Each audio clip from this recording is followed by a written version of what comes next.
The Era of Global Reincarnation. Everyone has the opportunity to traverse into the realm of reincarnation and reap rewards. The moment before the emergence of the Reincarnation Tower, Liu Bai awakens to the Perfect Devouring System.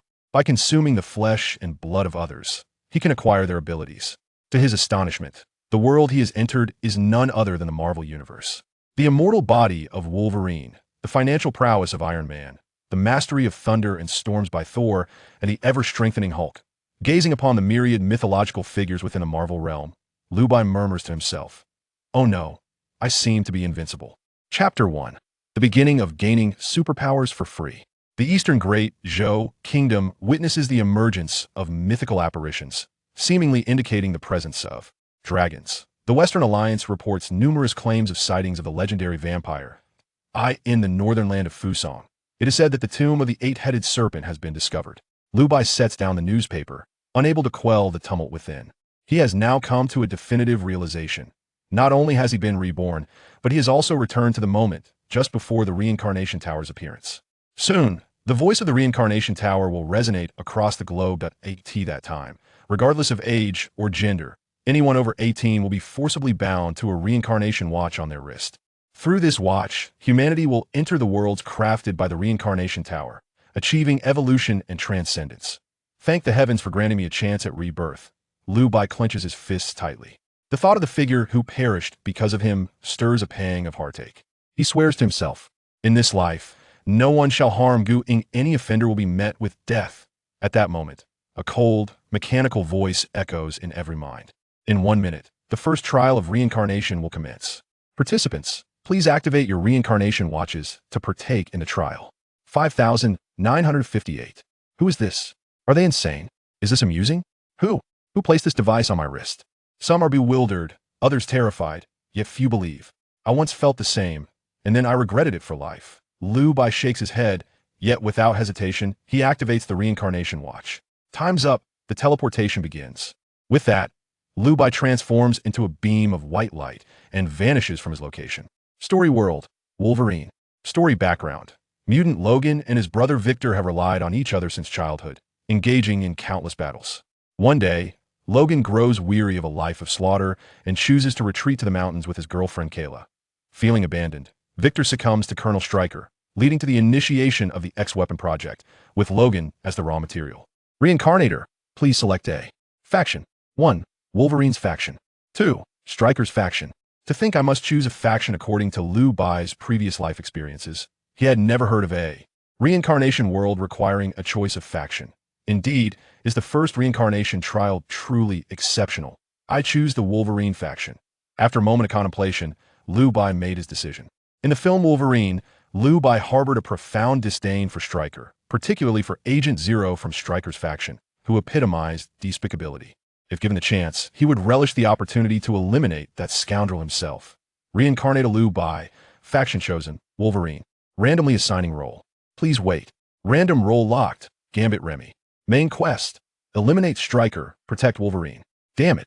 Even with Liu Bai's composure, he couldn't suppress an expletive. He had randomly transformed into a mutant? It was essential to understand that in the X-Men universe, mutants were central, akin to the T and G viruses in Resident Evil, integral to the entire worldview. This is truly a windfall. Liu Bai finally comprehended why some individuals soared to greatness immediately after their first trial in the Reincarnation Tower. This was an outright gift of superpowers. After calming his racing heart, Liu Bai began to assess his surroundings. He found himself in a bar. "Remy, why are you dazed? It's your turn," teased a beautiful woman beside him. As the card master of the bar, Remy was adored by numerous women. Watching him play cards was among their favorite pastimes. "Let's call it a day," Liu Bai smiled, then flicked the cards in his hand. The cards traced a graceful arc through the air, landing right by the lips of the lovely woman. Wow! The crowd erupted in cheers, and rather than showing any shyness, the woman boldly tossed a few flirtatious glances Liu Bai's way. Telekinesis. Quite impressive. Liu Bai casually experimented and discovered it came naturally to him, as if it were an inherent ability. This once more left him in awe of the wonders of the Reincarnation Tower. Ding! Host's first contact with the reincarnation world detected Perfect Devouring System is binding. Perfect Devouring System. By consuming flesh and blood, gain the targets. Bloodline power or special abilities, guaranteed to obtain. Current bloodline count available, 1. Current special abilities count available. 6. Ding, detected that the host already possesses a bloodline. Would you like to convert the bloodline into special abilities? Note, the primary bloodline is unique and irreplaceable. Please choose wisely. Has the rebirth benefit been credited? Liu Bai's heart soared with joy, and after a brief contemplation, he made his choice. Replace. While telekinesis was commendable, it felt somewhat inadequate as the sole bloodline. Replacement successful. The host has lost all traits except for telekinesis. Current bloodline count. 1. Current special abilities available. 5. Current special abilities acquired. Telekinesis. Telekinesis. The ability to exert force on any object, enhancing its power. As soon as the system finished speaking, Liu Bai felt an unsettling weakness envelop his body. His bloodline had transformed into a special ability, along with the corresponding enhancement of his physical prowess now vanished. However, it was undeniably worthwhile. This golden finger is simply extraordinary. Armed with memories of his past life, he understood the significance brought forth by this golden finger. Within the Reincarnation Tower, bloodlines vary in strength, but share a common trait. They cannot merge. The sole consequence of forced merging is catastrophic disintegration. The existence of this system implies that Liu Bai can circumvent the uniqueness of bloodlines, acquiring certain pivotal abilities from them. For instance, Wolverine from the world of X-Men essentially possesses immortality along with a pair of razor-sharp claws, rendering this bloodline quite formidable. Yet, should the difficulty of future worlds escalate, Wolverine's bloodline may become a mere shadow of its potential, limited in function. With this system, Liu Bai can attain Wolverine's immortality without compromising the uniqueness of his bloodline, subsequently pairing it with a bloodline that boasts formidable offensive capabilities, truly a perfect combination of offense and defense, rendering him invincible. Moreover, the compatibility between bloodlines and humans is crucial. Acquiring a bloodline does not guarantee successful fusion. For example, the virus-enhanced bloodline from Resident Evil has a success rate that is virtually negligible. However, with this system, Liu Bai's chances of successful enhancement will soar to a remarkable 100%. This world just happens to possess an extraordinarily suitable superpower for extraction. Liu Bai's eyes sparkled with fervor. Chapter 2. Achieving narrative twists. Are you Remy? At that moment, a rugged voice interrupted Liu Bai's train of thought. A robust man, adorned with a mane of hair, stood before him. It was as if fate had summoned him. Liu Bai gazed at the newcomer, his eyes sparkling with excitement as he exclaimed, "Logan." Indeed, the figure before him was none other than Logan, the protagonist of the Wolverine universe. Moreover, this was not just any ordinary mutant Logan. He had been enhanced with adamantium, elevating his physical prowess in every conceivable way.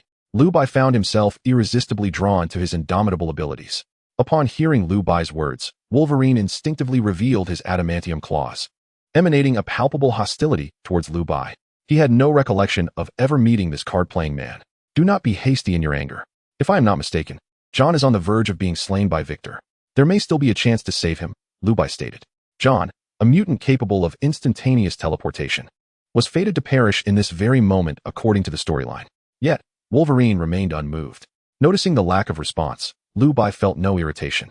His actions were indeed suspicious, and anyone in Wolverine's position would be hesitant to place their trust so readily. Just see for yourself, he continued.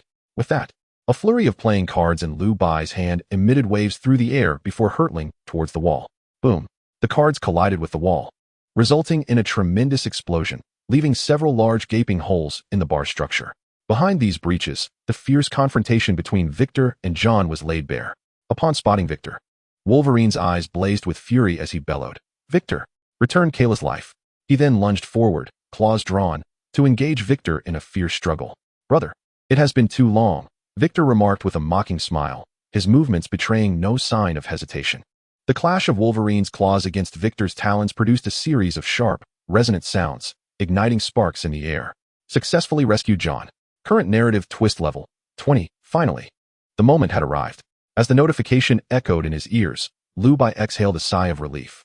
The narrative twist level, as its name implies, signifies the degree of disruption inflicted upon the storyline. The worlds within the tower are predominantly drawn from human-created literary works, films, anime, and novels. Therefore, if a reincarnator possesses a sufficiently vast knowledge, they can gain a considerable advantage across many narrative realms. However, such rewards are minimal. The existence of the narrative twist level encourages reincarnators to explore more thoroughly and reap greater rewards. Yet, sometimes, a seemingly minor action may wield significant influence over the plot. while a grand gesture may have negligible impact. In other words, the degree of plot twist relies solely on the judgment of the reincarnator. Logan, I am here to assist you. With that thought, Liu Bai once again retrieved several cards from his pocket, exerting telekinetic force as they shot towards Victor, aimed directly at his head. Like Wolverine, Victor possessed remarkable regenerative abilities. Without decapitation, he could not be killed. Liu Bai could not help but wonder what the outcome would be if Victor were to be slain. "You scum!"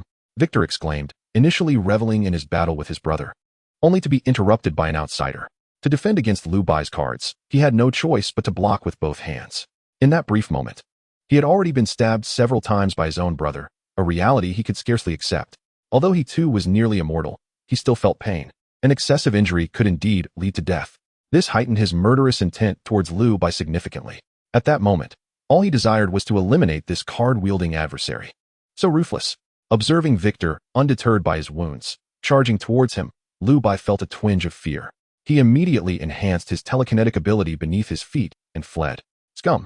Victor, witnessing Liu Bai's escape, resorted to using his hands and feet, climbing the walls with increased speed, closing in on him rapidly.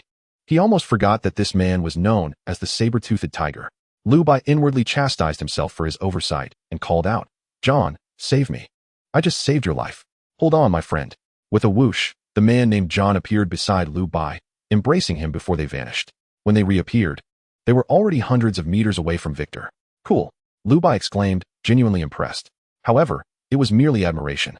While teleportation was indeed impressive, it could not compare to immortality, and he would not squander his ability slots on such a trivial power. Victor stood in place, seething with impotent rage as he watched Liu Bai escape, visibly furious. The battle continued unabated. However, with Liu Bai's interference, Victor's defeat was merely a matter of time. "You have lost," Wolverine declared, pressing his adamantium claws against Victor's head, gritting his teeth as he vowed, "I will avenge Kayla. Kayla is not dead.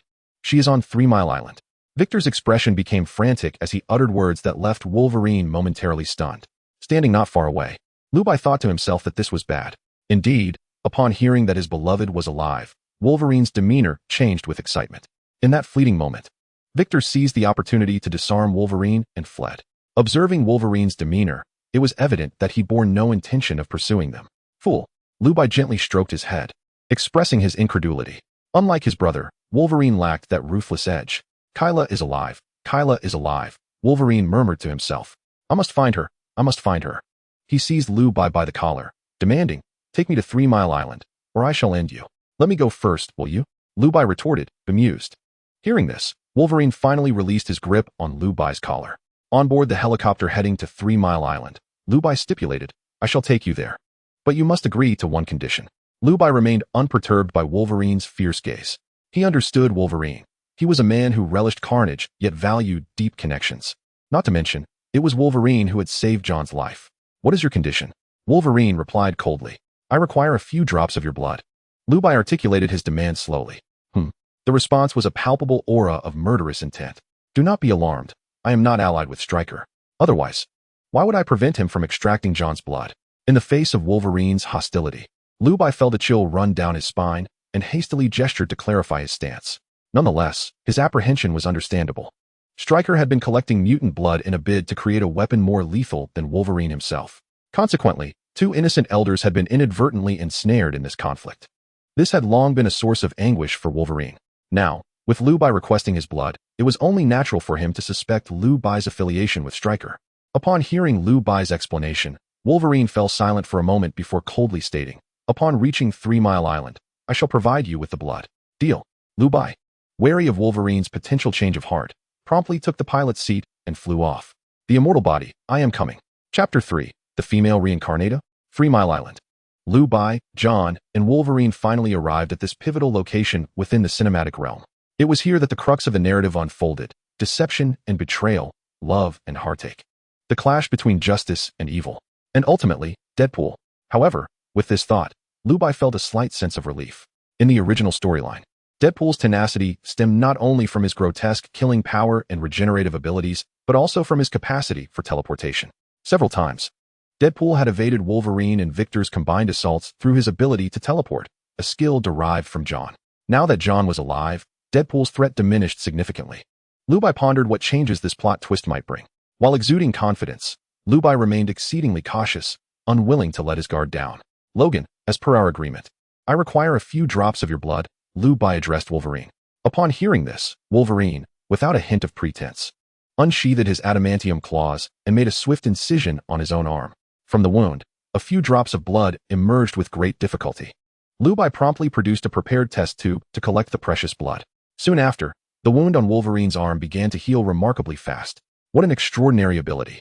Liu Bai mused. However, it would soon be mine as well. After Liu Bai received the blood, Wolverine and John hurriedly made their way back to the base. Disregarding Liu Bai entirely, Liu Bai felt quite pleased by this. He required time to absorb the blood and gain an additional superpower for greater assurance. Upon returning to the helicopter, he swiftly consumed the blood from the test tube. Almost instantly, he sensed a surge in his internal temperature, 40 degrees, 60 degrees, 80 degrees. The pain and heat were overwhelming. Liu Bai felt as though magma was erupting within him. Subsequently, he sensed his flesh and blood writhing like worms, wreaking havoc on his body. Finally, unable to endure the excruciating torment, Liu Bai leapt into the sea. With a resounding splash, the ocean was stained with blood, and silence ensued. After a considerable time, a head emerged from the water, revealing Liu Bai. Assimilation successful. Acquired special ability, immortality. Immortality, physical attributes significantly enhanced. Ordinary attacks can no longer kill you, but be wary of decapitation. Note: pain is still felt. The wounds inflicted by the assimilation process were rapidly healing. Immortality truly warrants the suffering I endured, Liu Bai smiled broadly. He then gazed towards the central base on the island.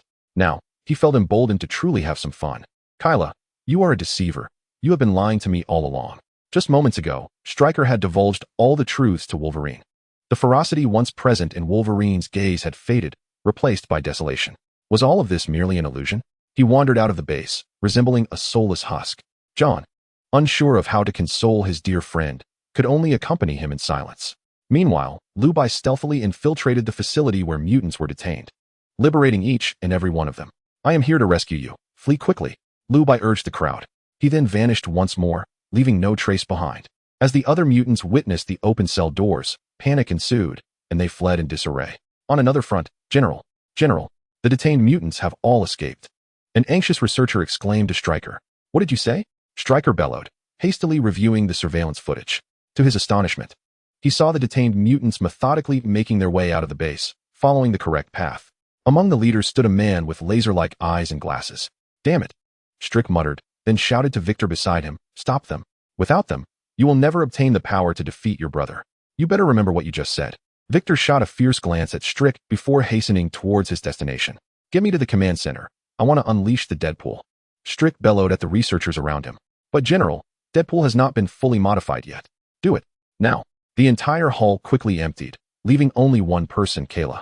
As she watched Strick and Victor leave, she could no longer suppress her fear and crumpled to the ground.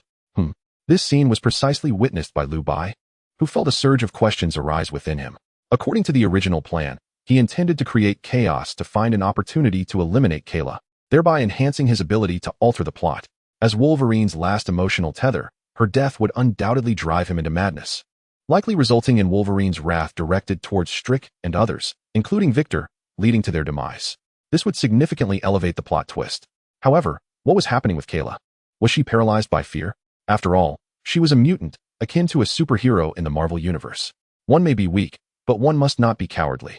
This is the method of character development in such films. Suddenly, a realization struck Liu Bai, and he understood something. He proceeded to step out, feigning a chance encounter with Kayla, asking, "Who are you?" Upon seeing Liu Bai, Kayla became overwhelmed with excitement.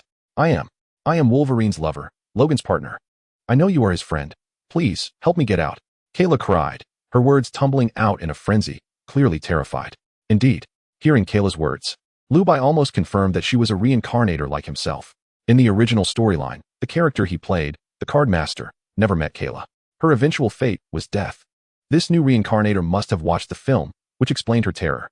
However, encountering me is your misfortune, Liu Bai thought, harboring no intentions of mercy. On the surface, he replied, all right, I will take you out. Kayla's face lit up with joy. Had she not been afraid of Wolverine's sight, she would have rushed to Liu Bai. I'm sorry, Liu Bai thought as he seized the opportunity to crush her throat without her noticing. The reason for killing Kayla in this manner was that, apart from Victor, no one else here could accomplish it. Until her last breath, Kayla would remain oblivious to why this person before her had taken her life. Current plot twist level, 60. The plot twist surged by a remarkable 40, with Kayla being crucial to this turn of events. Hearing the prompt in his mind, Liu Bai was overjoyed. He forcefully hurled Kayla's lifeless body towards the window opposite him and swiftly fled the scene. Now, it remains to be seen how Wolverine will unleash his fury. Chapter 4, Sabretooth, is this it? With a resounding crash of shattering glass, a beautiful female corpse plummeted from a height, landing squarely at the bottom of the dilapidated warehouse. Not far from the body, two men were present. One sat despondently while the other incessantly pleaded. Upon hearing the sound of breaking glass, they both instinctively turned towards the source. One of the men, upon spotting the fallen body nearby, let out a heart-wrenching cry. Kayla, hiding not far away, Liu Bai, upon hearing Wolverine's roar, realized that his initial plan had succeeded. Now, he merely needed to guide Wolverine towards vengeance. Logan, what happened? Liu Bai, arriving late, feigned confusion and asked, I heard your voice from afar. What on earth? He then pretended to have just noticed Kayla's corpse, exclaiming, Who did this? Victor, I will kill you today. Wolverine, with bloodshot eyes and gritted teeth, responded to Liu Bai's inquiry. He then strode deeper into the base. John patted Liu Bai on the shoulder, shaking his head, and advised, from now on, do not provoke him. Liu Bai nodded in agreement. Though inwardly he mused, I want to provoke him. I have far more pressing matters to attend to. Run, keep running. Did I permit you to flee? Victor seethed at the group of mutants before him, his body drenched in blood. The ground was littered with the corpses of mutants. The dozen or so that had escaped from their cages were now reduced to but a few. Cyclops gazed at Victor with a bitter expression, his eyes filled with despair. They had nearly escaped the warehouse when, at a critical moment, a terrifying creature with a mouth appeared. In an instant, it had slain several of their number. The remaining mutants, witnessing this, dared not flee. The consequence of their inaction led Victor, arriving from behind, to seize them with ease and inflict merciless torment. And you? Who allowed you to kill them? Victor, unsatisfied, turned his ire towards the mute man, Deadpool. Do you understand? These are the very materials I need to grow stronger. How dare you slay them? With that, Victor lunged, his fists clenched, aiming directly for Deadpool's forehead. In the central control room, Stryker observed Victor's actions with fury, cursing, fool. Yet, he dared not pause for even a moment, swiftly inputting commands to instruct Deadpool not to harm Victor. Though Victor exhibits a temperament marked by brutality, Stryker remains dependent on him as his enforcer, at least for the time being. Upon receiving orders, the mercenary, devoid of expression, swiftly moved a short distance away, creating space between himself and Victor. This action, rather than alleviating tension, only served to exacerbate Victor's discontent. After all, the mercenary was faster than him. Die. Victor relentlessly pursued the mercenary, seemingly intent on unleashing all the pent-up frustration from his prior defeat to his brother. Witnessing Victor's unhinged fury, none dared to intervene.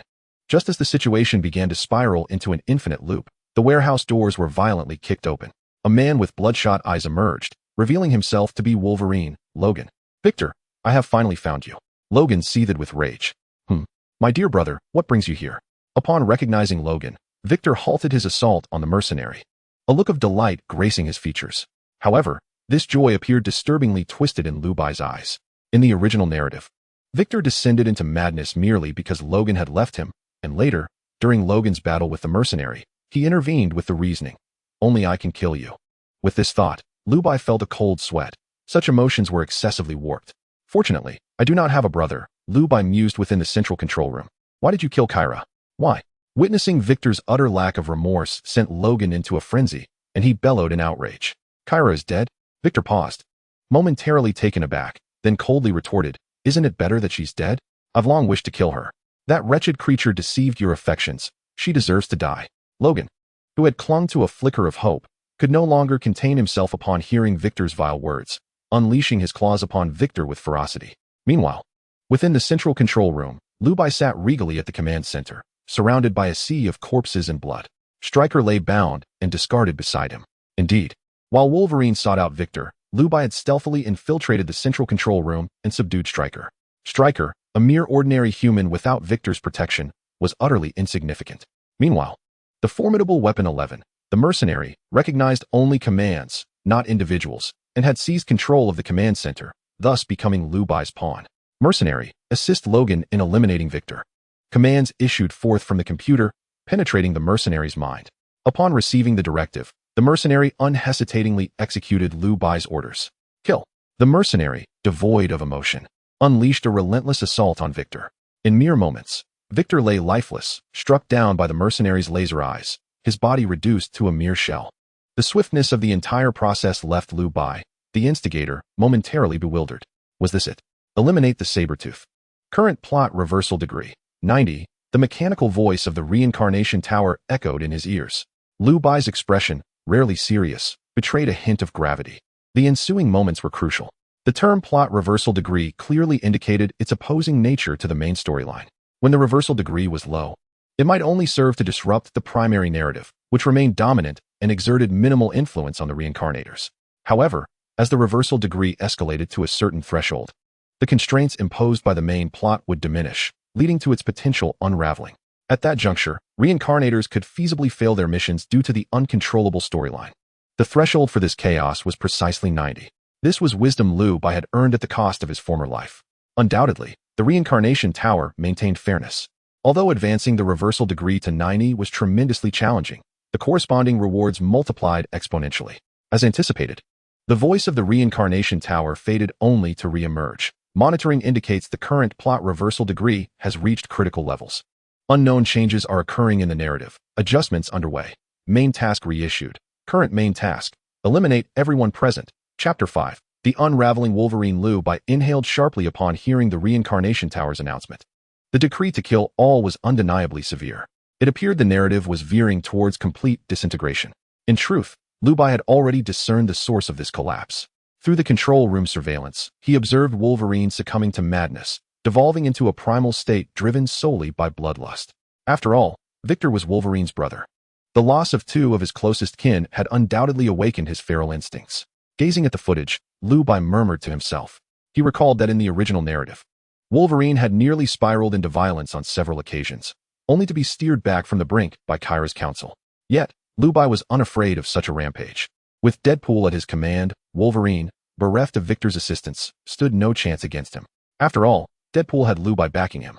With a flurry of keystrokes, Liu Bai swiftly implanted his orders into Deadpool's mind. Eliminate Wolverine while incapacitating the other mutants to ensure their safety. Responding to Liu Bai's directive, Deadpool intercepted the rampaging Wolverine, engaging him in fierce combat.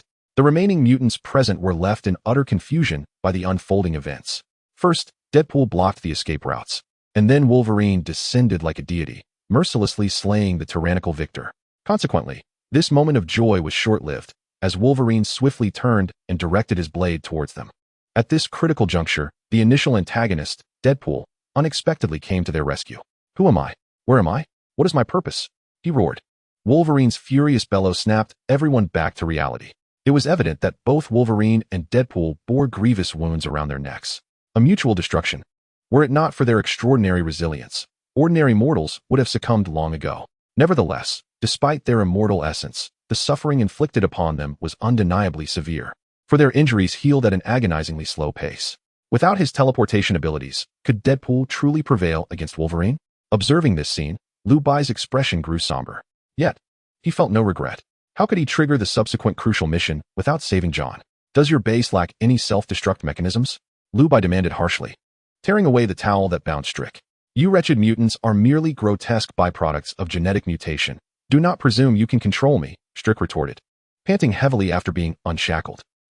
Noticing Strick's obstinacy, Liu Bai felt a chill run through him. He seized Strick as one would a small chick and coldly declared, I know you disdain mutants, but soon, all the mutants you capture, including your Weapon X and Weapon 11, will be annihilated by me. If you wish to continue your research, you must rely on me. With that, Liu Bai demonstrated his telekinetic prowess and immortal nature. You are Remy, Strick suddenly exclaimed. Liu Bai smiled, but offered no response. It was only natural for Strick to recognize him, as Remy had originally escaped from this very island. Previously, due to his consumption of Wolverine's blood, Strick had undergone certain physical changes, making his initial failure to recognize Liu Bai understandable. Why are you doing this? Strick inquired somberly. I cannot trust you. Ha ha ha. Liu Bai laughed heartily, a hint of madness in his demeanor. You ask why I do this? And then, another fit of laughter erupted. After a considerable pause, he regained his composure, a look of rapture crossing his face. You cannot fathom the allure of power to us. He then shifted his tone. Only through their demise can I secure your assistance and acquire the genes of those mutants. Am I not correct? Upon witnessing Liu Bai's demeanor, Strick's expression fluctuated.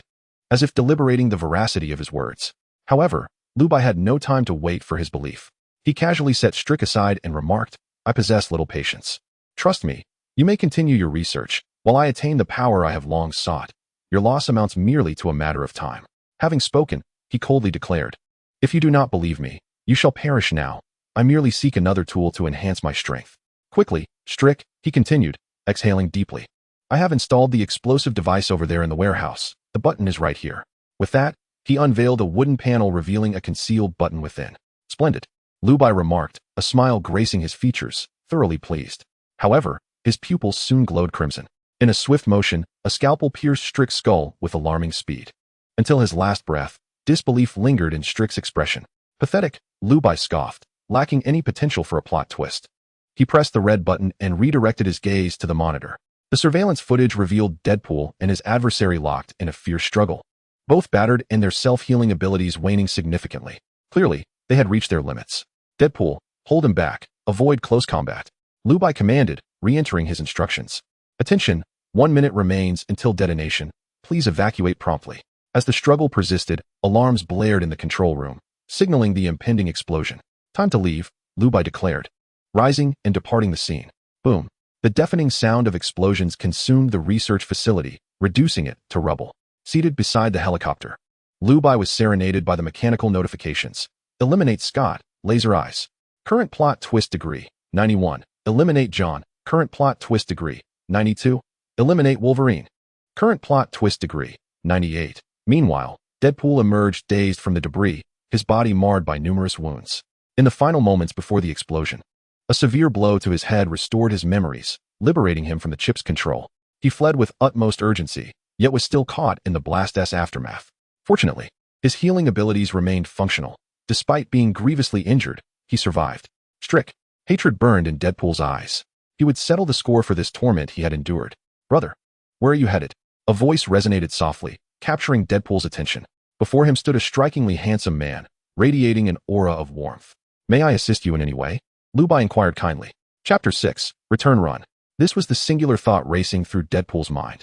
Despite his injuries, he sensed the overwhelming intent to kill emanating from Liu Bai, his instincts, rooted in Wolverine's genetic legacy, alerting him to the imminent danger. Buzzing filled the air. As Deadpool made his escape, a flurry of cards shot forth at an astonishing speed, leaving multiple cuts across his body. The telekinetic force had surged to several times its previous strength. Observing the cards flying from his hand, Liu Bai's eyes sparkled with realization. After a brief contemplation, he discerned the reason: immortality. "The essence of immortality enhances my telekinetic abilities." Liu Bai felt as though he had stumbled upon a new realm of discovery. However, he had no time to delve into the root of this phenomenon. Eliminating Deadpool was his foremost priority. Suddenly, a beam of laser light shot towards him from a distance. It was Deadpool's optic blast. Too slow. Liu Bai shook his head, using his telekinetic powers to evade with a slight movement. The renowned Deadpool had now found himself at a crossroads. Thus, it must come to an end. No further delay. This time, Liu Bai withdrew a complete deck of playing cards from his pocket and gently scattered them into the air. The cards fluttered through the sky like petals from a celestial flower. Subsequently, they encircled Deadpool as if pulled by invisible strings. Boom, boom, boom. After a series of explosive sounds, all that remained was a faint trace of blood, a testament to Deadpool's previous existence. Indeed, the number of cards he could manipulate had increased. Upon trying, Liu Bai discovered that his control had also improved significantly. Telekinesis, as the name suggests, is the ability to move objects through mental power, culminating in explosive force. Previously, Liu Bai could not command such a multitude of cards simultaneously. Eliminate Deadpool. Current plot reversal degree, 100. Main quest has been completed, settling in progress. Meanwhile, in the real world, 10 minutes after the first batch of reincarnators entered the cycle, the voice of the reincarnation tower resonated across the globe once more. The first reincarnation trial has been completed. The reincarnation mode is officially unlocked, and the reincarnation hall is now accessible. The rules are as follows. 1. Humans who have reached the age of 18 may voluntarily participate in the reincarnation trial using their reincarnation wristwatch. 2. Once participating in the reincarnation trial, one may not withdraw. 3. After entering the reincarnation trial, participation is required once every half month. 4. Violators will be erased. The emotionless, mechanical voice tugged at the hearts of all who heard it, particularly the final word, erased, sent chills down their spines. This was real. I witnessed my brother disappear and then reappear. Is the mythic age about to dawn? I sense a profound shift in the world's dynamics is imminent. I pressed my wristwatch, and then I was transported into a pristine hall. The internet buzzed with a cacophony of voices. Unlike the skepticism before, many had begun to realize that a new era was indeed on the horizon. In Liu Bai's room, a flash of white light flickered, and once again, he found himself back in his chamber. In the forefront of his mind lay the settlement interface for the current task. Story world. Wolverine. Basic reward for completion. 10,000 reincarnation points. First reincarnation trial multiplier. 1000. Story alteration degree. 100. Basic coefficient for story alteration degree. 200. Evaluation bonus coefficient. 300. Final reward. 200,000 reincarnation points. Grade 1 evaluation, 120 points. Upon hearing the prompt resonating in his mind, even as a reincarnator, Liu Bai could not suppress his excitement, especially with a grade 1 evaluation. He finally comprehended the extraordinary opportunities that the first reincarnation trial presented. The mere foundational multiplier of 1000 for this first trial was enough to drive one to madness. Within the reincarnation tower, many rare items were limited in availability, with the rarer bloodlines being even more scarce. Once exchanged, the next refresh of the reincarnation shop was uncertain. At least in Liu Bai's recollection, the reincarnation shop had only refreshed once, and waiting for this occasion was evidently impractical. If one did not trade points for items, how could they grow stronger? And without strength, how could they survive the next trial? It was a paradox. The reward of 120 points and a grade 1 evaluation was sufficient to exchange for the most elite bloodlines, and Liu Bai felt a surge of excitement within. The reincarnation tower is now fully open. Monitoring indicates the reincarnator has yet to establish reincarnation. Please proceed to establish. The voice of the reincarnation tower urged once more. Thus, he decided to name it Darwin. Liu Bai was aware of the rules of the reincarnation tower and stated without hesitation, Darwin evolution, survival of the fittest. Reincarnator Liu Bai, codenamed Darwin, has been established. Upon entering the reincarnation hall, Liu Bai eagerly pressed the reincarnation wristwatch, stepping into the reincarnation hall. The reincarnation hall was a pristine white space. The only spot of color was a black vortex resembling a wormhole, standing prominently in the center. This was the reincarnation passage. However, Liu Bai understood that this hall would eventually evolve into a central area for various reincarnators to exchange. Numerous structures and factions would establish themselves here, all for the latest information and items. Of course, that was a matter for the future. Open the reincarnation shop. With a chime, a list of items appeared before Liu Bai, a dazzling array of goods that could overwhelm anyone with choice anxiety for an entire day. However, Liu Bai did not hesitate and directly clicked on the bloodline category. Baron level vampire bloodline. Grade. Level. Price. 10,000 reincarnation points. Spider-Man bloodline. Grade. Level. Price. 50,000 reincarnation points. Level evaluation. 1. Wolverine bloodline. Grade. Level. Price. 20 reincarnation points. Level evaluation. 1. Upon seeing the Wolverine bloodline, Liu Bai smiled knowingly. A level bloodline was already quite remarkable. Moreover, while Wolverine may have its weaknesses in offensive capabilities, in terms of defensive prowess, it undoubtedly surpassed a level classification. However, Liu Bai's true objective was not these options. Purple Dragon Soul bloodline. Grade. Level. Price. 100 reincarnation points. Level evaluation. 1. This is the one. Liu Bai felt a surge of excitement and promptly stated, exchange. An unknown error occurred. Unable to exchange. What the hell? Unable to exchange. Liu Bai couldn't help but curse. Could it be that my identity as a reincarnator has been exposed? A wave of anxiety washed over Liu Bai as he continued. Exchange for the gluttonous bloodline. An unknown error occurred. Unable to exchange. Exchange for the Duke-level vampire bloodline. An unknown error occurred. Unable to exchange. This is the last one. After several attempts, all resulting in unknown errors. Beads of sweat began to form on Liu Bai's forehead. Not being able to exchange was trivial. The anomaly itself was far more terrifying. A chill crept into Liu Bai's heart. He had never heard of the reincarnation tower making mistakes. Exchange. Ding. Exchange successful. Chapter 7. Level bloodline. Exchange successful. Congratulations to Reincarnator Darwin for acquiring a level bloodline. Son of Marvel. Son of Marvel, a being from the Marvel Universe. Gaining 100 points of goodwill in the X-Men and Avengers worldviews, and 100 points of fortune. Global announcement. Reincarnator Darwin has unlocked the first level bloodline, rewarding him with a level box. At the same time, the announcement of the reincarnation tower echoed in the minds of everyone. A level bloodline. This sounds formidable. Has he truly exchanged for a top-tier bloodline? What kind of opportunity did this individual encounter during the first trial? Damn, despite my efforts, I could only manage to exchange for a level bloodline. Where did this deity come from? In the capital city of Dazhou, within a small courtyard surrounded by armed soldiers, an elderly man reclined on a lounge chair, his eyes slightly squinted as he spoke to those below him. Investigate this person. Such talent must be utilized by the state. If he is unwilling with that, the old man fell silent. His subordinate understood and promptly went to carry out the task. Those standing nearby, having heard the elder's words, responded affirmatively. Not only this elder, but powerful individuals across the globe began to activate their family networks, seeking to investigate this person with the intention of gaining control over him at the earliest opportunity. The first level of bloodline may elude the understanding of ordinary individuals, yet the prestigious families across nations comprehend its profound significance. Liu Bai remains unaware that he has stirred the tempests of various realms. However, he is too preoccupied to dwell on such matters. The Marvel's chosen one? Liu Bai furrows his brow, murmuring, all bloodlines of this level cannot be exchanged, save for this Marvel's chosen one. The world of Wolverine I have traversed also belongs to the Marvel Universe. He cannot believe this is mere coincidence. What is the true purpose of the Reincarnation Tower? A sense of unease grips Liu Bai. Nevertheless, even if it harbors ulterior motives, for now, he can only acquiesce. Since I have arrived, I may as well find peace. If resistance is futile, then I shall embrace enjoyment. Liu Bai chuckles bitterly to himself.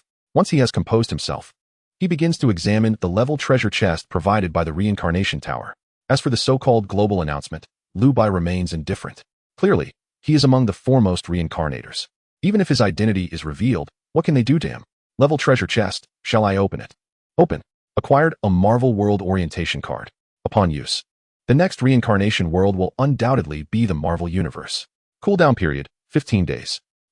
Liu Bai cannot help but roll his eyes, sarcastically remarking, truly a one-stop service, I assent it? Just as Liu Bai's spirit endures a heavy blow, a sweet voice drifts in from outside. Liu Bai, hearing the voice he has yearned for day and night, his heart quivers. Liu Bai, have you heard about the Reincarnation Tower? A girl, radiating youthful vibrance and beauty, bursts through his door, breathless. I have, Liu Bai replies, feeling a lump in his throat as he gently embraces Gu Ying, softly stating, it's wonderful to have you. Initially startled by Liu Bai's gesture, Gu Ying, upon hearing his subsequent words, who was about to push him away, instead tenderly wraps her arms around him, patting him gently. I have always been here, going nowhere. After a long moment, Liu Bai finally releases Gu Ying. At this juncture, he is assured that she has returned to his side, and he says, as for the Reincarnation Tower, you must refrain from going. It's too perilous, trust me. I will prepare everything for you. His eyes brim with tenderness. Upon hearing this, Gu Ying's lovely brows knit together, and she responds with indignation. Have you gone to the Reincarnation Tower without me? It's so dangerous. Why didn't you discuss it with me before entering? What if? Her voice quivers, and she feigns a strike. Liu Bai does not evade, allowing her delicate fists to land upon him. They are light. For countless days and nights, he has longed for such a scene. He cannot bear to disrupt it. After a few playful taps, Gu Ying turns away in a huff. Ignoring Liu Bai, I will not perish. I shall always accompany you. Liu Bai grasped Gu Ying's delicate hand and said, the arrival of the Reincarnation Tower is an inevitable trial we must face. After a brief pause, he continued, however, I wish to ease your burdens. Without reservation, Liu Bai summoned his telekinetic powers. A fruit knife from the living room levitated gracefully, entering Liu Bai's room and coming to rest quietly before Gu Ying. This is called telekinesis, a newfound ability of mine. He then took hold of the knife's handle and lightly traced it across his arm, a jagged wound appearing, several centimeters long. Why? Gu Ying began to protest, but before she could finish her words, the injury on Liu Bai's arm had already healed, smooth and unblemished. This is called immortality, Liu Bai explained. As long as my head remains intact, I can restore myself. Seeing Gu Ying's astonished expression, Liu Bai could not resist teasing her further. You heard the global announcement from the Reincarnation Tower, didn't you? Yes, I did. What about it? Gu Ying replied, somewhat bewildered. That was me, he revealed. Gu Ying suddenly leapt to her feet, exclaiming in astonishment, heavens! Liu Bai, when did you become so formidable? She had no doubt regarding Liu Bai's words, for he had never deceived her. In the past, he had not, and he would not in the future. So rest assured, Liu Bai continued, it is now quite challenging for anyone to harm me.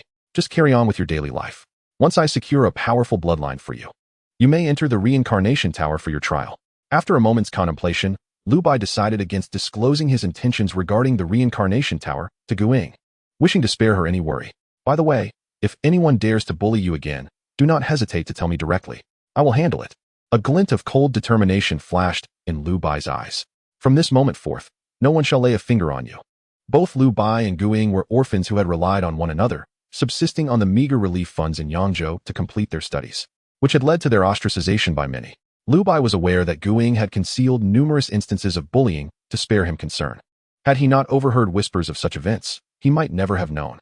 Now, having returned in triumph, he would not permit such indignities to befall her again.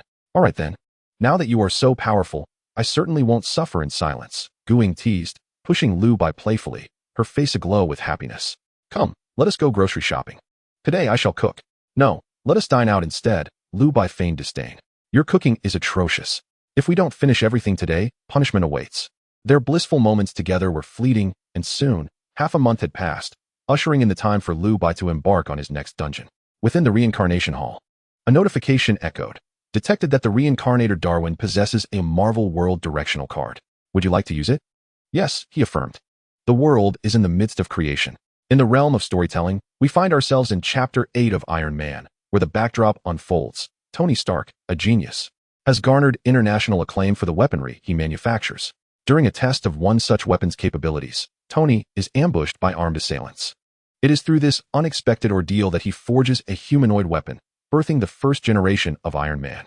The primary objective is to thwart Obadiah Stane's nefarious plot, while the secondary mission entails safeguarding at least one newcomer to earn the title of Pioneer, which confers an additional multiplier bonus of 200 upon successful completion.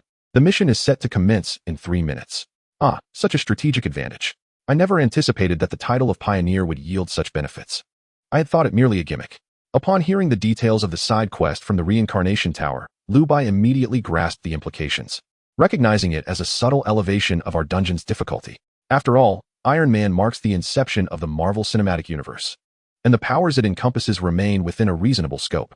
For those who have reaped significant advantages during this initial trial, it is not deemed overly challenging.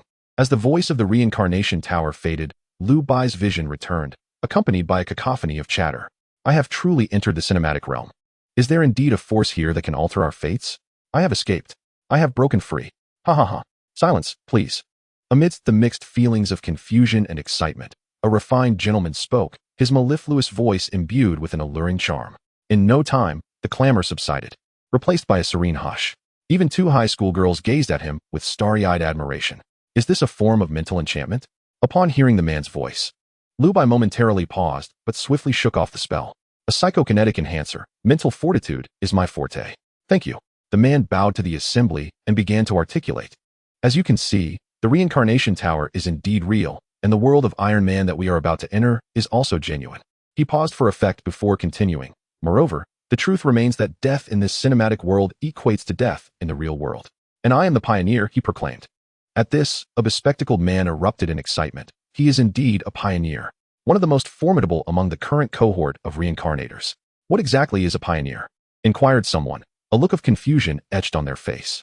Noticing the unfamiliarity with the term, the bespectacled man swelled with pride and declared, clearly, you do not keep up with current events. The discussions surrounding pioneers have been rampant online. Only those who were part of the first group to enter the Reincarnation Tower and emerged alive can claim the title of pioneer. The formidable pioneers possess the extraordinary ability to traverse both the skies and the earth. Have you not seen the short videos on Douyin? As he spoke, the bespectacled man animatedly gesticulated, his demeanor quite comical. One might mistakenly believe he was indeed a powerful pioneer. Impressive, isn't it? He continued. The crisis of the reincarnation world is severe, yet with the pioneers, stability is essentially assured. The previously gentle-looking man quietly observed the bespectacled fellow as he enlightened the crowd, clearly enjoying the spectacle. I cannot guarantee that I will lead everyone to safety, but I shall certainly do my utmost. The gentleman spoke again. Let us begin with introductions. I am Feng Buchuan, hailing from Yangzhou.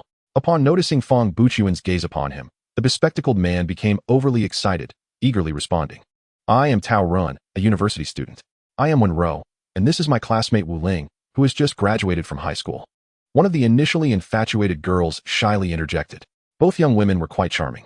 I am a prisoner, declared the robust man in prison garb, grinning lewdly as his eyes roamed over the 2 girls. Liu Bai, he added, slowly closing his eyes. This group of newcomers was decidedly lacking in quality, and he was disinclined to exert much effort.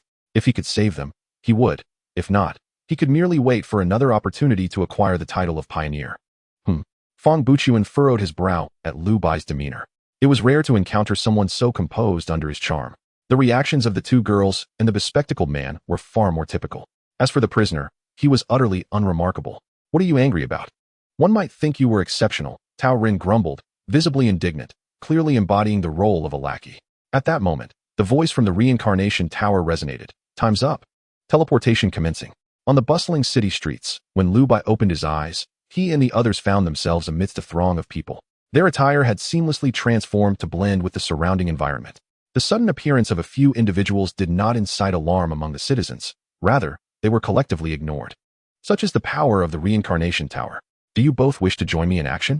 Fong Buchuan inquired of Liu Bai and the prisoner, maintaining his genteel demeanor. The bespectacled man and the two high school girls had already integrated into his team. No, I prefer to go alone, Liu Bai replied coolly. The prisoner promptly shook his head in agreement. Very well, I wish you good fortune. Fong Buchuan did not insist further and departed with the others. Why do you not accompany them? Liu Bai asked, somewhat surprised. I have little patience for such pretty boys. They are cunning and treacherous. It is far more reassuring to ally with you. Moreover, I believe you to be quite formidable, he. By the way, I am Wang Yu. The prisoner extended his hand. Liu Bai disregarded him and replied, then let us proceed. Remember, if you cannot demonstrate your worth, I shall unhesitatingly dismiss you. Such is the nature of things.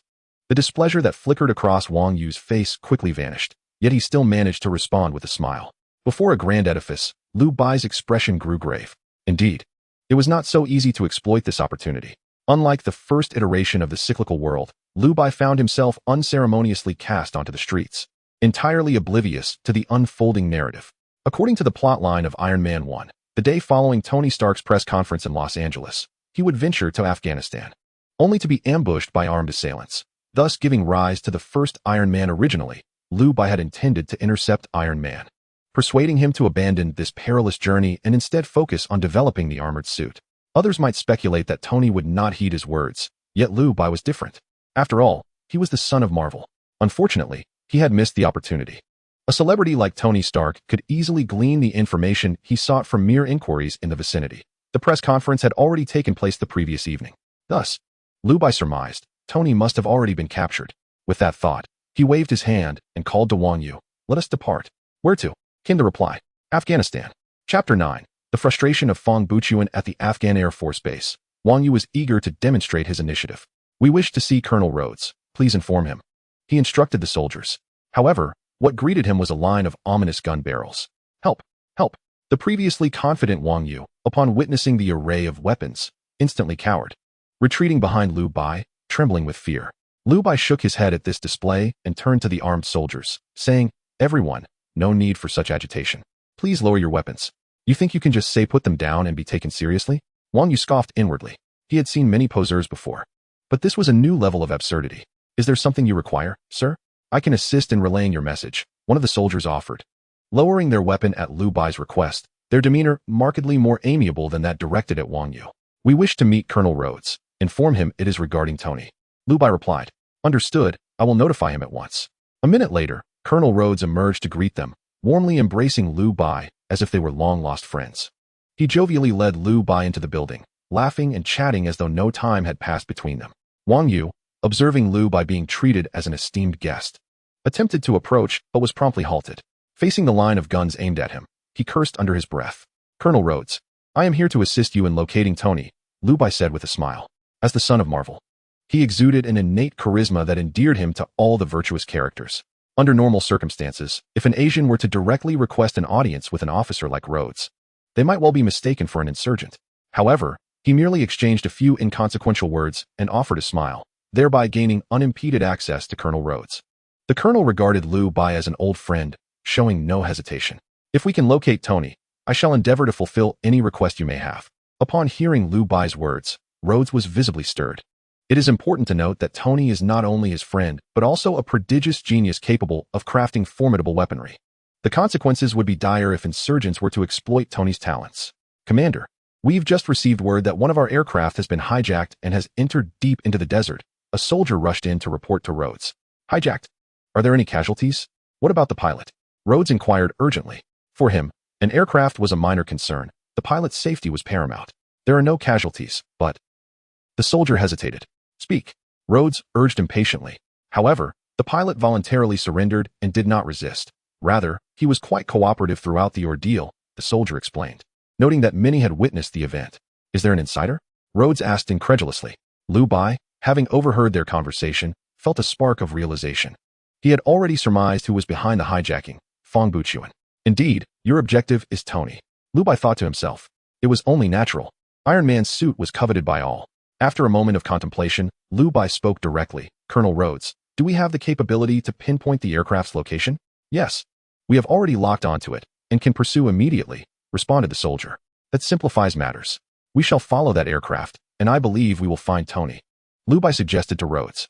Oh, the hijackers are my foes. They must be affiliated with those who seized Tony, Liu Bai remarked, a faint smile playing on his lips. What are we waiting for? Let us depart at once. Rhodes exclaimed, eager to locate and rescue his dear friend. The two men hastened out of the tent, and Liu Bai addressed Wang Yu, who had been waiting outside. Let us proceed. We have work to do. Commander, this is the hijacked aircraft, someone called out joyfully ahead. However, the aircraft was still surrounded by an endless expanse of desolate desert, giving no indication of human presence. Yet, for Liu Bai, this posed no obstacle. Colonel Rhodes, please send a team to accompany me. We shall rescue Tony. Upon landing, Liu Bai had already confirmed the location of the cave depicted in the scenario. The gift of immortality bestows upon him not only formidable regenerative abilities, but also a significant enhancement of his physical attributes, such as vision and hearing. Just moments ago, an unexpected loud noise erupted from the cavern, fleeting yet perceptible to Liu Bai's keen senses. This must be what they call a stroke of fortune. He mused with quiet delight. Form your groups and follow my lead to rescue Tony. He commanded, his tone resolute. Rod, equally decisive, added, additionally, deploy the aircraft for support. Should we encounter the enemy, eliminate them all. Gunfire erupted in the distance, hinting at a potential internal conflict among the adversaries.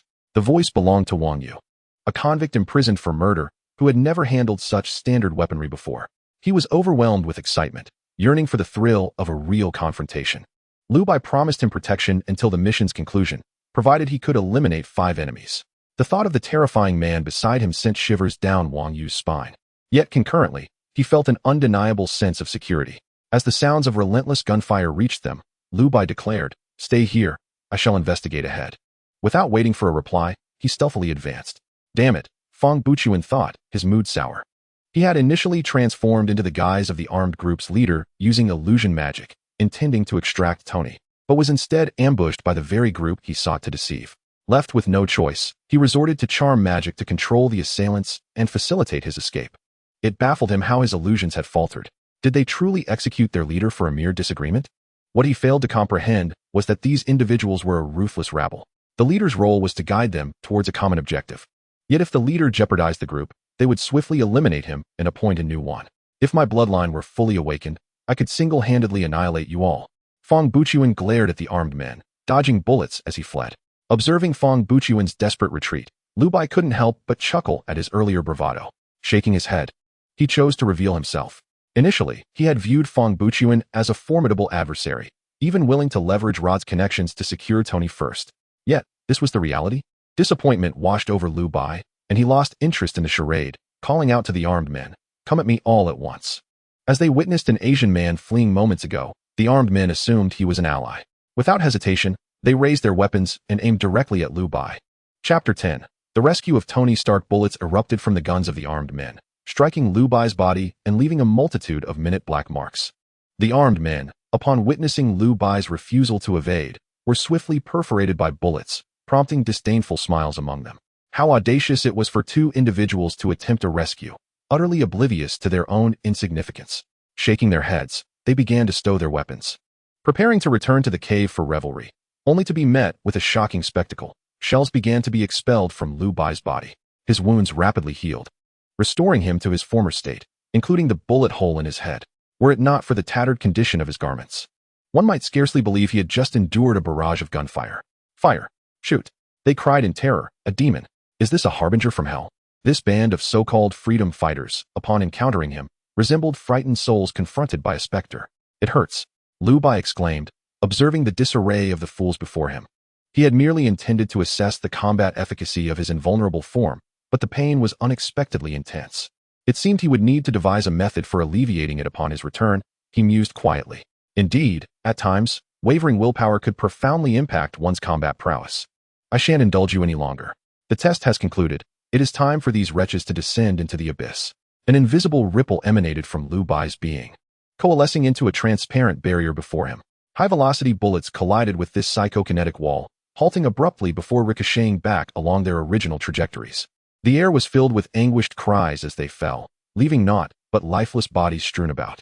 Truth be told, I still prefer utilizing cards, Liu Bai remarked, clicking his tongue as he strode into the cave. Tony, Ethan, Colonel Rhodes, and I have come to rescue you. Upon entering, Liu Bai called out, abruptly silencing the clang of metal within. Almost immediately, he beheld Tony rushing forth, a look of despair etched across his face. Hey, you must be my angel. Ha! Tony exclaimed, laughter escaping him as he collapsed onto the ground. In that moment of salvation, all stubbornness dissipated. Worry not, the assailants have been neutralized. You must now attend to urgent medical care, Liu Bai assured him, helping him to his feet with a smile. At that moment, Colonel Rhodes' voice resonated through the cave. I witnessed the entirety of your battle. Truly, Liu Bai, had I not seen it with my own eyes, I would scarcely believe it. Rhodes regarded Liu Bai with an incredulous expression. You are a monster, he continued. You ought to join S.H.I.E.L.D.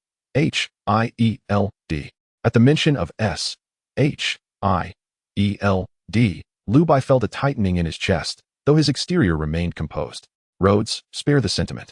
Let us first attend to your old friend, for his condition is rather dire. At this moment, he was reluctant to engage with the peculiarities of S.H.I.E.L.D. or the Avengers. In comparison, Iron Man seemed far more endearing.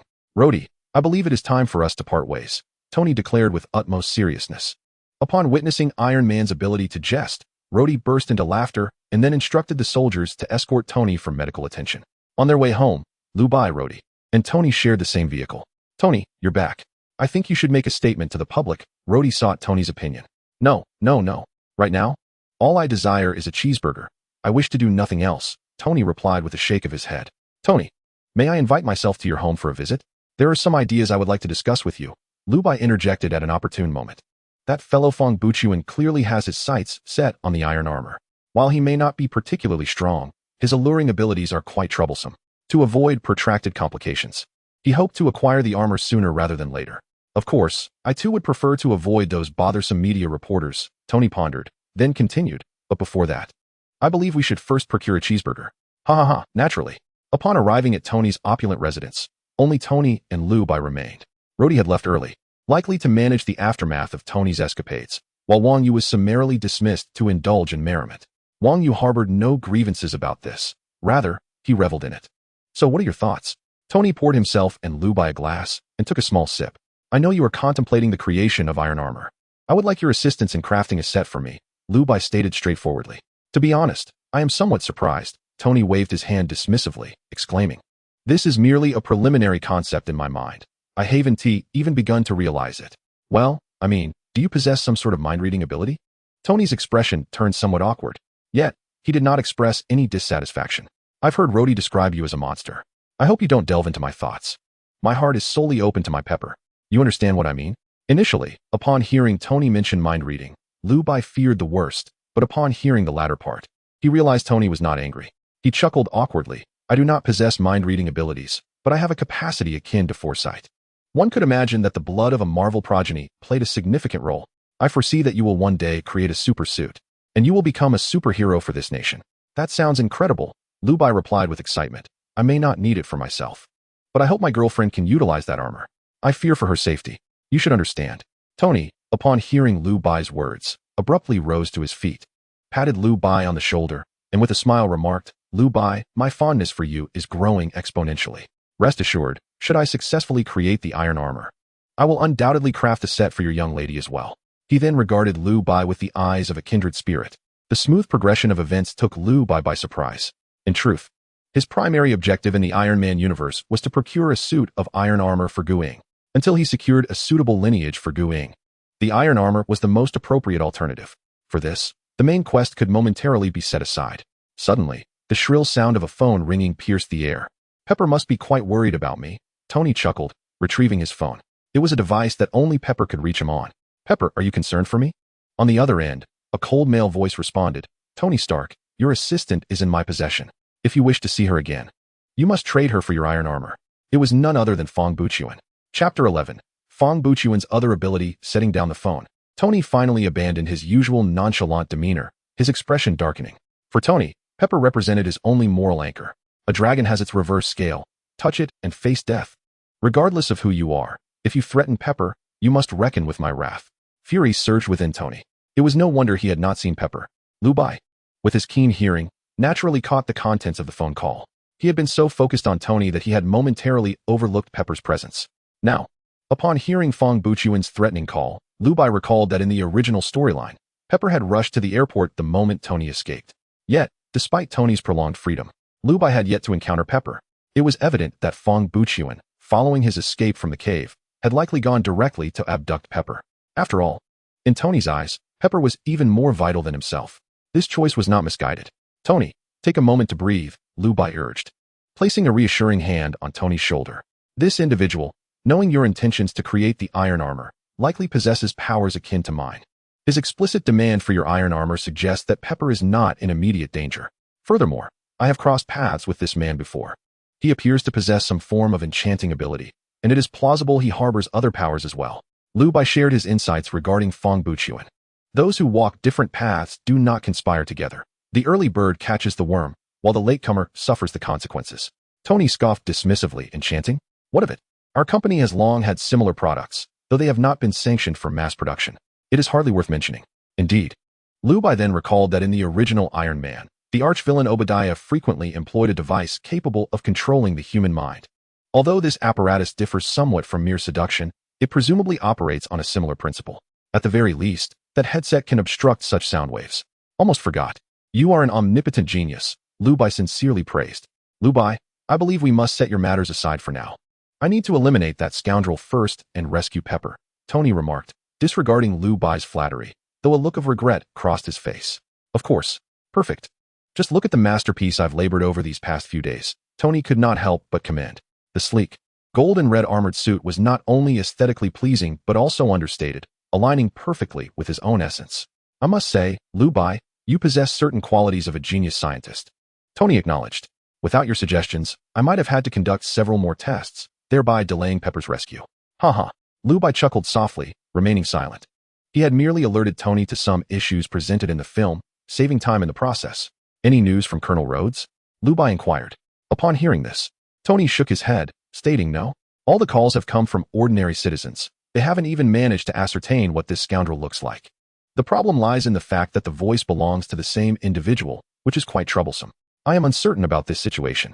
After all, at this moment, Tony remained merely a brilliant scientist, unacquainted with those possessing superpowers. His limited perspective constrained his imagination. Then we are quite passive in this situation. Liu Bai's expression turned grave. What exactly is Fong Buchuan's true capability? Is it truly seduction? Tony took out his phone and dialed the number. After a prolonged tone, Fong Buchuan's voice came through. Is my iron armor ready?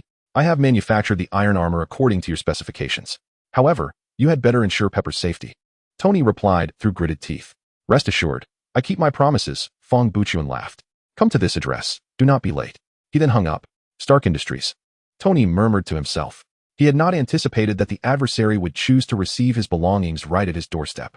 This individual was either relying on something or was simply a fool. From his cautious demeanor, it was evident that he belonged to the former category. Stark Industries? I understood Tony's murmurs. It was likely that Fong Buchuan had already conspired with Obadiah. At the entrance of Stark Industries, Pepper stood awaiting. Hey, Pepper, are you all right? Tony, having driven swiftly to the scene, was pained to see Pepper standing at the doorway. He instinctively moved forward, yearning to embrace her, but Pepper evaded his hug. Taking a small step back, that minor retreat inflicted a profound wound. Pepper, are you under control? Tony's expression darkened as he recognized her actions. Where's the iron suit? Hand it over, Pepper replied coldly. Where's Fong Buchuan? Upon hearing this, Tony opened the case in his hand, revealing the iron suit within, and then inquired. Where's that scoundrel? Give it to me, or you will die. Upon finishing her sentence, Pepper produced a dagger from within her garments, poised to slash at her neck. Observing her movements, Liu Bai made a swift decision, unleashing telekinesis to propel a series of cards towards Pepper's wrist. With a sharp sound, as the cards flew towards her, Pepper instinctively attempted to evade, yet was still grazed, causing the dagger to clatter to the ground. Quick as a flash, Tony seized Pepper, restraining her. You, Tony, taken aback, was startled by the absence of her familiar fragrance, a distinct quality that had drawn him to her. This is not Pepper. It was too late. Fong Buchuan, aware of his exposure, remained unfazed, having already approached the case in Tony's grasp. Though Fong Buchuan may not possess the physical prowess of Liu Bai, a being beyond human, he was certainly more formidable than a technological superhero like Tony. Thank you, Fong Buchuan murmured, snatching the case from Tony's hands. Just then, a sleek black vehicle glided into view, its doors swinging open. Fong Buchuan dashed towards it, diving inside before it sped away. Unanticipated, this individual's abilities extended beyond mere enchantment. He could shapeshift. The entire sequence unfolded with remarkable swiftness, leaving even Liu Bai momentarily stunned. They had continuously guarded against Fong Buchuan's allure, yet he had managed to deceive them. Now, they had uncovered another of his capabilities, transformation. It was indeed surprising that someone possessed the ability to assume another's appearance. Tony, upon realizing this, marveled at the revelation, acknowledging that had he not been so intimately familiar with Pepper, he would have failed to recognize the ruse. Enchanting, voice modulation. Fong Buchuan, what is the true nature of your bloodline? Liu Bai pondered quietly. Chapter 12. Liu Bai's concern. Damn it, we failed to catch up. Tony struck the steering wheel with force, expressing his frustration. Moreover, if he can shapeshift, then our carefully laid trap is rendered useless. The Iron Man suits are custom-made. Much like clothing, different individuals require different sizes. Wearing ill-fitting attire is undeniably uncomfortable. Such weaponry demands even more precise specifications. The suit that Tony gifted to Fong Buchuan was, in fact, tailored to his own measurements. However, now that Fong Buchuan possesses the ability to transform, this limitation is rendered nearly irrelevant. The damage to the battle armor, coupled with the loss of Pepper, ignites his fury. Since Fong Buchuan dared to approach alone, it is evident he was well prepared. Tony was not surprised by Fong Buchuan's escape. He merely needed to enchant a few individuals to obstruct Tony's vehicle. Currently, his greatest concern lies in the potential alliance between Fong Buchuan and Obadiah. He has not forgotten Obadiah's fervent obsession with the Iron Man armor. In the original narrative, Obadiah managed to create that iron automaton using only a dilapidated Mark I suit. Although the iron automaton was far from aesthetically pleasing, it undeniably served as a formidable war machine. The sole obstacle obstructing Obadiah was the issue of energy supply. Should Fong Buchuan and Obadiah collaborate, they might indeed resolve the energy supply dilemma, enabling mass production of the iron automaton. At this moment, Liu Bai's expression turned grave. His suspicion stemmed from sound reasoning. Logically, by rescuing Iron Man directly, he should have slightly altered the course of events. However, he had not received any indication of a narrative shift. It is highly probable that Fong Buchuan had gained the narrative alteration. Once he realizes that the main quest is merely a fade, the likelihood of collaboration with Obadiah escalates significantly. With this thought in mind, Liu Bai addressed Tony. Can you establish contact with S.H.I.E.L.D. and Obadiah? The sooner, the better. I can reach out to S.H.I.E.L.D. immediately. Ever since I returned from the cave, I have been hounded by their agents. Yet, I must admit, their information network is impressively extensive. But Obadiah? Tony appeared puzzled. Obadiah is the mastermind behind your abduction. How else do you think that so-called group of freedom fighters could effortlessly track your movements, even knowing which vehicle you were in? Moreover, many of Stark Industries' weapons have fallen into Obadiah's hands, which he has sold to those armed factions. Liu Bai responded. You have been deceived all along. Oh, how astonishing. How do you know these details so well? Did you foresee all of this? Tony exclaimed dramatically. You are more terrifying than Fong Buchuan. Surely you cannot predict my bathroom breaks as well. Upon hearing this, Liu Bai chuckled awkwardly. Even at this juncture, you still managed to jest. Truly, you are remarkable. Nonetheless, that was Tony's nature. No matter the circumstances, he could maintain a light-hearted demeanor, which is one of the many reasons people are fond of him. Hello, is this Agent Phil? Without further ado, Tony retrieved his phone and dialed. Hello, Mr. Stark. We are delighted that you finally have time to meet us. Can we find a place to discuss your experiences in the cave in detail? By the way, remember not to forget to bring Liu Bai. We are quite intrigued by him. Agent Phil's voice echoed from the other end. No. I believe you have misunderstood. I did not seek you out for that matter. Tony paused, intending to continue, but was interrupted by Liu Bai. Allow me to speak with them. Liu Bai took the phone from Tony's hand. Agent Phil, this is Liu Bai. I urgently require your assistance regarding a critical matter. I would like you to investigate the whereabouts of Fong Buchuan. I will send you the detailed information shortly. This is of utmost importance, and I implore you to act immediately. Only by resolving this issue can we discuss the Avengers. Liu Bai spoke in one breath before hanging up. On the other end, Agent Phil was momentarily taken aback. How did he know we were preparing to form the Avengers? This was still in a highly confidential stage. Shaking his head, Phil's curiosity about Liu Bai deepened. With the call ended, Liu Bai returned the phone to Tony, saying, "Please call Obadiah again to probe the situation." Without hesitation, Tony dialed Obadiah's number once more. Despite his feigned nonchalance, he was deeply troubled. The iron suit had been stolen, leaving him without his sole support, and Pepper's safety was now uncertain. "Hey, Tony, I can't believe you returned without coming to see me. I am quite displeased." Obadiah greeted with a smile upon the call's connection. Without engaging in pleasantries, Tony inquired, "Where are you? I need to meet with you. You know, with the armed attack on you, your life hanging in the balance has significantly impacted the company's stock prices." "I am currently tied up," Obadiah replied. "Look, I have a pile of documents to attend to. I will hang up now, but I shall visit you when time permits." Beep, beep, beep. Obadiah abruptly ended the call. It seemed evident that they were colluding. Liu Bai, having witnessed Obadiah's words, shattered any remaining hopes he harbored. A man as greedy for wealth and power as Obadiah had not even considered checking on Iron Man after his return. It was he who orchestrated the attack on Tony. Such a reaction was exceedingly abnormal. It was clear that Obadiah was entangled in something dubious. Tony, too, sensed the anomaly. The previous Obadiah had been his ever-present shadow, yet his current demeanor was altogether peculiar. Observing the concern etched on Tony's face, Liu Bai reassured him, "Tony, worrying is futile. We must focus on strengthening ourselves swiftly to confront the impending crisis." "I know you are right, but..." Tony sighed, ultimately saying nothing as he stepped into the underground laboratory. Liu Bai understood. After all, if Guiying were captured, he too would be filled with rage and anxiety. However, this only solidified his resolve. He must procure a suit of iron armor for Guiying.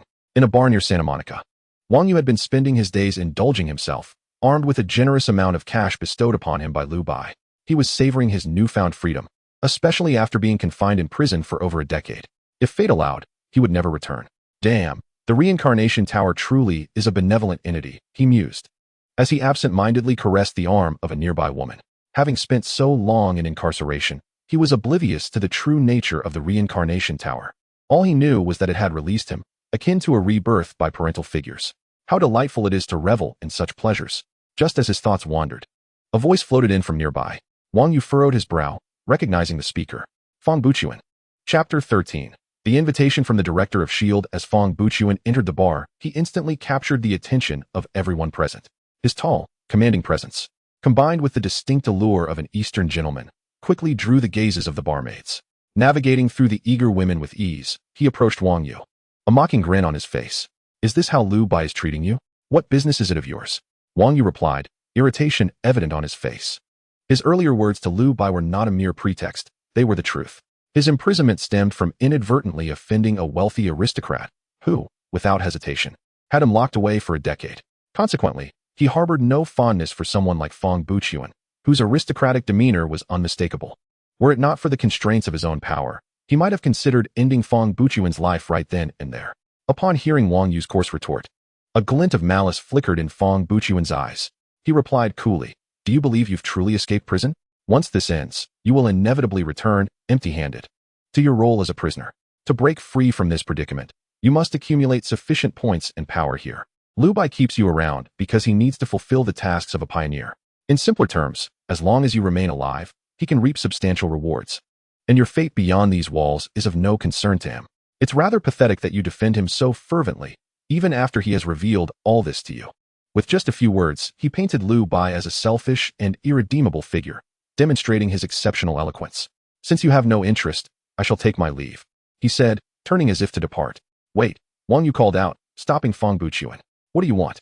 With his back turned to Wang Yu, Fong Buchuan revealed a subtle smile, knowing he had hooked his prey.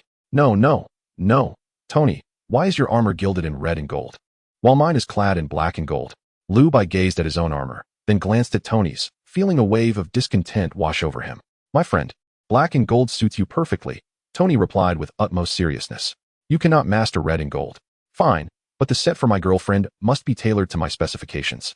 "You cannot take liberties," Liu Bai said with a hint of exasperation. "I wish to surprise him." "Haha, rest assured, I understand," Tony chuckled, patting Liu Bai's shoulder with a knowing smile. "Now let us give it a try." With that, Tony began to don the armor. Outside, the night had fully enveloped the city, the darkened sky ideal for flight.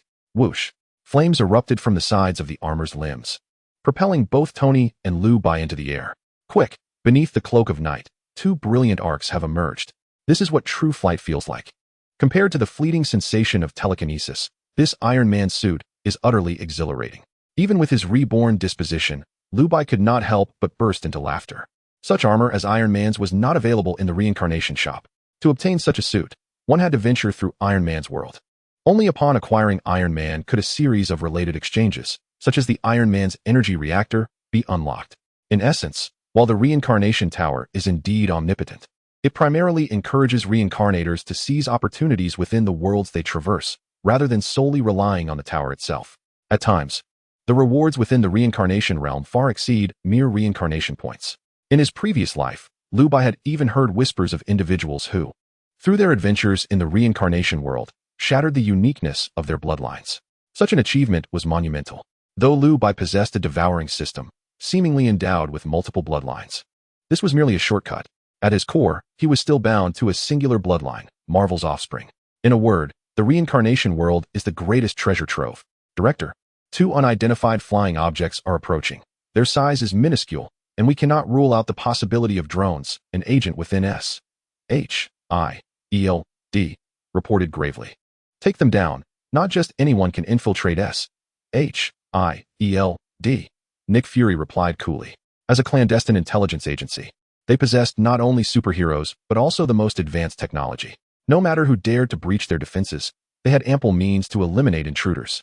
In an instant, various weaponry, including missiles, were launched towards Tony and Liu Bai's armor. Tony, incoming attack. Be cautious, Liu Bai warned, then focused intently on the battle before him. Buzz, buzz, buzz. Missiles whizzed perilously close to Liu Bai's armor. This was not merely a testament to Liu Bai's skill. Rather, he was conducting an experiment, testing the boundaries of telekinesis against the Iron Man suit. Through the guidance of telekinesis and the automatic analysis of the iron suit, he was able to effortlessly evade various attacks. Furthermore, utilizing telekinesis, he could recalibrate the missiles fired from the iron suit, enhancing their targeting capabilities. Even if a missile had already been launched and evaded by the enemy, he could still maneuver the projectile mid-flight. This significantly augmented both mobility and lethality. Excellent. Liu Bai was thoroughly satisfied with this outcome. The 2 suits presented a stark contrast, one pristine and unblemished, the other marred with scars. Bang, bang. As they bypassed S.H.I.E.L.D.'s gunfire, Tony and Liu Bai shattered the glass of the S.H.I.E.L.D. headquarters, standing before the director himself. The agents within S.H.I.E.L.D. were immediately on high alert. One drew a firearm, aiming it at Liu Bai and Tony. Among them the renowned Black Widow, Natasha. Liu Bai, your adaptability is truly remarkable. Tony, removing his helmet, revealed his true identity. Just a clever trick. He replied with a smile, also discarding his helmet, extending his hand toward Nick Fury. Hello, Director, we've conversed over the phone. Upon seeing the newcomers, Nick gestured for his subordinates to lower their weapons, shaking Liu Bai's hand with a smile. Your entrance was quite unique. I've done my research on you. My interest in you may even surpass that of Tony Stark. Nick continued with a grin. I've reviewed the combat data from Colonel Rhodes. You possess formidable abilities, seemingly bordering on immortality, along with other potentials. Would you be interested in joining us? Liu Bai did not respond directly. Instead, he shifted the conversation. Director Nick, the Eastern gentleman accompanying me is exceedingly dangerous. Just days ago, he not only deceived Tony into developing the new generation of armor, but also conspired with Obadiah. You should be well aware of the kind of person Obadiah is. What course of action do you propose? Chapter 14. Hawkeye's hostility. I hope S.H.I.E.L.D. can assist us in apprehending this individual, Liu Bai stated assertively, his tone unwavering. Just based on you? Before Nick Fury could speak, a mocking voice interjected. Liu Bai turned toward the source, already discerning the identity of the speaker, Hawkeye, a member of the original Avengers. Without a reply, he remained silent, observing Nick Fury, as if Hawkeye's identity was insufficient to warrant his words. Seeing Liu Bai's arrogance, Hawkeye suppressed his rising anger and spoke again. You, an unidentified Eastern man, have intruded here today, which is ample reason to incarcerate you, yet you still dare to speak so boldly? In Hawkeye's perspective, S.H.I.E.L.D. was a special government agency, akin to the historical Jinji. Moreover, Nick Fury was poised to assemble the Avengers, a premier group within that agency, of which he had already secured a place. Yet today, he learned that director Nick Fury intended to incorporate this Eastern man into the Avengers, even ranking him above himself and Natasha, a notion he found utterly intolerable. Why do you harbor such animosity towards me? Observing the fervent Hawkeye, Liu Bai found it somewhat amusing. Among the agents present, he could readily identify only three: Director Nick Fury, the Black Widow Natasha, and Hawkeye Clint. Thor, Loki, and Captain America were conspicuously absent. This indicated that, at this moment, the Avengers comprised only Hawkeye and Black Widow. It was not that he underestimated Hawkeye. After all, Captain America and Black Widow were both enhanced individuals, their physical prowess surpassing that of ordinary humans. One was a national symbol, while the other was a captivating beauty, possessing memorable attributes. As for Hawkeye, in his eyes, he was merely a superfluous character, rather weak. I merely wish to inform you that S-H-I-E-L-D is not a place where anyone can waltz in uninvited, Hawkeye retorted coldly. The agents present did not attempt to mediate Hawkeye's provocation, including Director Fury himself. Clearly, they had all heard the rumors. Tony Stark was one thing. He was a household name, even setting aside his formidable armor. His genius intellect alone would suffice to earn him a place in the Avengers. As for Liu Bai, his status remained ambiguous. Ultimately, he was merely an outsider. It seemed that the lineage of the son of Marvel did not guarantee acceptance among the righteous. Observing the evident hostility from S-H-I-E-L-D, Liu Bai pondered silently. Clearly, the son of Marvel's influence had not come into play. If it had, the reactions of Tony and Rhodey would have been more favorable. Must the atmosphere be so charged with tension? Noticing the situation escalating, Tony hastily intervened. We've already made our introductions. This does not concern you, Stark, Hawkeye replied coolly. He held a certain respect for Tony Stark, given his formidable reputation. There was no need for him to escalate matters with Tony. Director Fury, will you not reign in your subordinate? Liu Bai inquired, turning to Nick. In our Eastern culture, we have a saying, a guest is a guest. This is hardly the manner of hospitality. At this, Director Fury finally spoke up. I understand from Phil that you are aware of our Avengers initiative. You possess considerable potential. My assessment of your abilities even surpasses that of Hawkeye. However, Fury's tone shifted. You are ultimately not one of us. To join the Avengers, you must earn the respect of your peers. As soon as he finished speaking, a cacophony of murmurs erupted in the room. It was indeed true. Director Fury's evaluation of this Eastern individual was higher than that of Hawkeye. No wonder Hawkeye was so incensed. Hearing the whispers, Hawkeye, already agitated, drew his bow and aimed it at Liu Bai, declaring, whether one is strong or not can be determined through a contest. I fear you may lack the courage. The clay figure still bore a hint of indignation. In response to Hawkeye's repeated provocations, Liu Bai decided against further restraint and stated plainly, since this is a contest, there must be a wager. Should I emerge victorious, S-H-I-E-L-D must assist me in capturing that Eastern man. And if you lose? Hawkeye retorted bitterly. Do as you please, Liu Bai replied indifferently. But you won't have that opportunity. Upon hearing this, Hawkeye was undeterred. He drew his bow and fired 3 arrows towards Liu Bai. Each of these arrows was specially engineered, imbued with various capabilities. Moreover, he was one of Nick's elite agents. Both his reflexes and physical prowess had reached the zenith of human capability. He was not merely a super soldier. He surpassed one, which was precisely why Nick had welcomed him into the Avengers. Unfortunately for Hawkeye, Liu Bai was his nemesis. Too weak, Liu Bai remarked, standing still, not even lifting a finger. The 3 arrows whizzed past him, missing entirely. Those present, all top-tier agents, were acutely aware of Hawkeye's exceptional precision. It was said that even in the dark of night, he could strike without fail. The arrows were not inaccurate. Their trajectories had been altered. Natasha noticed the subtlety. The deviation was minuscule. Had it been a fraction more, they would have struck his head. Yet he displayed no signs of panic. This man was either exceedingly confident or foolishly naive. From his words, it was evident that he was no fool. Natasha regarded Liu Bai, her gaze sparkling with intrigue. Not only she, but all the agents present, renowned for their discerning acumen, recognized the intricacies at play. In that instant, their perception of Liu Bai transformed from disdain to admiration. It was at this moment that the true potential of the Marvel progeny was realized. As long as you acknowledge me, you belong to me. What they did not know was that Liu Bai possessed not only telekinesis but also an immortal essence. Even if his telekinetic interference failed and an arrow struck his head. What of it? You bastard! Hawkeye roared, charging forward with his arrows, intent on engaging Liu Bai in close combat. Liu Bai's calm demeanor and the murmurs of the crowd thoroughly incensed the burly man. After all, who would grapple with a warrior? Come at me. Liu Bai welcomed the confrontation, relishing the prospect of melee combat over ranged attacks. Striking flesh was far more gratifying. Even if he could not dispatch Hawkeye, he would ensure the latter understood that being a villain was no simple task. The clash of their bodies echoed with a series of resounding thuds. To the onlookers, it appeared that both were evenly matched, yet only Hawkeye understood the true agony of the encounter.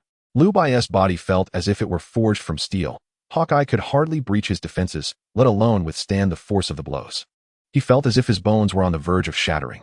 Yet, the scheming Liu Bai wore a grave expression, intermittently emitting cries of anguish that led one to believe a fierce battle ensued between the two.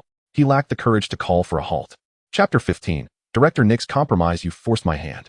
As Eagle Eye witnessed Liu Bai treating him like a mere plaything, a flicker of ruthlessness surged within him. He observed Liu Bai advancing with clenched fists, knowing that evasion was futile. Thus, he abandoned defense altogether and tightly embraced Liu Bai's frame. Then, the onlookers beheld a gleaming blade emerge from Eagle Eye's mouth, aimed directly at Liu Bai's throat. How could Eagle Eye be so ruthless? The agents, including Natasha, felt a tightening in their chests upon witnessing his actions. The blade was exquisitely crafted, not only ideal for concealment, but also exceedingly sharp. Its material, second only to adamantium in hardness, could effortlessly slice through any part of the human body with but a gentle stroke. While elite agents typically possess such weapons, they seldom resorted to them, using them only as a last resort in dire straits. Be careful. Even Tony, a mere bystander, sensed the gravity of the situation and offered a tense warning. At this point, any attempt at rescue was evidently too late. Humph! Liu Bai let out a cold snort, his gaze gradually chilling. He was acutely aware of Eagle Eye's intentions. Through telekinesis, he could distinctly perceive the fluctuations of Eagle Eye's emotions. Although not to the extent of mind reading, he discerned the malice lurking within. Then, do not blame me. Empowered by his immortality, Liu Bai harbored no fear of Eagle Eye's assault. However, Eagle Eye's provocative behavior had undeniably crossed a line. If one wishes to take my life, they must be prepared to pay the price. In nearly the same instant, Eagle Eye's blade sliced through Liu Bai's throat, while Liu Bai's fists collided forcefully with Eagle Eye's shoulders. Boom! Eagle Eye was hurled several meters away, collapsing to the ground, his fate uncertain. Yet, Liu Bai remained rooted in place, utterly unmoved. The wound on his throat healed at a visibly rapid pace, returning to its original smoothness in mere moments. Ah! The ejected Eagle Eye emitted a series of heart-wrenching screams. His hands were shattered, clearly rendered useless. Even if he were to recover, he would likely never wield a bow again. If you wish to kill me, you must be prepared for the consequences, Liu Bai stated coldly, his expression devoid of warmth. With the aid of telekinesis and his formidable immortality, he could effortlessly shatter mere flesh at will.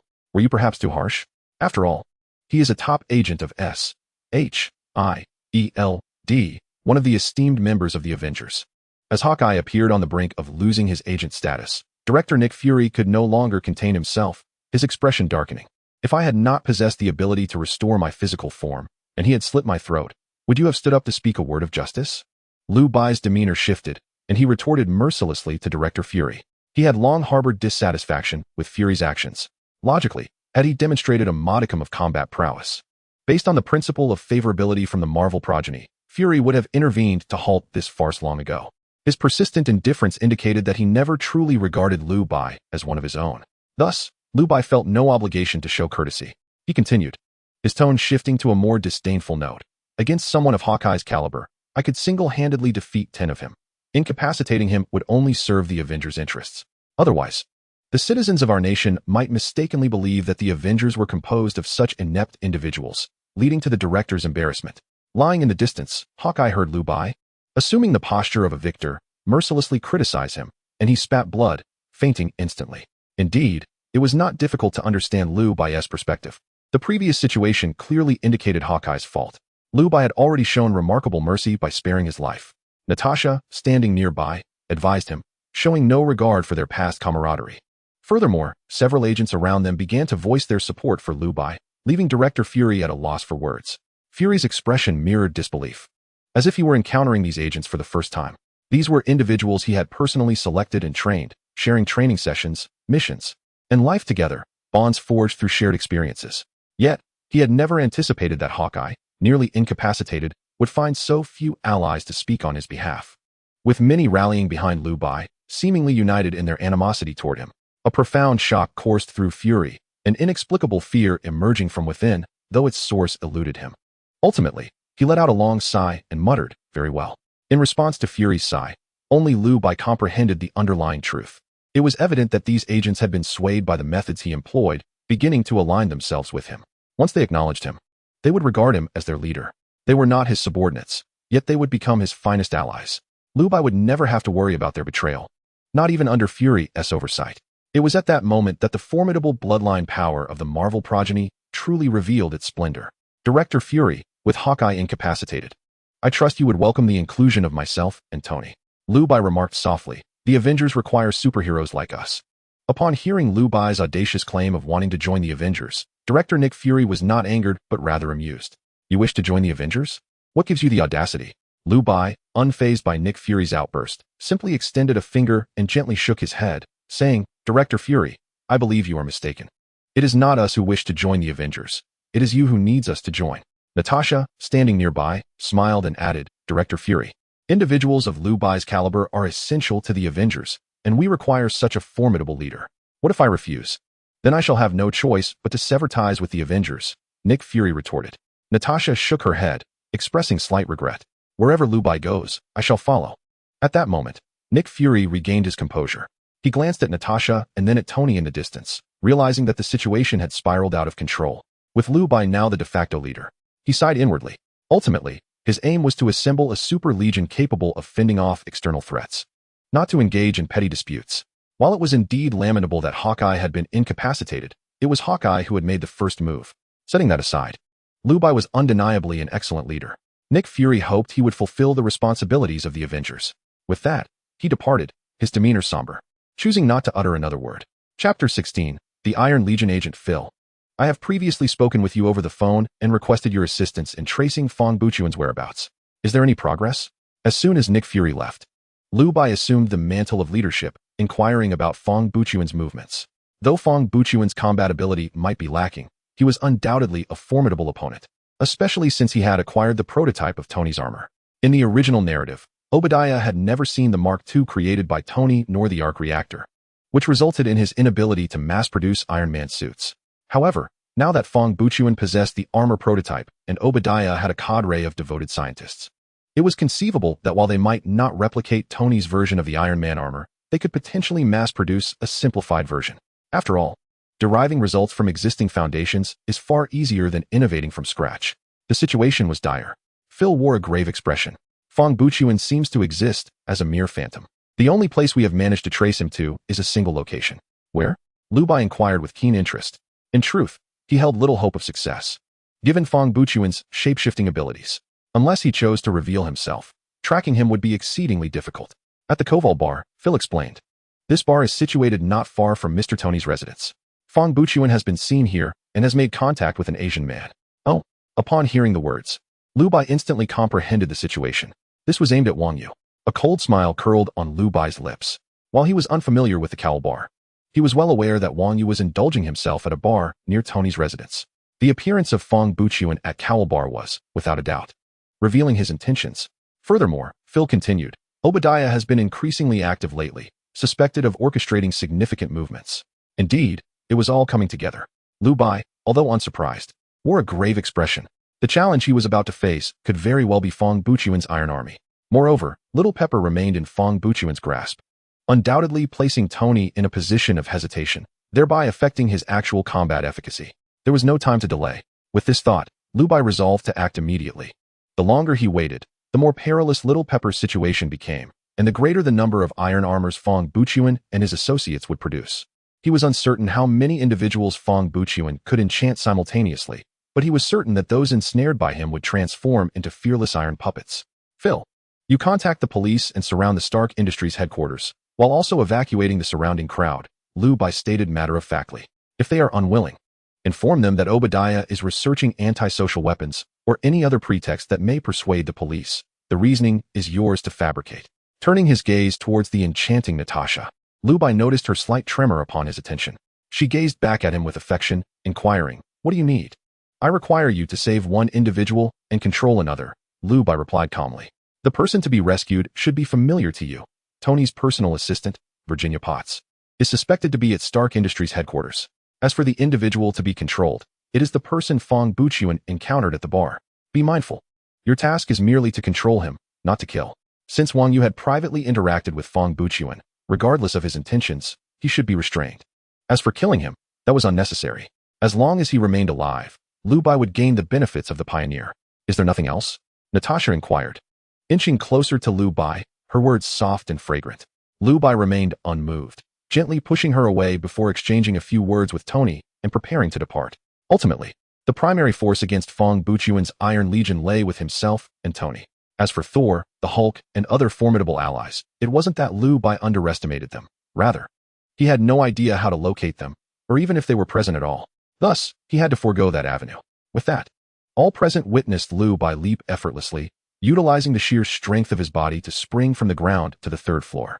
In that moment, the agents in attendance once again reassessed their perception of Liu Bai. Stark Industries Headquarters, District 26. In the original text, Obadiah's steel armor manufacturing location is in Zone 16 of Stark Tower. However, Fong Buchuan would not make such a glaring mistake. So he persuaded Obadiah to relocate the research site to the fictitious Zone 26. Zone 26 was originally a clandestine area where Obadiah concealed his hidden artifacts, a zone that does not exist on any blueprints of Stark Tower. Now, it has been transformed into a manufacturing base for the iron armors. Aside from the initial model, a total of 5 iron armors have been produced. Yet, time is of the essence. Apart from the first model, the others are not yet capable of flight. A researcher, appearing to be an assistant, reported to Fong Buchuan. At this moment, Stark headquarters was entirely under his control.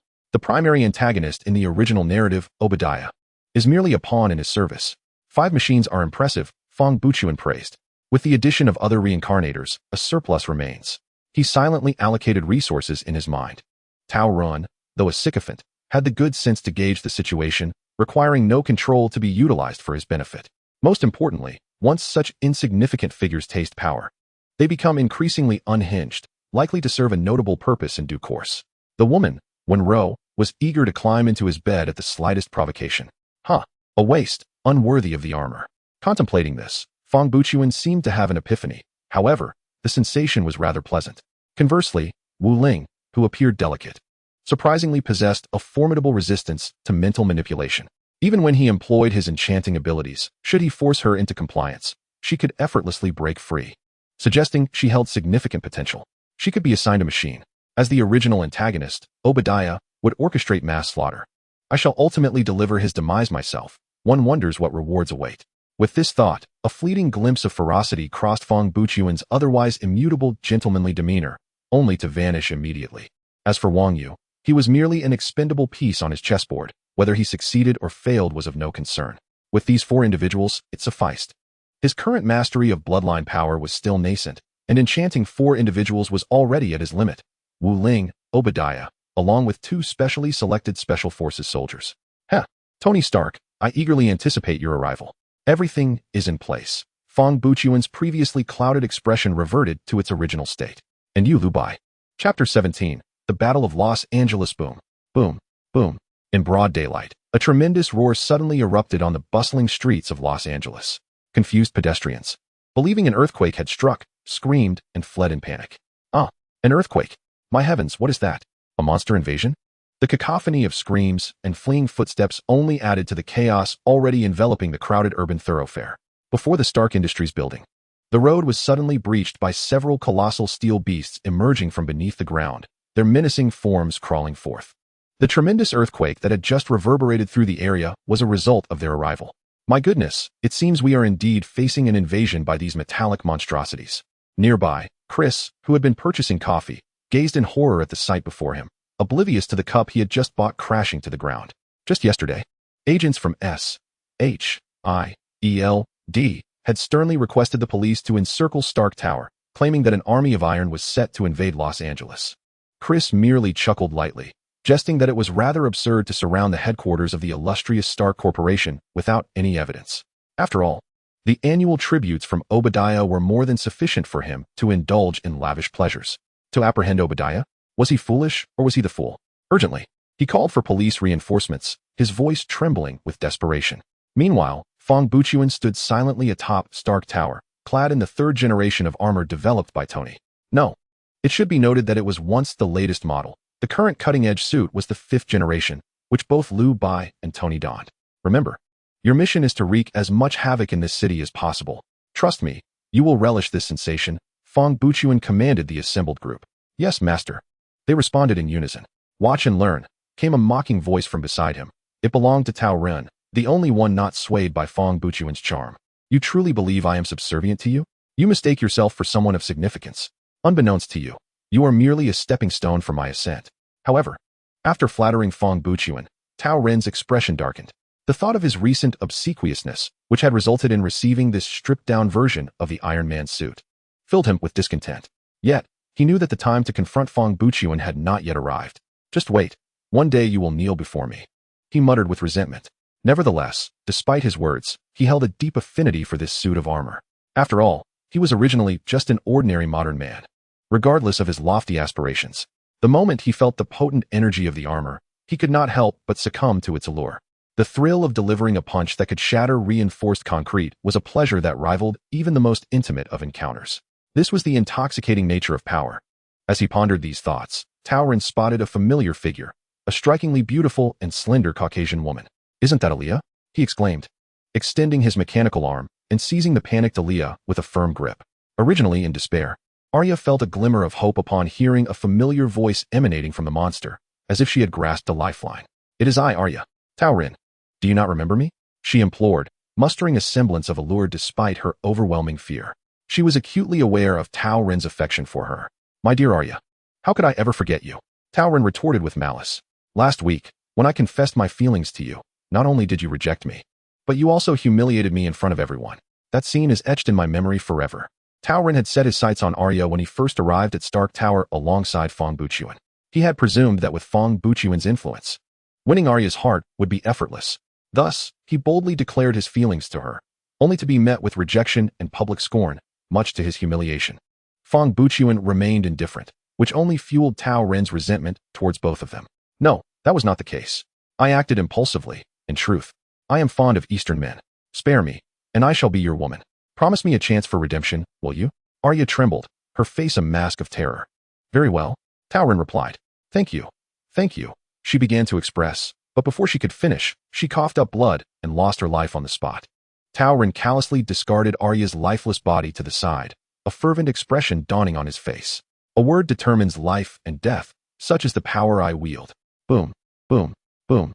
Tao Ren, piloting the Iron Tyrant, unleashed chaos.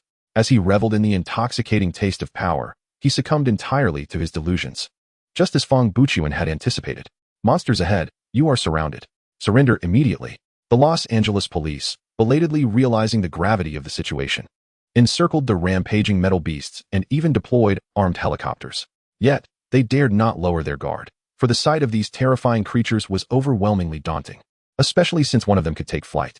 However, the monsters offered no reply, instead responding with a barrage of cannon fire. Boom, boom, boom. "Liu Bai. We have rescued Pepper. She is hidden in Sector 26 of Stark Tower," Natasha conveyed over the phone. "Thank you for your hard work." Liu Bai's voice was as refreshing as spring breezes, causing a blush to bloom on Natasha's delicate face, and she could only respond with a soft hum. At this moment, Liu Bai remained oblivious to Natasha's thoughts, feeling a tinge of helplessness. In truth, he did not care whether Pepper was alive or dead. Yet Tony would undoubtedly feel otherwise. If Pepper were not rescued, it would inevitably strain his friendship with Tony. Although he held a high regard for Tony, Pepper Potts also occupied a significant place in Tony's heart. To diminish Tony's affection for himself over such matters seemed utterly unworthy, especially considering the reliance he had on Tony. Pepper had successfully rescued Tony. Now, let us make our entrance like heroes. "Liu Bai, I owe you a favor. Frankly, I am unsure how to express my gratitude." "It's nothing. We are brothers," Liu Bai replied with a faint smile. "Indeed, we are brothers." Tony was not one to be overly sentimental. Some matters were best left understood without further elaboration. Thus, clad in their number 5 suits, the two made their way to the heart of the battlefield. "You have arrived." Standing atop Stark Tower, Fong Buqian opened his eyes. Chapter 18. The Nine-Tailed Fox. "Liu Bai, I have awaited your arrival for quite some time." Fong Buqian removed his helmet, revealing his original visage, regal and elegant as ever. Even Liu Bai could not help but acknowledge that Fong Buqian was indeed a remarkably charismatic individual. However, while he silently admired him, he did not let it show. "You look far more dashing today than on that day when you were being chased by a group of freedom fighters." "Huh. You flatter me," Fong Buqian replied with a mild smile, unfazed by the remark. "My lineage is of the highest nobility, so noble that you cannot even begin to fathom. You have no idea who you are conversing with. Undoubtedly, the more powerful the bloodline, the greater the initial restrictions, yet that was a reality. However, all of that was now behind him. With the Iron Man suit, I possess enough strength to sustain myself until my bloodline advances, unlocking various extraordinary abilities. Yet, how could you dare to compete with me? I sense no trace of bloodline power within you. You are merely an ordinary individual. It is quite hard to believe that as a pioneer, you are so weak. Upon finishing his words, Fong Buchuan shook his head slightly, his disdain unmistakable. Oh. Upon hearing Fong Buchuan's words, Liu Bai felt a twinge of surprise. If the son of Marvel was merely an ethereal bloodline, my immortality and telekinetic enhancements were quite tangible. Could it be that Fong Buchuan failed to perceive them? He did not think Fong Buchuan was intentionally belittling him. After all, such innate arrogance could not be feigned, and Fong Buchuan likely held no interest in deceiving him. I find it rather intriguing. What bloodline have you obtained that grants you such confidence? Enchantment, transformation, let me take a guess. Could it be that of a fox spirit? Liu Bai teased. Fong Buchuan's brows furrowed slightly, seemingly taken aback. Your guessing skills are rather impressive. By heavens, you truly are a fox spirit. Liu Bai was astonished that his casual remark had indeed hit the mark. A noble bloodline, a fox spirit. As he pondered this in his mind, a sudden realization struck him, and he could not help but exclaim, the nine-tailed fox. The bloodline of the nine-tailed fox is, without a doubt, of unparalleled nobility. In his previous life, Liu Bai was merely a mediocre reincarnator who happened to exist at the twilight of an era. Yet he was well aware of the illustrious bloodline of the nine-tailed celestial fox. This lineage was not only noble, but also exceedingly rare, unattainable through mere exchange. It could solely be acquired within the realm of reincarnation. The nine-tailed celestial fox, with its 9 tails, awakened a distinct ability with each tail it manifested, boasting a prowess that rivaled even Liu Bai's own innate advantages. His profound understanding stemmed from the existence of a formidable reincarnator on the reincarnation leaderboard, whose bloodline was that of the 9-tailed celestial fox. However, due to its ability to shapeshift, no one had ever beheld its true form. This 9-tailed celestial fox was known on the leaderboard as Tamamo no Mei. Oh, you possess some knowledge, Fong Buchuan remarked, intrigued. He continued, it is not too late for you to switch sides. I could spare your life. However, a relationship of equals is out of the question. Being my servant would suffice. Are you dreaming? Liu Bai was taken aback yet remained unfazed. Although the 9-tailed celestial fox theoretically could awaken 9 abilities, the process was ultimately random, leaving a considerable gap between it and his own advantages. Furthermore, his bloodline as the son of Marvel precluded him from aligning with the antagonists. After all, this was the Marvel universe, his domain. Fear, such a notion was non-existent. Since you are so confident, allow me to witness the true strength of the 9-tailed celestial fox. Having discerned Fong Buchuan's real capabilities, Liu Bai felt no need for further hesitation as he piloted his number 5 suit directly towards Fong Buchuan. Foolhardy. Fong Buchuan scoffed as he donned his own armor, engaging Liu Bai in a fierce struggle. Bang, bang, bang. In the skies above, 4 armored suits collided, generating a flurry of sparks. One pair consisted of Fong Buchuan and Liu Bai, while the other comprised Iron Man and the Iron Tyrant, eternal foes from the original narrative. Is this truly the work of mere mortals? I am witnessing a myth. A new era is on the horizon. Even as the streets of Los Angeles lay in ruin, the awe in the hearts of the citizens could not be quelled. After the initial chaos, they discerned that these were not monsters, but a mechanical legion clad in armor, operated by humans. It is imperative to understand that Iron Man's technology is distinct from the Hulk's mutation. This is science, a product capable of mass production, firmly within the realm of humanity. Once this armor becomes widespread, it is difficult to fathom the transformations that the future will bring. Do you hear that? This is humanity. What you protect are these very beings. Even after the city has been ravaged and countless lives have been lost, they will still proclaim the arrival of myths. Do they deserve your guardianship? Fong Buchuan laughed heartily, delivering a powerful blow to Liu Bai. You have become somewhat deranged. Remember, you were once human. Liu Bai let out a cold snort, unceremoniously launching a missile at Fong Buchuan. Enhanced by Liu Bai's telekinetic power, the missile's velocity nearly doubled. Fong Buchuan barely had time to react before he was hurled into the Stark Tower's interior by the explosion's shockwave. Causing the missile to detonate mid-flight is a fundamental application of telekinesis. Remy from Wolverine could merely use playing cards to achieve explosions, let alone such a potent missile. However, employing telekinesis in this manner demands immense energy, placing a considerable burden on Liu Bai. He would not resort to such measures lightly unless absolutely necessary. And his decision stemmed from a genuine murderous intent towards Fong Buchuan. It is important to note that Fong Buchuan's bloodline ranks among the top, even among numerous pioneers. Yet this person regards humanity as mere ants, which leads to dire consequences. As a reincarnator, Liu Bai vividly remembers the chaotic scene when the Reincarnation Tower first emerged. A multitude of pioneers suddenly gained extraordinary powers, and they would no longer remain subservient. In their eyes, humanity was akin to swine. Consequently, society was in a state of extreme turmoil. It was only through the emergence of superpowered individuals across various nations, employing severe and iron-fisted measures, and utilizing advanced weaponry, exchanging lives to eliminate the rebellious reincarnators, that the situation was eventually stabilized, albeit tenuously. In his previous life, Liu Bai had endured such harsh conditions. Relying solely on Gu Ying for companionship, Liu Bai had never harbored any affection for reincarnators who viewed humans as mere insects. With a chilling intent to kill, Liu Bai thought, "Ah, splendid.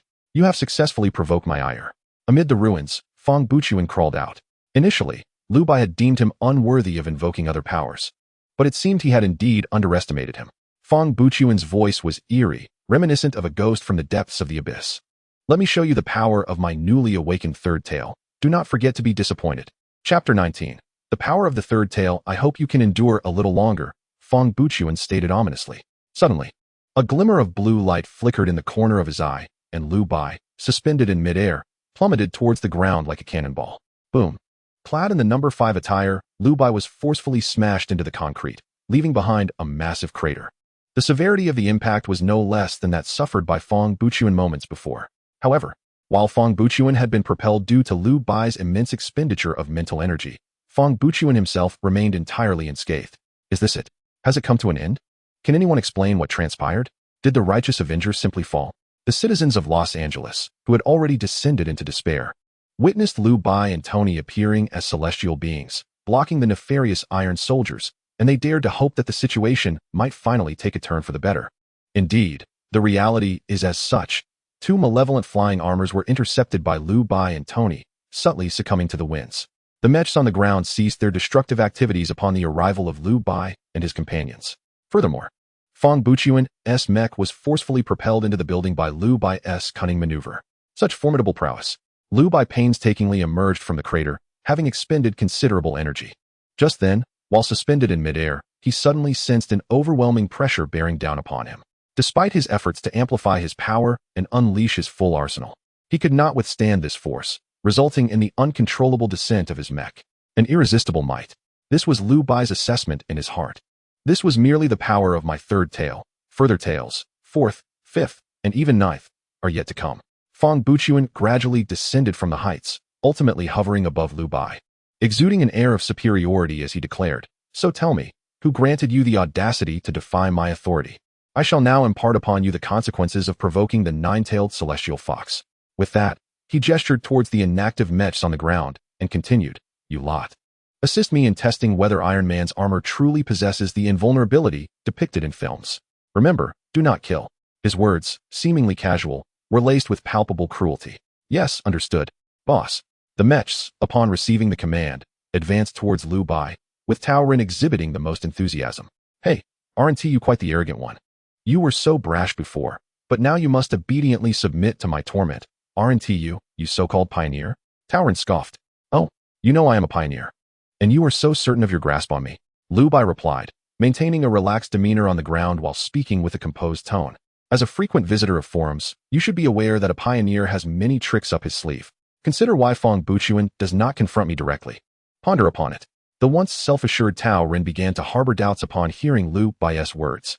Indeed, just moments ago, the two had been engaged in battle.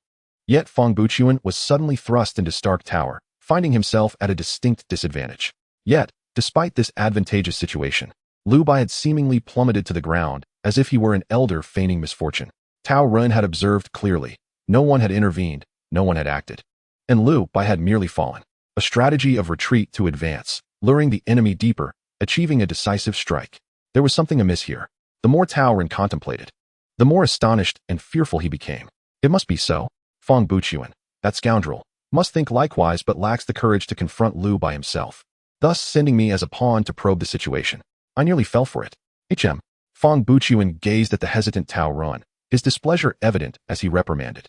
"Tao Ren, why are you dawdling? Hurry up." Despite Fang Buchuan's formidable prowess, he could not fathom the depths of the human heart. He merely presumed that Tao Ren was intimidated by Liu Bai's formidable presence, thus his scolding. Yet, even if he were to discover Tao Ren's true sentiments, he would likely respond with a mere sardonic smile. After all, what value did such a lowly creature as Tao Ren hold for an explanation? However, These words resonated differently in Tao Ren's ears. My suspicions were indeed correct. He is agitated. He is agitated. This conviction solidified within Tao Ren. Nevertheless, the thought of Fong Buchuan's stern methods sent shivers down his spine, and he could only muster the courage to step forward with trepidation.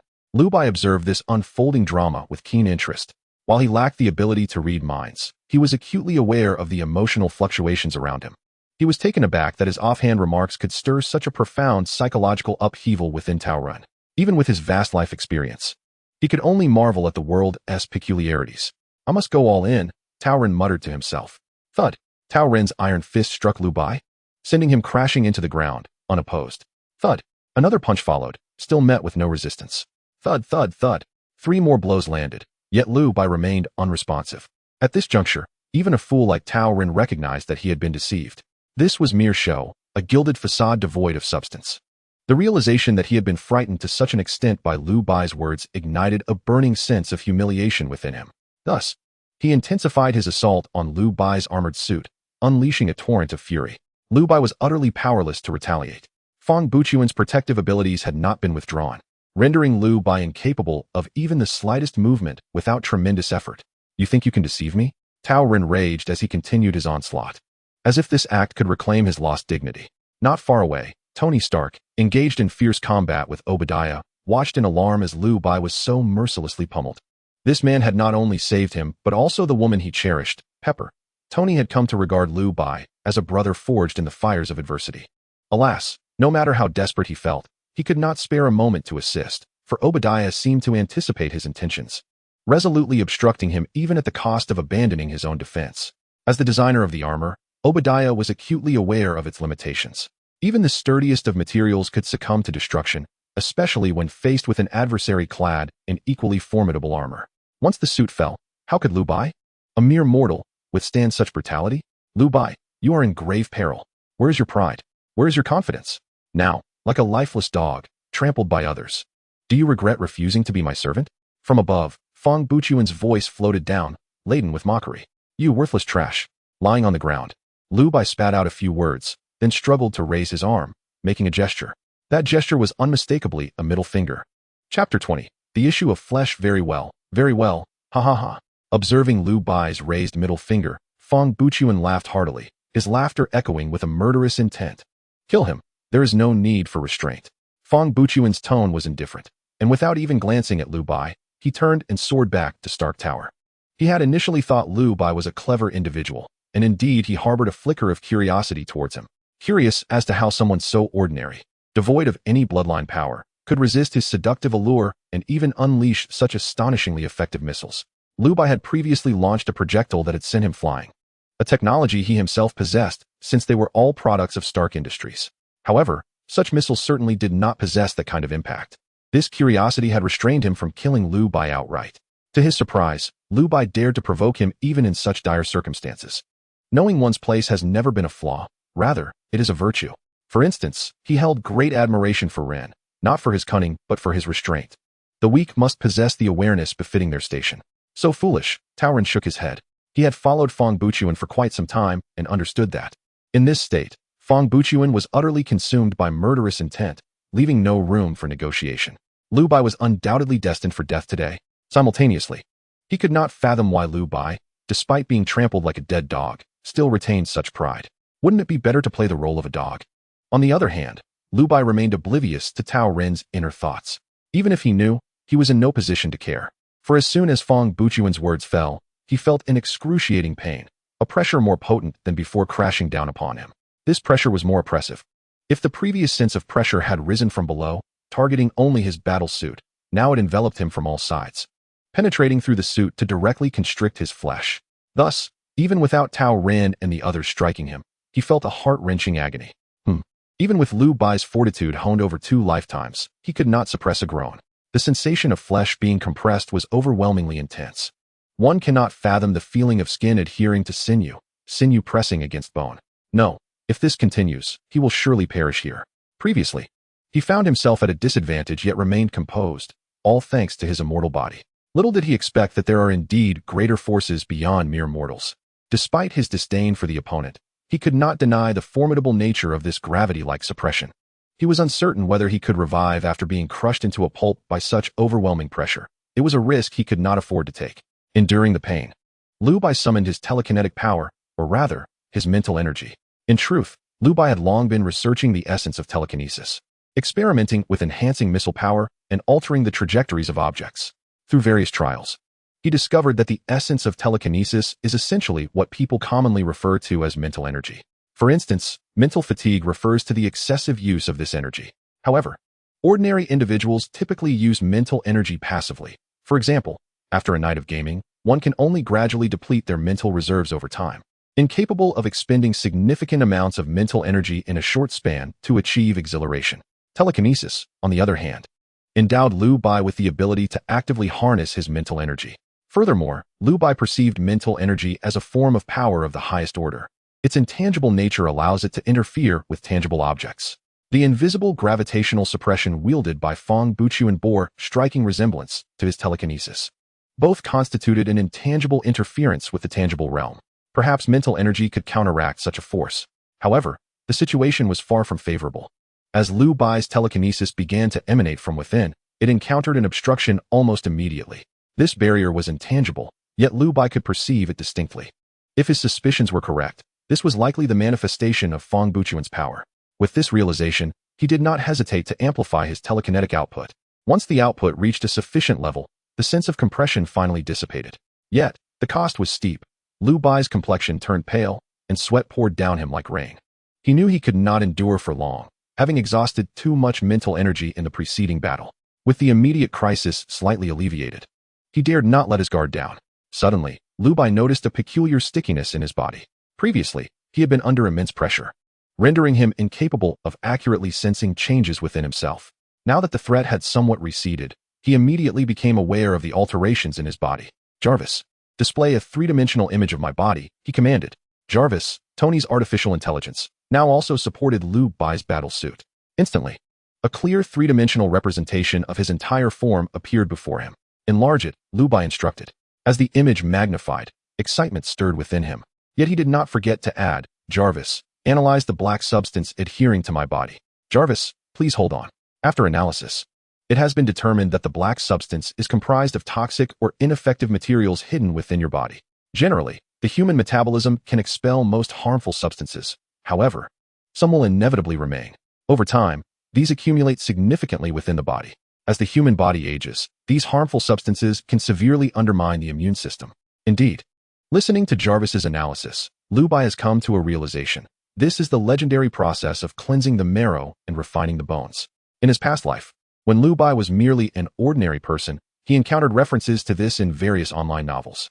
The most widely circulated and recognized being the process of cleansing the marrow and refining the bones. Once the protagonist undergoes this transformation, their formidable life is set to commence. I understand now. Liu Bai pondered briefly and grasped the underlying reason. His physical form is inherently robust and immortal. Theoretically, this should surpass the cleansing of marrow and bones. Yet, in terms of practical effectiveness, it falls significantly short. The legendary cleansing of marrow and bones forges a tightly knit physical body, serving as the initial step towards the path of greatness, and is exceedingly potent. However, apart from a slightly enhanced recovery ability, his immortal body bears no special traits. It is akin to the last encounter with the freedom fighters, where their bullets effortlessly penetrated his flesh. Although eventually expelled, this still indicates a flaw in his physique. Before obtaining immortality, he was but an ordinary individual, as Jarvis noted, accumulating a considerable amount of toxins. While the system granted him an immortal body, the method of bestowal poses a significant issue. Clearly, the system merely conferred the ability of immortality upon his original body rather than completely replacing his previously frail physique. It is comparable to a fine wine diluted with a splash of water. The essence remains, yet the flavor is somewhat diminished.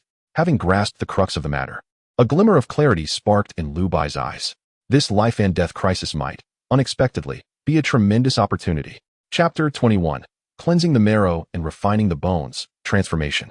The moment he perceived it as a grand opportunity, Liu Bai was instantly invigorated, showing no signs of succumbing to the perilous situation.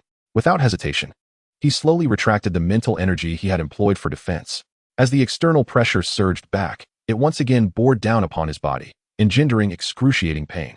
"Jarvis, analyze my physical condition," Liu Bai commanded through gritted teeth. Your current physical status is damage rate at 70%, self-repair rate at 80%.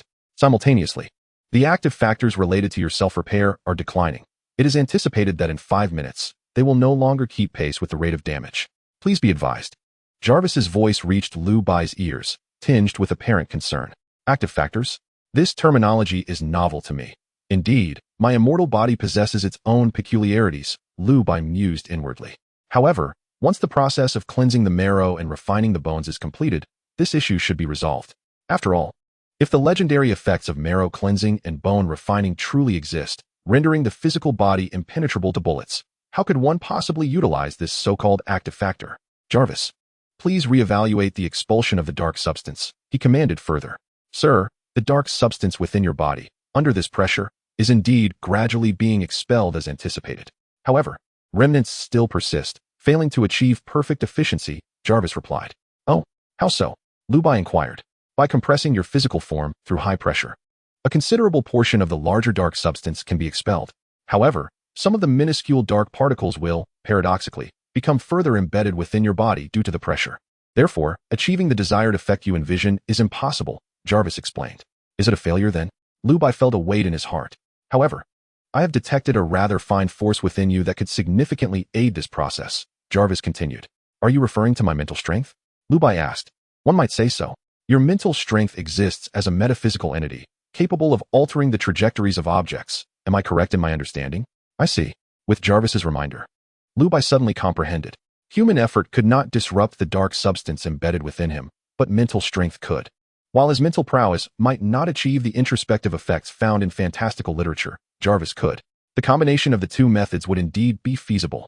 Precisely. You are remarkably astute. Jarvis seemed to grasp Liu Bai's thoughts and complimented him. Let us proceed immediately. After speaking, Liu Bai added, Jarvis, allocate all remaining energy of the battle suit to its defenses and simultaneously shut down the suit's external perception channels, minimizing any potential disturbances to me. From the moment Liu Bai uncovered the secret of marrow cleansing and bone refining to this official commencement, the duration appeared lengthy, but was, in fact, quite brief. Therefore, at this moment, aside from being subjected to Feng Buchuan's gravitational suppression, he had yet to face the onslaught from Tao Ren and others. However, such an assault was inevitable. He needed to perform the cleansing and refining process as swiftly and undisturbed as possible. This was his sole opportunity. Very well. Liu Bai soon lost all perception of the outside world. Meanwhile, outside, upon receiving orders, Tao Ren and the others commenced their attack against Liu Bai. The sounds of various weapons firing and the clashing of steel reverberated in the vicinity. Yet, Liu Bai remained motionless, fully accepting the onslaught. Some citizens witnessing Iron Man being subjected to such pressure began to express their pessimism. Where are you? The heroes inside are battling valiantly. And you cower in the distance like turtles? Such a formidable Iron Man, yet he cannot withstand the onslaught of these grotesque iron monstrosities? Is there truly anyone capable of thwarting this horde? Even the embodiment of justice appears on the verge of defeat. Among those caught in this turmoil are the members of the Avengers. Natasha, observing the unfolding scenes on the internet, felt an intense anxiety gnawing at her heart. It was not that she lacked the desire to rescue Liu Bai. Rather, she found herself utterly powerless. The formation of the Avengers was still in its infancy, and one of the two active Avengers had already been grievously injured by Liu Bai. Even if she ventured forth alone, it would be a futile endeavor. As for the police, a surge of frustration coursed through Natasha's veins. She had long insisted they secure and encircle Stark Tower, yet they treated her warnings with disdain. Now, the heart of Los Angeles lay in ruins, and the enemy remained unvanquished. The very area had become a treacherous zone. Any who dared to step into Liu Bai's domain would be crushed instantaneously, including innocent bystanders. The scene was drenched in bloodshed, a sight most abominable. The higher-ups had now issued orders to deploy weapons of mass destruction, a thought that filled her with dread. What should she do? Meanwhile, within the battle zone, at Liu Bai's location, a faint crack echoed amidst the cacophony of combat, a sound seemingly insignificant in the clamor of war. Yet, Tao Ren felt a thrill of joy at this noise, for it signified something significant. The armor had finally sustained a breach. The initial challenge had been surmounted. The suit operated as a cohesive unit, and a single breach could lead to its complete disintegration. Soon, the armor was thoroughly shattered. He could almost foresee the demise of Liu Bai. A cruel smile spread across Tao Ren's face. Die, he exclaimed. A projectile surged toward Liu Bai, swiftly detonating upon impact. This was the pinnacle of weaponry outfitted on Tao Ren's armor. Only a single shot, yet its power was exceptional. In his eagerness to eliminate Liu Bai, he could hardly contain himself. Fragments of armor scattered in the wake of the explosion, indicating Liu Bai's suit had been utterly obliterated. The so-called pioneer was nothing more than this. Tao Run, witnessing the debris, could scarcely contain his excitement. The pioneer, after all, would fall to someone as inexperienced as himself. Such an achievement would be enough to boast about upon his return. He could no longer restrain his emotions, erupting into laughter. "What joyous tidings have you to share? Speak, so that I may share in your happiness," came a voice, languid and mocking. Tao Run, upon hearing this, instinctively recoiled, incredulity washing over him as he exclaimed, "Why you? Why are you still alive?" "Not at all. Without your armor, why should I fear you? You survived earlier, so now I insist you perish." Tao Ren, in a state of panic, loaded the penetrating rounds into his combat suit and unleashed a barrage of bullets towards Liu Bai. The bullets rained down like they were free, relentlessly targeting Liu Bai. "Your feeble attempts cannot breach my defenses. Please, you are utterly weak," Liu Bai remarked with a calm demeanor, though the fierce glint in his eyes betrayed his seething anger. Today, he was determined to kill. Chapter 22, Tao Ren's demise. From his elevated position, Fang Buqian observed Liu Bai standing resolutely, and an ominous premonition surged within him. He immediately commanded, "Everyone, swiftly eliminate this man." Apart from Tao Ren, the others, enchanted by his influence, heeded the order and charged at Liu Bai. This is the true embodiment of immortality. Liu Bai couldn't help but marvel. Various firearms struck his body, leaving not the slightest mark. Even the specially designed penetrating rounds merely created faint impressions that quickly faded away, including on his head.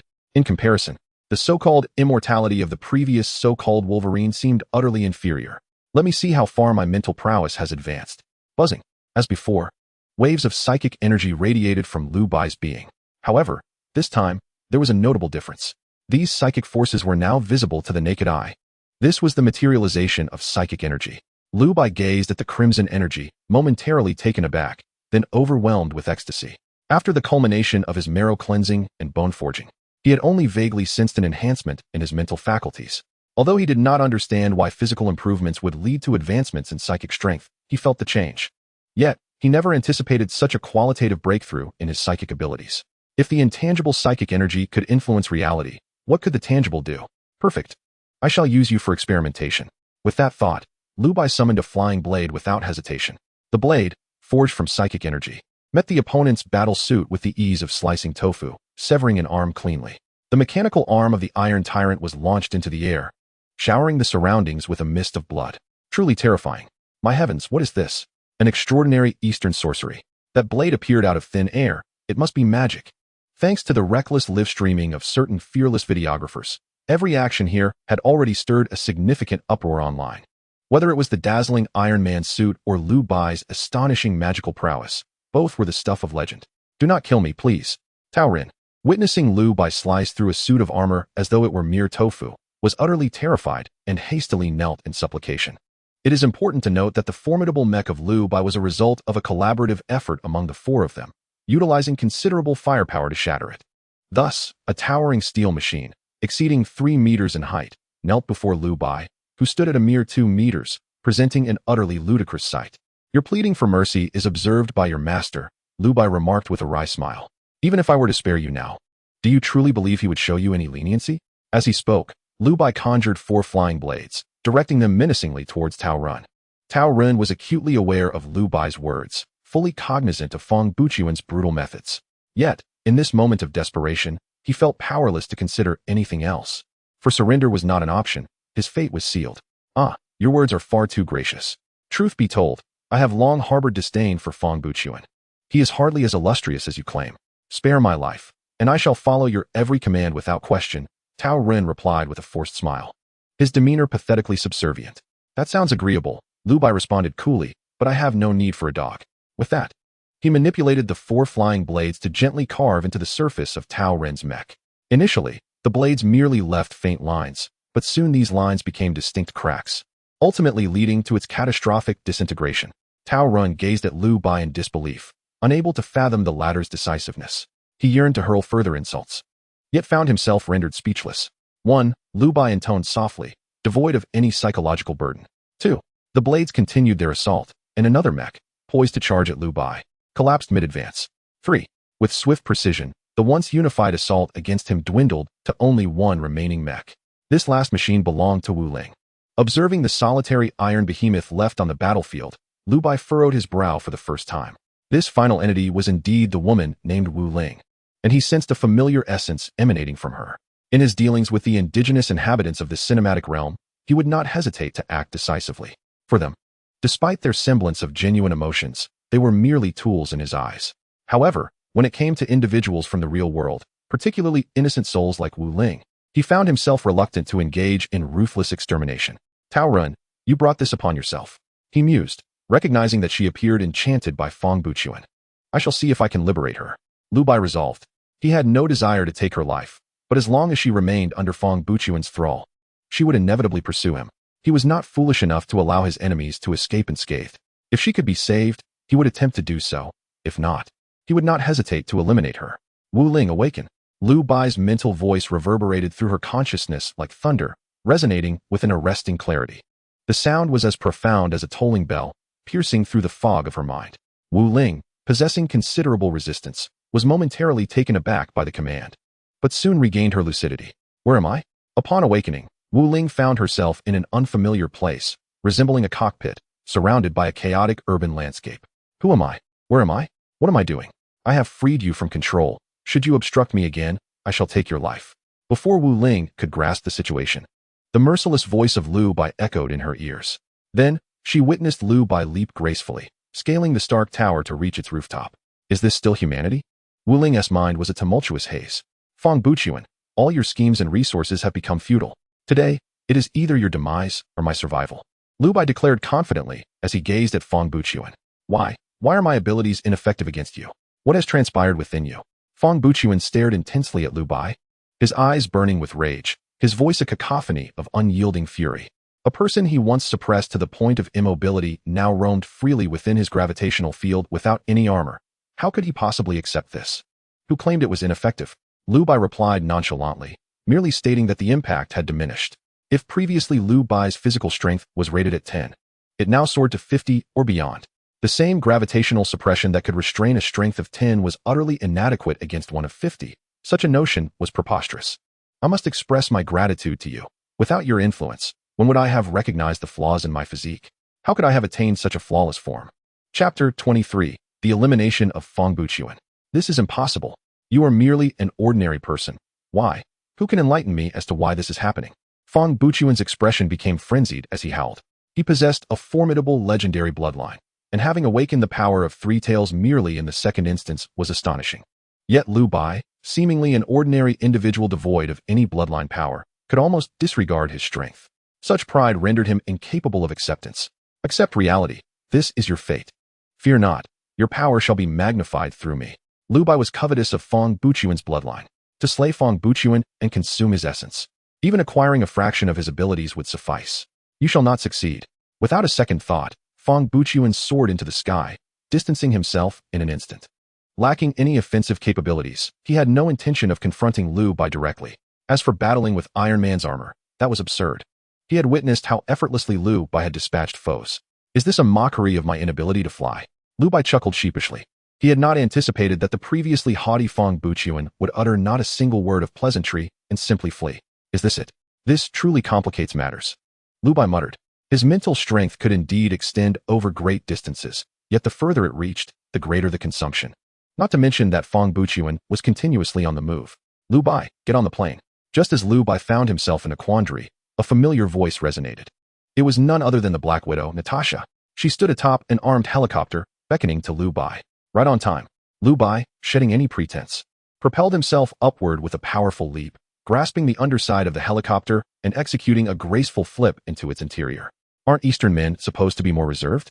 Upon meeting, Natasha inquired with a smile, a faint blush gracing her cheeks, exuding an exotic charm. This question left Liu Bai somewhat perplexed. His expression innocent as he responded, did I do something inappropriate? You're not wearing any clothes. At this remark, even Liu Bai, with his composure, felt a flush of embarrassment. Heaven help him, he truly had not noticed. Normally, one would feel a chill when unclothed, naturally becoming aware of it. However, Liu Bai had been engaged in battle and had no time to attend to such trivialities. Moreover, after his purging and refining, his physique was impeccable, maintaining a constant temperature. For him, the sensations of wearing clothes and being unclothed were nearly indistinguishable. Not to mention, his body was covered in expelled black substances and various dust, resembling a garment in itself. Here, put this on, someone is broadcasting live. It wouldn't be proper for you to run around in the nude, Natasha remarked with a smile. Yet still handed Liu Bai a set of clothes. Liu Bai, not one to be coy, thanked her and donned the attire. To his surprise, it fit quite well. Once Liu Bai was fully dressed, Natasha stated, "This is the fastest helicopter I could requisition. Will it be able to catch up to Fang Buchuan?" She had witnessed the speed of Iron Man's suit, which was extraordinarily fast, capable of briefly breaking the sound barrier to create a sonic boom. The speed of this helicopter would hardly suffice to pursue him. "Fear not." In response, Liu Bai smiled nonchalantly. His own suit was a simplified, portable version pilfered from us. While convenient to carry, its flying capabilities were indeed swift enough to keep pace. Originally, this suit had been designed under Liu Bai's suggestion, deemed the most suitable for Guing. They had expedited its production overnight, only for it to be ultimately swindled by Fang Buchuan. Now, it seemed misfortune had turned into fortune. Fortune or misfortune? As this thought crossed Liu Bai's mind, a sudden realization struck him, filling him with trepidation. The Marvel Sun, Luck 100. How terrifying. The so-called fortune did not bring him delight. Instead, it enveloped him in a chilling sense of unease. Reflecting on the myriad experiences of this world, was it not too coincidental? Had his gains been too effortless? The cleansing of marrow and the solidification of spirit. Now, he was on the verge of devouring the bloodline of the nine-tailed fox. Everything seemed orchestrated, as if he were a puppet in someone else's hands. This so-called fortune was utterly terrifying. He let out a breath, forcing himself to regain composure. The notion of fortune felt too ethereal, perhaps even astonishing, far beyond the reach of someone of his caliber. He could only keep reminding himself that perhaps he was overthinking. Indeed, he caught up. Natasha, unaware of Liu Bai's contemplations, exclaimed in delight. Following her gaze, Liu Bai beheld a flying humanoid mech, undoubtedly Fang Buchuan. Irrespective of whether it was preordained, Fang Buchuan had to die today. Collecting his thoughts, Liu Bai reaffirmed his resolve. If Fang Buchuan lived, he would surely become a future menace. Be careful. Fang Buchuan is attacking the helicopter. Natasha suddenly cried out. Falling from such a height, survival seemed impossible. Fear not. I am here, Liu Bai reassured her. Then utilized his mental prowess to intercept the incoming bullets. He had long anticipated this, enveloping the entire helicopter in his mental shield. Regardless of the abilities Fang Buchuan employed, he was confident in safeguarding the helicopter's safety. After all, should the helicopter crash, none aboard could hope to survive, not even his flawless physique, which would likely be reduced to a pulp. He would not commit such a grave error. Impressive. Natasha could not help but praise as she watched Liu Bai effortlessly deflect the bullets, her mesmerizing eyes fixed upon him. Liu Bai sensed her affections. But she was destined for disappointment. His heart could harbor no one but his own shadow. Not even the renowned Black Widow could penetrate his resolve. Flying blades, go?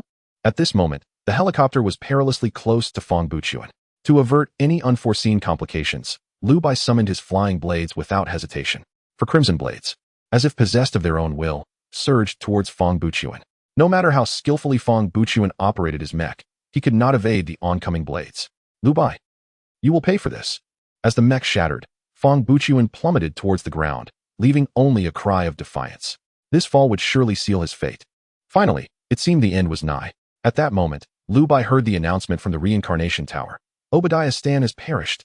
The main quest has been completed and is currently being settled. The story world has concluded, and you may choose to return immediately or linger for 48 hours.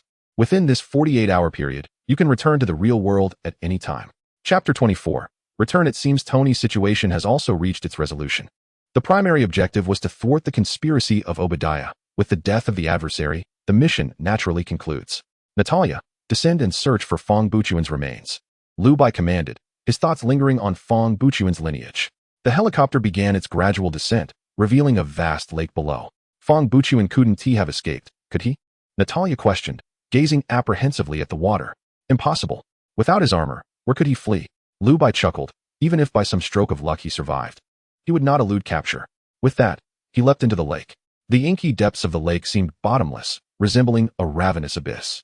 However, upon Liu Bai's entry, the waters parted as if recoiling from a formidable foe, creating a pathway for him. Is this the magic of the East? Natalia, observing from the helicopter, was momentarily taken aback, unable to comprehend the retreating waters. Yet, within moments, she regained her composure. The peculiar occurrences surrounding Liu Bai had become all too familiar to her. He traversed the lakebed, step by step. No one here, Liu Bai frowned, unable to accept the reality before him. The entire lakebed bore no trace of Fang Buqian. Without his battle suit, even if he had somehow survived, it was implausible for him to escape this location so swiftly. The only possibility was that he had departed, leaving this narrative realm behind.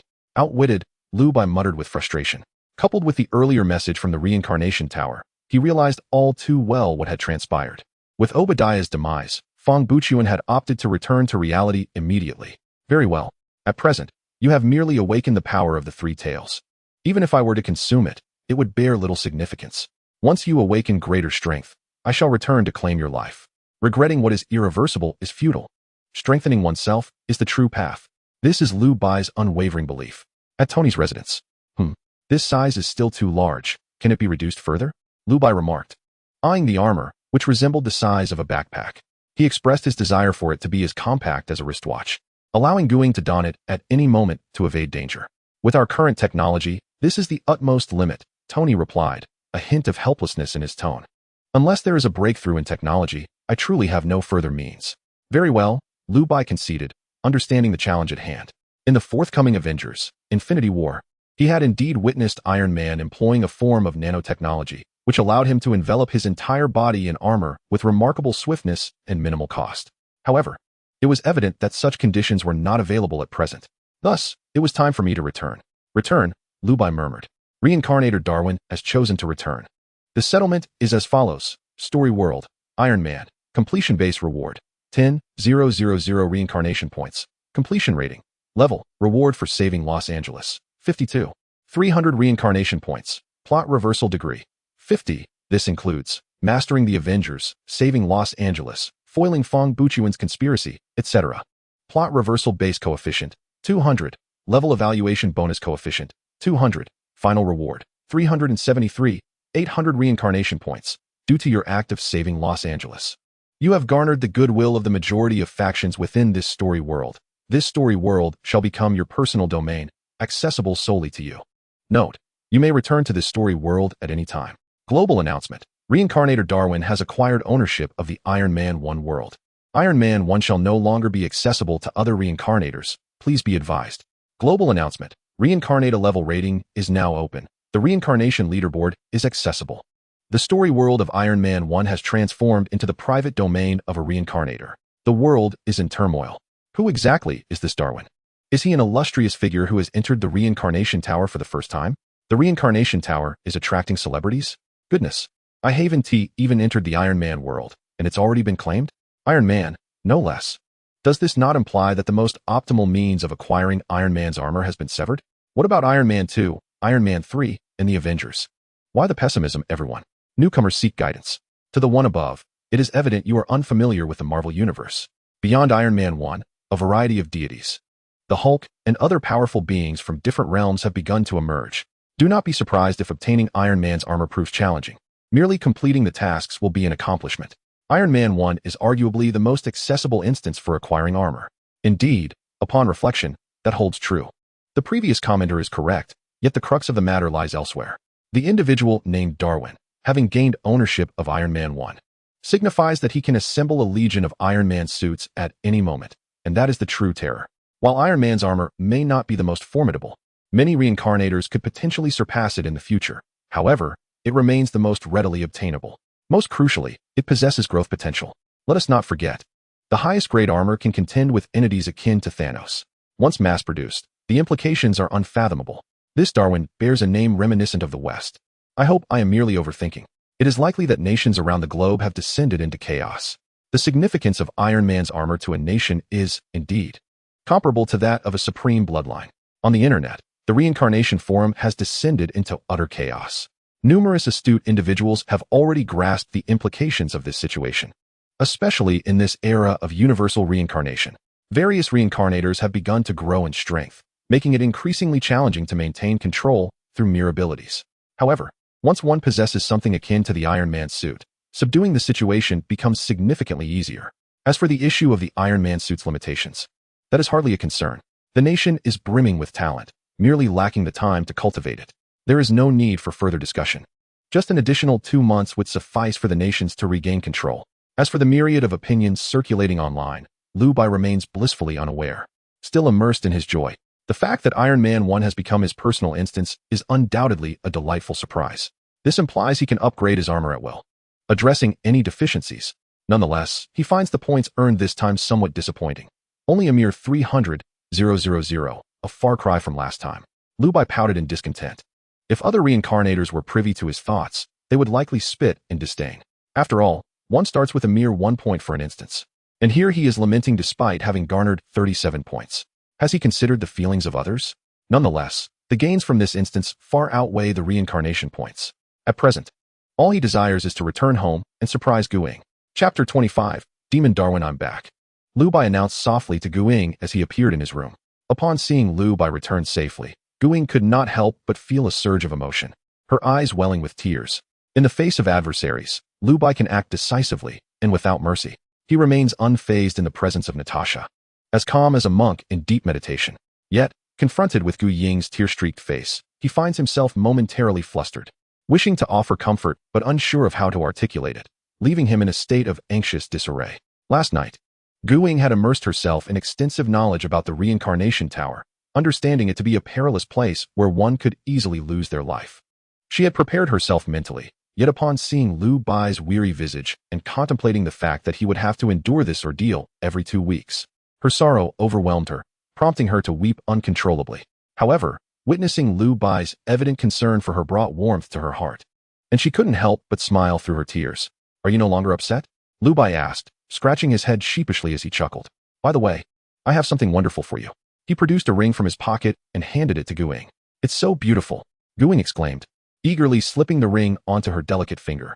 While the ring bore no extraordinary embellishments, its beauty surpassed that of any high-end ring in reality. The subtle ancient charm it possesses is something that no modern technology can replicate. Thus, the moment Liu Bai presented it, Guing developed an immediate fondness for it. It bit me, Guing exclaimed, wincing at the slight pain in her finger, her tone laced with a hint of grievance. This is a storage ring. It requires your blood for binding, allowing you to store items. From now on, you can use your thoughts to store and retrieve them, Liu Bai explained with a smile. The storage ring, a product of the Xinxiao world, is valued at 20 reincarnation points.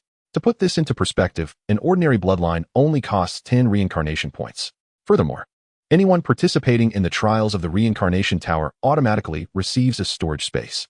Although it may not be as vast as the storage ring, it suffices for most individuals. Hence, the storage ring has always been regarded as somewhat redundant. Until recently, Liu Bai had completely forgotten about it, preoccupied with having Tony reduce the size of the battlesuit. It was only when he casually browsed the reincarnation shop that he remembered its existence. For Liu Bai, reincarnation points were merely an embellishment. The ability to utilize these points to ensure Gu Ying's safety was invaluable. Take a look at what is inside. Consider it a gift from me. You are bound to adore it, Liu Bai continued. With a hint of mystery, Gu Ying muttered, though her heart brimmed with anticipation. As she pondered this, she delved into her consciousness and beheld the items nestled within the storage ring. A backpack? Gu Ying wondered, feeling a touch perplexed, before attempting to extract it. With a mere thought, the backpack materialized in the room. How delightful! The novelty of the experience filled Gu Ying with elation, prompting her to cheer. You're overly excited over retrieving a mere object. Don't get carried away, Liu Bai remarked, a hint of exasperation on his face. Even as he savored the moment, it had been an eternity since he had experienced such a scene. Mind your own business. Gu Ying shot Liu Bai an annoyed glance before she began to examine the backpack-like object. Suddenly, with a crunch, as she touched the backpack, it emitted a series of sounds, as if it possessed a parasitic ability, enveloping Gu Ying entirely. Liu Bai, help me. Gu Ying had never witnessed such a spectacle, and fear compelled her to tears. Stay calm and experience it thoroughly, Liu Bai reassured her. This battlesuit was meticulously designed according to his specifications. Upon extraction from the instance, it was classified as a special item by the Reincarnation Tower, usable exclusively by the two of them, Liu Bai and Gu Ying. There was no possibility for error. Indeed, Gu Ying's cries soon transformed into exclamations of excitement. Liu Bai, Iron Man. This is Iron Man, she exclaimed, her joy reminiscent of a child's delight. Bang! However, her joy was short-lived, as Iron Man soared upwards in a blaze, crashing through the roof and leaving a gaping hole. He then plummeted back down. Gu Ying emerged from the wreckage, her face smeared with dust and debris. Observing Gu Ying's handiwork, Liu Bai was at a loss for words. After a prolonged silence, he finally managed to utter, "It's all right. It happens the first time." Just as well, we should relocate to a larger residence. Living here has become rather unsuitable. Gu Ying, realizing the gravity of her mischief, playfully stuck out her tongue and continued. Where would we find the funds for such a move? Both of them were orphans, relying on sponsorship for their education. Liu Bai had only just graduated when the emergence of the Reincarnation Tower disrupted their lives, leaving them in a precarious financial situation. Their current abode was the most economical option available in the outskirts. In a nutshell, they were broke. I am now a top-tier reincarnator. Do you think I lack wealth? Liu Bai smiled nonchalantly. To speak of wealth, his storage space was brimming with gold bars, all acquired from the realm of Iron Man. Money would only diminish in significance in the future. It was the reincarnation points that held true value. Oh, I almost forgot, you are no longer the same. After all, you have secured Iron Man's armor. While Liu Bai and Gu Ying enjoyed their cozy moment at home, a tempest was brewing online. A post titled The Butcher dominated various reincarnation forums. The author of the post, in tears, accused Darwin, the so-called Butcher, of slaughtering reincarnators to monopolize Iron Man's armor. Of the 6 reincarnators who entered, only the poster survived. The post detailed various accounts with clarity, accompanied by a photo of Darwin in the act of murdering Tao Ren. The stark contrast between Darwin's cold visage and Tao Ren's twisted expression was striking. Fortunately, the image of Darwin was somewhat obscured, appearing as if he had just emerged from a refuse heap. In no time, while many expressed sympathy for the poster, they vehemently condemned Darwin as a merciless executioner. It was evident he was no good, revolting. The world Darwin acquired should be turned over to the state. He is unworthy. Hell is empty, and the demons walk among us. May a strong force arise to rid the world of such evildoers. A handsome reward for Darwin's true information. Various messages filled the comments, rife with vitriol directed at Darwin. The lone individual, named Ling Er, who defended Darwin, was quickly drowned out by the torrent of outrage. Thus, the name Darwin became notorious, his infamy spreading far and wide. Chapter 26. The terror of the Ji family in Yangzhou, Yangcheng, at the residence of Fang Buqian. Fang Buqian sat firmly in his chair, his hands vigorously striking the keyboard, typing out the words of the post titled The Butcher on the screen before him. The comments beneath the post were rife with denunciations of Darwin. Humph. After finishing his typing, Fang Buqian smirked insidiously, secretly contemplating how Darwin would utilize the Iron Man suit in the future. Even if Darwin emerged victorious, he vowed to make him the target of public ire. As for why he refrained from revealing Liu Bai's true identity, he had his own plans to apprehend Liu Bai in the real world. After all, the secrets Liu Bai harbored were far more profound than he had imagined. The content of the post contained neither Liu Bai's true visage nor his real name. It merely showcased Liu Bai's emblem, the Iron Man suit. Therefore, even if other reincarnators developed ulterior motives towards Liu Bai, they could only act disadvantageously against him within the realm of reincarnation. Yet, even Fang Buqian had to concede that Liu Bai's strength was formidable. To defeat Liu Bai in the reincarnation world, relying on that group of fools, dream on. It is worth noting that Liu Bai ranked 10th on the recently unveiled reincarnation top 100 list, now bolstered by his formidable abilities as a reincarnator. Even Fang Buqian, who had awakened the power of the three-tailed beast, only ranked 21st among reincarnators. Only in the real world, with the formidable financial, military, and human resources of his family, could Fang Buqian hope to capture a reincarnator of Liu Bai's caliber. Someone, he commanded. Find out everything about this person. I want all his information as swiftly as possible. Fang Buqian produced a photograph and instructed. Yes, young master. The attendant took the photograph and promptly vanished like a specter. In the imperial capital of Dizyu, the elderly man's voice was calm, yet exuded an oppressive aura that instilled fear. Have you not found a single clue after all this time? Beside him, a woman was drenched in cold sweat, not daring to move. Her name was Ji Yuling, ranked 45th on the Reincarnation Tower's top 100 list.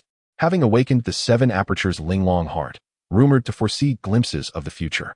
She was a consecrated member of the Ji family, tasked with overseeing its intelligence division. Even without the Reincarnation Tower, her personal prowess was remarkable. However, in the presence of this seemingly powerless elder, she felt an innate dread. The Ji family rightfully rules the great Zhou nation. You have only experienced the Reincarnation Tower twice, yet you have failed to uncover any leads on such a significant figure. If you cannot fulfill this task, there are others who can replace you.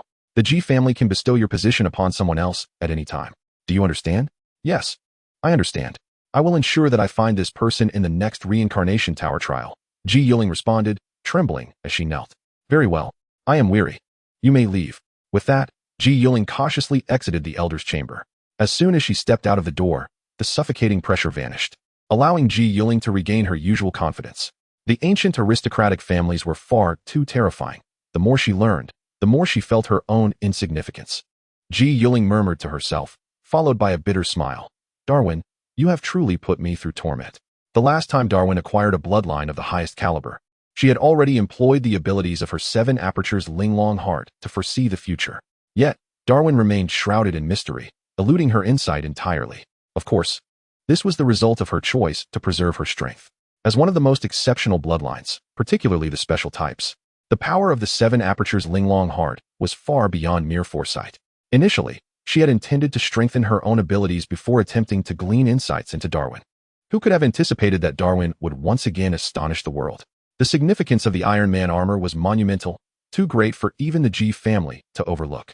Moreover, the posts circulating online had further solidified Darwin's identity as a citizen of the Great Zhou. In an instant, countless individuals, both domestically and internationally, were eager to locate him. This was what had provoked the elder's wrath. Liu Bai, prepare those things for me.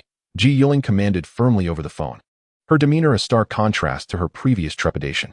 To outsiders, this was the true bearing of Unyielding. Liu Bai, why are they slandering you so? Guing exclaimed, fuming as she perused the online posts. They envy me. It's nothing but a bunch of foolish clowns, Liu Bai replied, affectionately ruffling Guing's hair with a smile. Having lived 2 lives, he had endured the capriciousness of human emotions and the sorrows of parting. Now, apart from Guing, nothing could stir the depths of his heart. Conversely, if anyone dared to harm Guing, they would face the wrath of the world. The dragon's reverse scale. Whoever touches it shall perish. You need not refrain from using the armor for my sake. If I were to lose you, what value would the armor hold, no matter how precious? Liu Bai reminded her with earnest seriousness, fearful that Guing might forego her protection out of concern for him, thus finding herself in dire straits.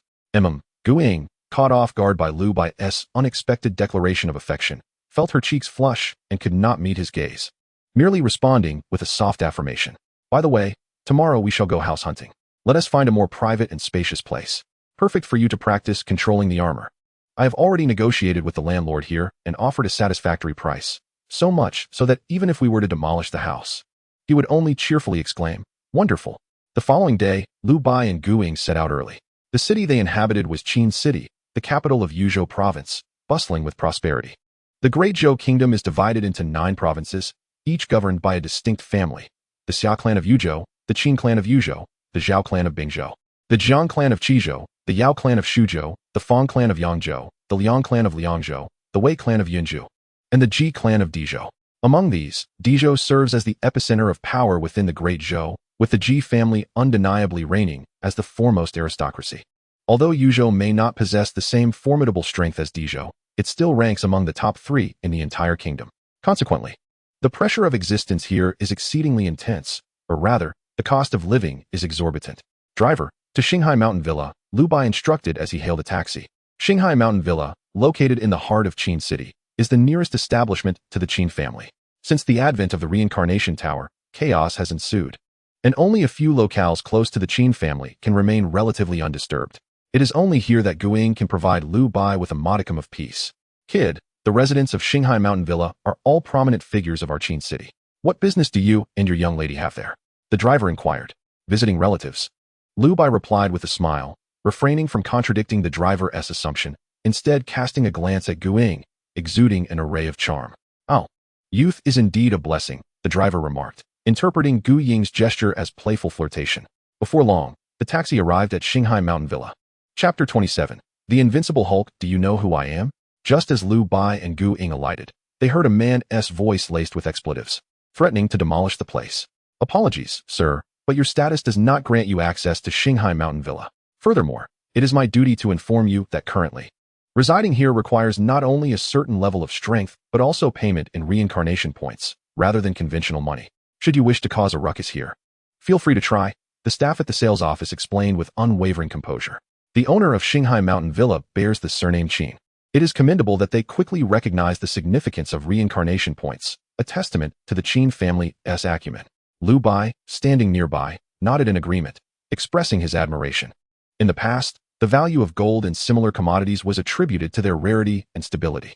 The adage in prosperous times, antiques; in chaotic times, gold encapsulates this notion. However, following the opening of the Reincarnation Tower, a myriad of bizarre worlds has emerged. In worlds resembling modern civilization, there exists an inexhaustible supply of gold. Once this gold is transported to the real world, its rarity, once a defining attribute, has become a relic of the past, rendering it unable to bear the weight of stability. The same applies to currency. The output of goods in various worlds is not measured by money, but by reincarnation points. Therefore, as the sole currency recognized by the Reincarnation Tower, reincarnation points will gradually supplant traditional money and gold, ultimately becoming the hard currency of the real world. Of course, this transition is one that will unfold gradually. Little did Liu Bai anticipate that the Qin family's response would be so swift, showcasing a remarkable degree of capability. You, a mere watchdog, dare to look down upon me. Ah! The man bellowed in rage, his fury escalating with each utterance. Before long, his physique began to enlarge, his skin taking on a green hue, and thus, the Hulk from the Marvel Universe materialized in the real world. With a thunderous roar, the transformed man glared at the personnel before him, his eyes fierce, and proclaimed, "I demand entry to Shanghai Mountain Villa. Apologies, sir, but you lack the authority to enter." The staff trembled yet resolutely maintained their stance, refusing to relent. This single statement acted as a catalyst, igniting the rage of the man now embodying the Hulk, stripping him of all reason. With a resounding crash, the Hulk wrenched a nearby electrical pole from its foundation, wielding it as a weapon against the staff member. Debris flew in every direction, accompanied by a chorus of terrified screams. The chaos that Liu Bai had recollected was beginning to unravel before him. Gu Ying, witnessing the terrifying Hulk, clutched Liu Bai's sleeve, her voice trembling with fear. In contrast to Liu Bai's abilities, the Hulk was undeniably more formidable, and Gu Ying, being an ordinary girl, was understandably frightened. "Do not worry. I am here," Liu Bai reassured her, considering this an opportune moment to enlighten Gu Ying about various topics. This creature is known as the Hulk, part of the same universe as the Iron Man you know. Despite its fearsome appearance, its power is rather average. Its greatest asset is its formidable physique, which is nearly immune to all forms of physical assault. However, it possesses a glaring flaw. It is uncontrollable. The Hulk feeds on anger. The angrier he becomes, the more powerful he grows, yet he simultaneously loses his sanity. Therefore, those who amplify the Hulk's strength often have fragile nerves, provoke him with mere words, and he may erupt in fury. A creature devoid of reason, no matter how powerful, is ultimately limited. Liu Bai explained with a smile, simultaneously utilizing his mental abilities to deflect the chaotic remnants of the Hulk's battle. In light of the Hulk's sudden rampage, the bustling crowds in the city center had already scattered in panic, while several reincarnators had emerged within the confines of Shanghai Mountain Villa, engaging in combat with the Hulk. Only Liu Bai and Gu Ying remained at a distance, conversing casually, an incongruity amidst the surrounding turmoil. "Liu Bai, how long do you think this will last?" Gu Ying inquired, her fear alleviated by Liu Bai's presence, replaced instead by curiosity. "Hard to say," he replied. "But you said the Hulk is weak, didn't you?" "The Hulk may be weak, yet he lacks rationality. The more he struggles against you, the angrier he becomes, and the angrier he gets, the stronger he grows. I suspect that those within Shanghai Mountain Villa are currently facing quite a predicament.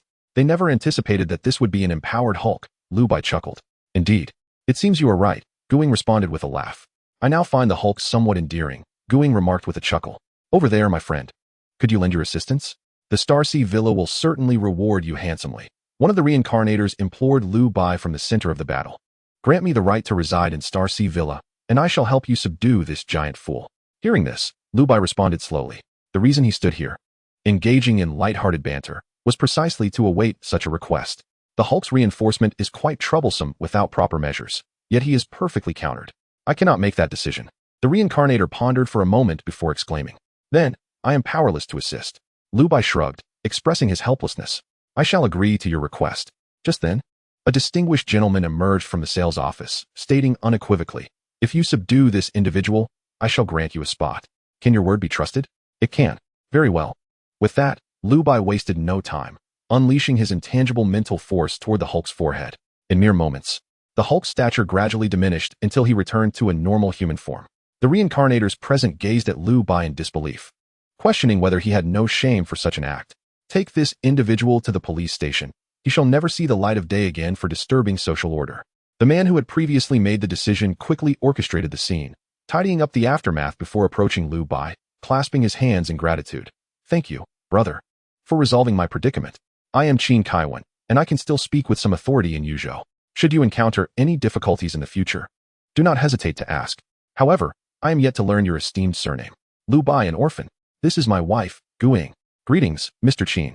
Guing, blushing, refrained from contradicting him and instead offered her greetings to Qin Kaiwen. Nevertheless, her affection for Liu Bai was evident to even the most oblivious observer. You are indeed fortunate, brother, to have such a beautiful wife, Qin Kaiwen noted, observing everything with keen insight, and continued with a smile. Rest assured, brother Liu. The residence I promised will soon be arranged.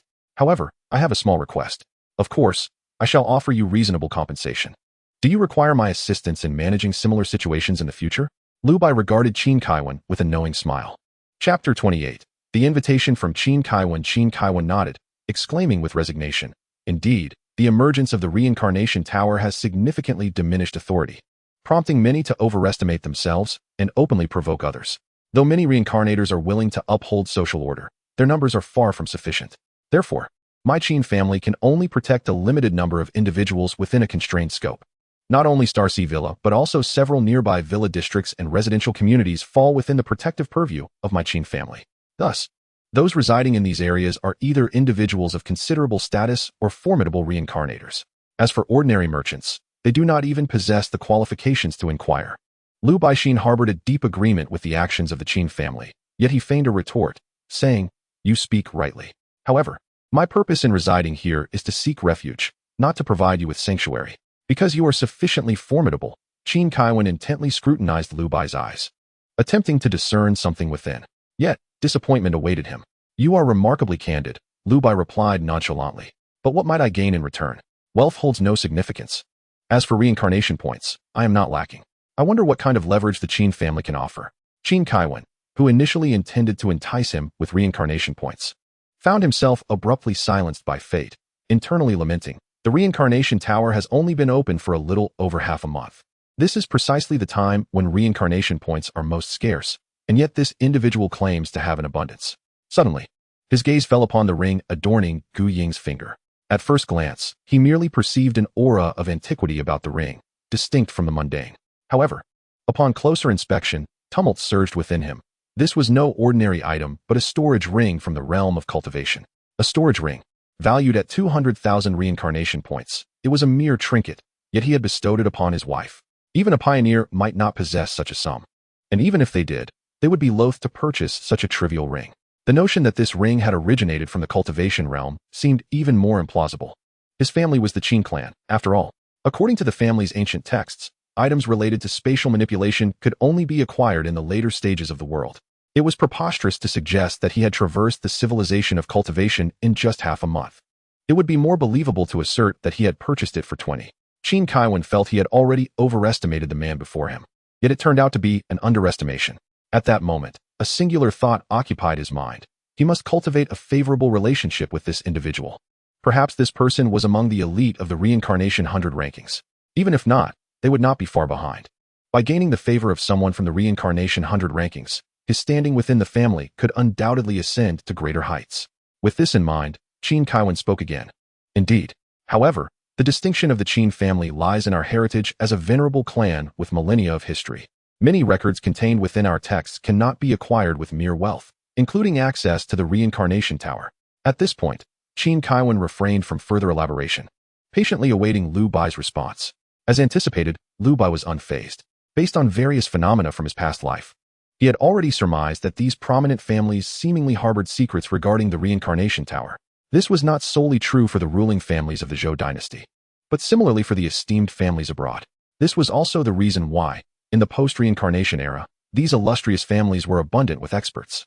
Now, it was merely a matter of confirmation. Very well, I accept, Liu Bai nodded. Indeed, without the Qin family, there would be no me or Guing. Such a debt of gratitude must surely be repaid. Is that so? Unbeknownst to him, Qin Kaiwen had already adopted a new form of address, inquiring further. I revealed that I was an orphan, as was Guing. Upon saying this, Liu Bai took Guing by the hand and entered the Shanghai villa. Orphan. Qin Kaiwen seemed to ponder this. He had not anticipated that a mere welfare policy designed to support those in dire straits could garner such favor from a formidable figure. Quite worthwhile. It is essential to understand that, nominally, the ruler of the Great Zhou bears the surname Ji, yet the 9 provinces are essentially governed independently. Other provinces operate autonomously while simultaneously safeguarding the imperial province.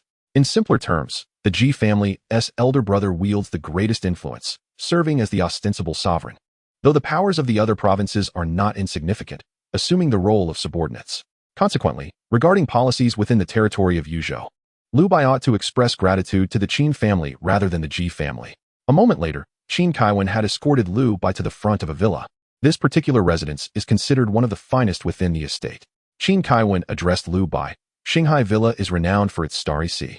However, this starry sea does not refer to the celestial expanse above, but rather to the enchanting lake within. You shall witness its splendor this evening. Initially, Qin Kaiwen intended to assign Liu Bai an ordinary lodging. However, upon observing the storage ring, he altered his decision, taking it upon himself to bestow this villa upon Liu Bai without notifying his superiors. It is noteworthy that, as one of the most prestigious villas at Shanghai, it was specifically reserved for truly significant figures, and this happened to be the last available one. Nevertheless, he was confident that winning the goodwill of a strong individual in exchange for a villa would not meet with disapproval from his family. Please, rest for now. This place is fully equipped, and I must take my leave, Qin Kaiwen said before hastily departing. Liu Bai, this place is truly extravagant. Guing exclaimed upon Qin Kaiwen's exit. Once, they were individuals who could scarcely afford a meal on time. Yet now, they found themselves in a position where even members of the Qin family were eager to curry favor. It felt like a dream. This is merely the beginning, ultimately. These are all transient matters, Liu Bai replied with a smile. With the opening of the Reincarnation Tower and the emergence of various mysterious substances, humanity will inevitably progress toward a higher civilization. Mythical methods will increasingly manifest before the world. Even if someone were to construct a colossal fortress suspended in the air in the future, I would believe it. Do not fret. Once I find a suitable lineage for you, I will take you to the Reincarnation Tower for trials, all right? Liu Bai gently patted Gu Ying's small head with affection. Yes, I will heed your words. But you must promise me that nothing will happen to you. Otherwise, I shall never forgive you for the rest of my life. Gu Ying looked at Liu Bai earnestly, her gaze resolute and unwavering. I will not only survive, but shall also attain eternal life alongside you. The civilization of cultivation exists. Immortality is not beyond reach. It is a promise. Upon hearing this, Gu Ying beamed with joy before darting off to explore the villa. Which scoundrel dares to seize my residence? At that moment, a brazen voice echoed from outside the villa, questioning who owned this territory of Qinsheng. Liu Bai, upon hearing this, couldn't help but smirk, bemused by the cliché unfolding before him. Chapter 29. The Qin family's turmoil within the Qin estate.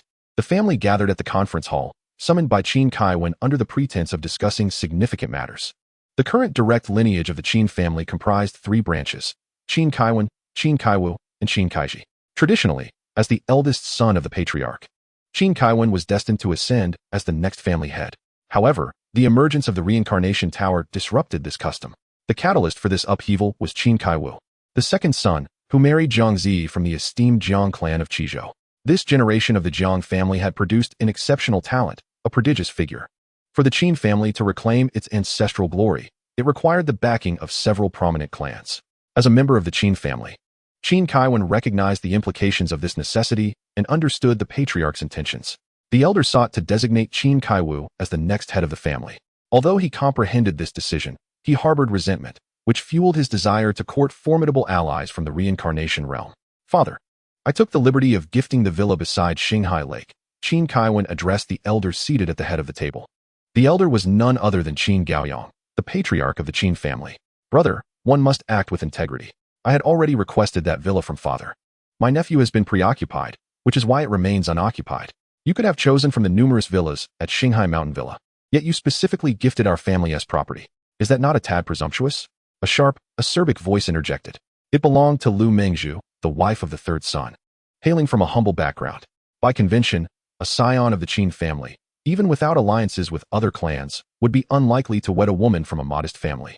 In the elite circles that governed the entire Zhou dynasty, the notion of romantic equality was never permitted. Social standing was the sole criterion. Consequently, the third son, Qin Kaiji, had often incurred the patriarch's ire. Fortunately, through Qin Kaiji's persistence, Lu Mengzhu eventually entered the family. Mengzhu, we must set aside personal grievances in light of family interests. Qin Kaiwen retorted without hesitation.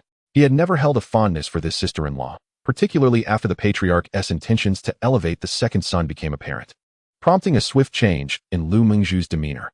The revulsion was almost unbearable. Were it not for his younger brother's amiable nature, he would have severed ties long ago. Lu Mengzhu's face turned a shade of fury, and as she opened her mouth to retort, she was restrained by Qin Kaiji beside her.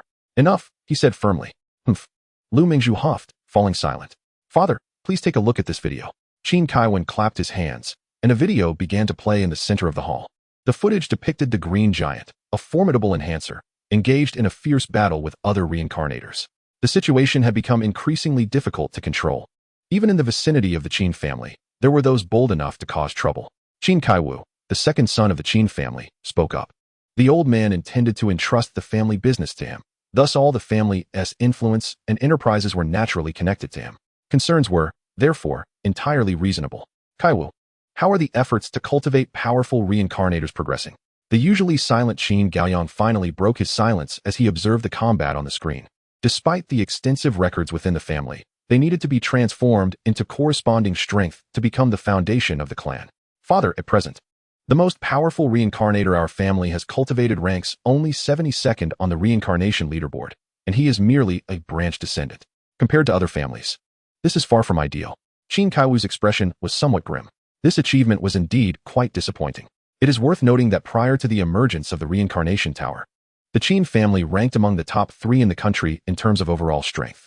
Yet, since the Reincarnation Tower appeared, the reincarnators cultivated by the Qin family had fallen into the bottom 3. In the age of reincarnation, strength was paramount. This was an undeniable truth. Outwardly, the Qin family appeared prosperous, but secretly, many sought to rise at their expense, especially the figure from Kyoto. In the midst of the conversation, the video reached a pivotal moment, the instant when Liu Bai made his move. Liu Bai, depicted in the video, stood tall and handsome, exuding an innate charm simply by his presence. Several young women in the hall couldn't help but gasp in admiration upon seeing Liu Bai. Even the most discerning among them found themselves captivated by his appearance. Ah, this individual possesses some skill, remarked Qin Gaoyang, the family patriarch. While he would not stoop to such triviality, he could not help but regard Liu Bai with newfound respect after witnessing how effortlessly he subdued the Green Giant. Father, this individual is likely a rare soul-type reincarnator, Qin Kaiwu stated matter-of-factly. He had been engaging with reincarnators for several days and had perused numerous family texts, which led him to this conclusion. Indeed, Qin Gaoyang replied, casting an appreciative glance at Qin Kaiwu. In the realm of reincarnation, there exists a vast array of civilizations and legendary bloodlines, each more extraordinary than the last. Some possess profound techniques, while others wield exquisite arts. Yet, fundamentally, all cultivate the body and soul. In a certain sense, the soul is more challenging to refine and possesses greater destructive power. Kaiwen, your ability to swiftly ally with such a powerful individual is commendable. Although Qin Gaoyang praised Qin Kaiwen, a hint of reluctance lingered in his heart. In truth, he initially harbored great expectations for his eldest son, once contemplating the transfer of the family head position to him. However, the arrival of the Reincarnation Tower was unexpectedly swift, compelling the family's plans to be activated prematurely. A crucial aspect of this strategy involved forging alliances with other clans. In comparison to the family's aspirations spanning 2 millennia, the mere position of family head seemed trivial. Even if it pained him, he had to endure it. Father, pay attention to the woman beside him. Qin Kaiwen did not anticipate that despite his efforts to draw such a formidable ally, his father merely offered a lukewarm compliment. Instead, it was his second son, who had done nothing noteworthy, that garnered his father's admiration, leaving Kaiwen feeling frustrated. He continued, Is that woman wearing a storage ring? Qin Gaoyang quickly discerned the significance, as he possessed one himself, the heirloom ring of the Qin family. Kaiwen, which clan does this descendant belong to? He inquired, alarmed. Being seasoned in these matters, he understood the implications of someone possessing a storage ring at this juncture. Father, these 2 individuals are orphans. I have already examined the archives of Qin City. They lost their parents at a young age and have relied on each other, previously receiving aid. This man is suspected to have encountered a great opportunity within the Reincarnation Tower. I suspect he is a powerful figure on the reincarnation list, successfully capturing his father's attention. A smile finally graced Qin Kaiwen's lips as he responded. Chapter 30. What? He is Darwin? Orphans, you say? Qin Gaoyang felt a twinge of melancholy upon hearing this. While a strong contender on the reincarnation list was indeed commendable, it paled in comparison to the weight of forging ties with a prestigious lineage. After all, a prestigious family could signify numerous influential figures on the reincarnation list, particularly those with substantial standing in later stages. Kaiwen, you have done well. I am somewhat fatigued. Let us leave it at that. Qin Gaoyang, lacking enthusiasm, turned and retreated into the inner chambers. Father, Qin Kaiwen clenched his fists tightly, his countenance darkening. He had assumed that securing such a powerful ally would please his father. To his dismay, Not only was his father not satisfied, but he also appeared somewhat disappointed. This felt incredibly unjust. Oh dear, a powerful figure on the reincarnation list. How impressive. Lu Mengzhu could not help but mock Qin Kaiwan, reveling in his misfortune. This is your elder brother. Qin Kaiji retorted angrily. Why are you getting upset? Just moments ago, your elder brother was dismissive of me. I didn't see you standing up for me then. All you do is bully your own family. What kind of man are you? Lu Mengzhu shot back defiantly, her words sharp, yet unaware of the true strength of this so-called figure on the reincarnation list. Could it be that your daughter has taken a liking to that pretty boy? Remarked Lu Mengzhu, her tone unperturbed by Qin Kaiwan's increasingly grim expression. Just then, a man entered the hall and whispered a few words into Qin Kaiwan's ear. The transformation of his countenance from displeasure to shock, culminating in sheer joy, was palpable. Is what you say truly factual? Every word is accurate, replied the subordinate. Excellent work. Without hesitation, Qin Kaiwan rushed into the inner room to report to Qin Gaoyang. Observing Qin Kaiwan's behavior, Lu Mengzhu felt a pang of unease and muttered to herself, what a mystery. I cannot fathom what he is up to. The vast family enterprise of the Qin clan was overseen by her husband, who was rather unassuming and had long neglected familial affairs. She had tirelessly devoted herself to this family. Criticizing her elder brother, Qin Kaiwan, she was merely attempting to curry favor with their younger brother, Qin Kaiwu, in hopes of future advantage. If her elder brother were to regain his former prominence, it would be utterly unacceptable to her. In the inner room, Qin Kaiwan exclaimed with palpable excitement, Father, this Liu Bai, his name on the reincarnation list may very well be Darwin. He had never imagined that a casual acquaintance would turn out to be the globally renowned Darwin. His exceptional lineage and connection to the Iron Man universe destined him for greatness. You claim he is Darwin? What evidence do you possess? Qin Gaoyang leapt from his seat. His brows furrowed in disbelief. The name Darwin had resonated worldwide in recent days, making it impossible to overlook, especially given the allure of the Iron Man franchise he was associated with. Noticing his father's keen interest, Qin Kaiwan continued, as you are aware, the villas by Star Sea Lake are typically under 24-hour surveillance, which is only removed once the residents are confirmed. Today, Mr. Liu Bai visited, and I was preoccupied with socializing, neglecting this detail. I have just been informed that a young girl accompanying Liu Bai was flying inside, clad in Iron Man attire. It is undoubtedly true. This matter must remain confidential. Do you comprehend my meaning? Any person must not learn of this, Qin Gaoyang asserted suddenly. Moreover, seal all information regarding Liu Bai and obliterate his records. Qin Kaiwan swore he had never witnessed such a terrifying gaze from his father. He grasped the gravity of the situation and gritted his teeth. I understand. Even close confidants must be sacrificed for the greater good of the family. Now, let us pay a visit to Mr. Liu, Qin Gaoyang instructed. What? What is the matter? What has occurred? Qin Gaoyang promptly sensed something amiss and inquired. The third brother's son, Lu Jingye, has already gone over to provoke him, Qin Kaiwan replied, concealing his satisfaction beneath a facade of displeasure.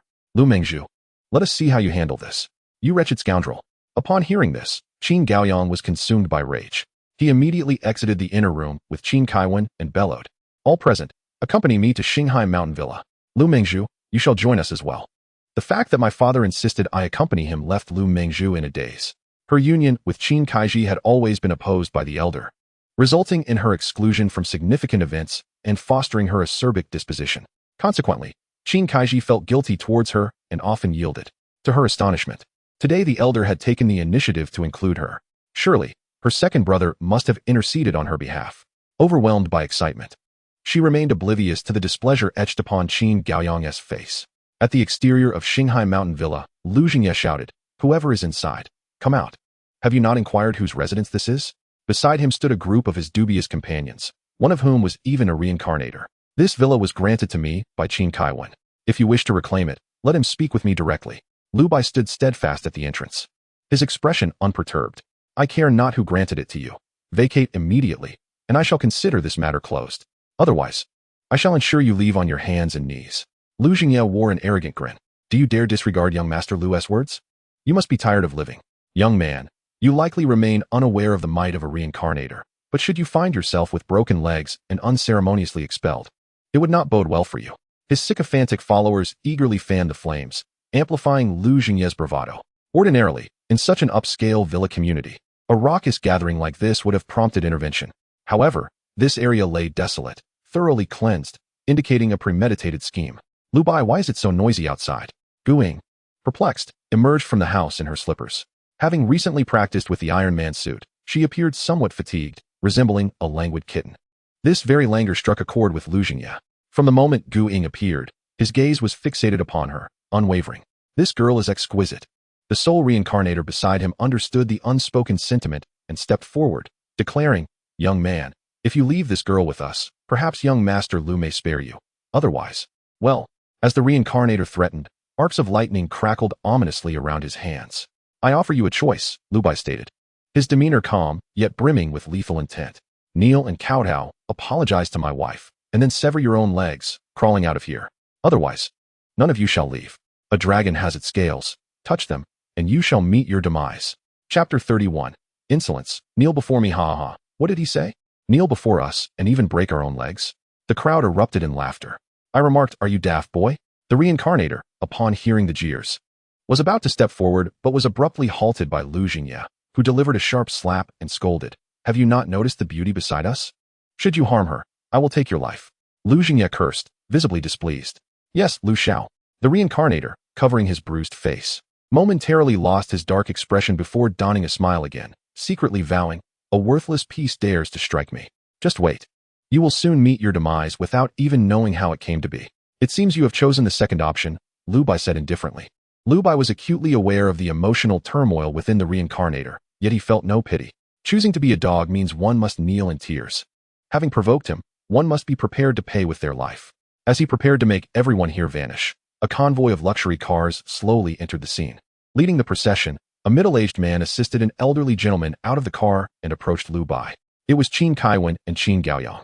"Mr. Liu, I apologize for my late visit." Qin Gaoyang bowed respectfully, continuing, "Please forgive my unworthy offspring if he has offended you." He had already noticed Liu Mengzhu's disgraceful nephew and sensed the unfolding events.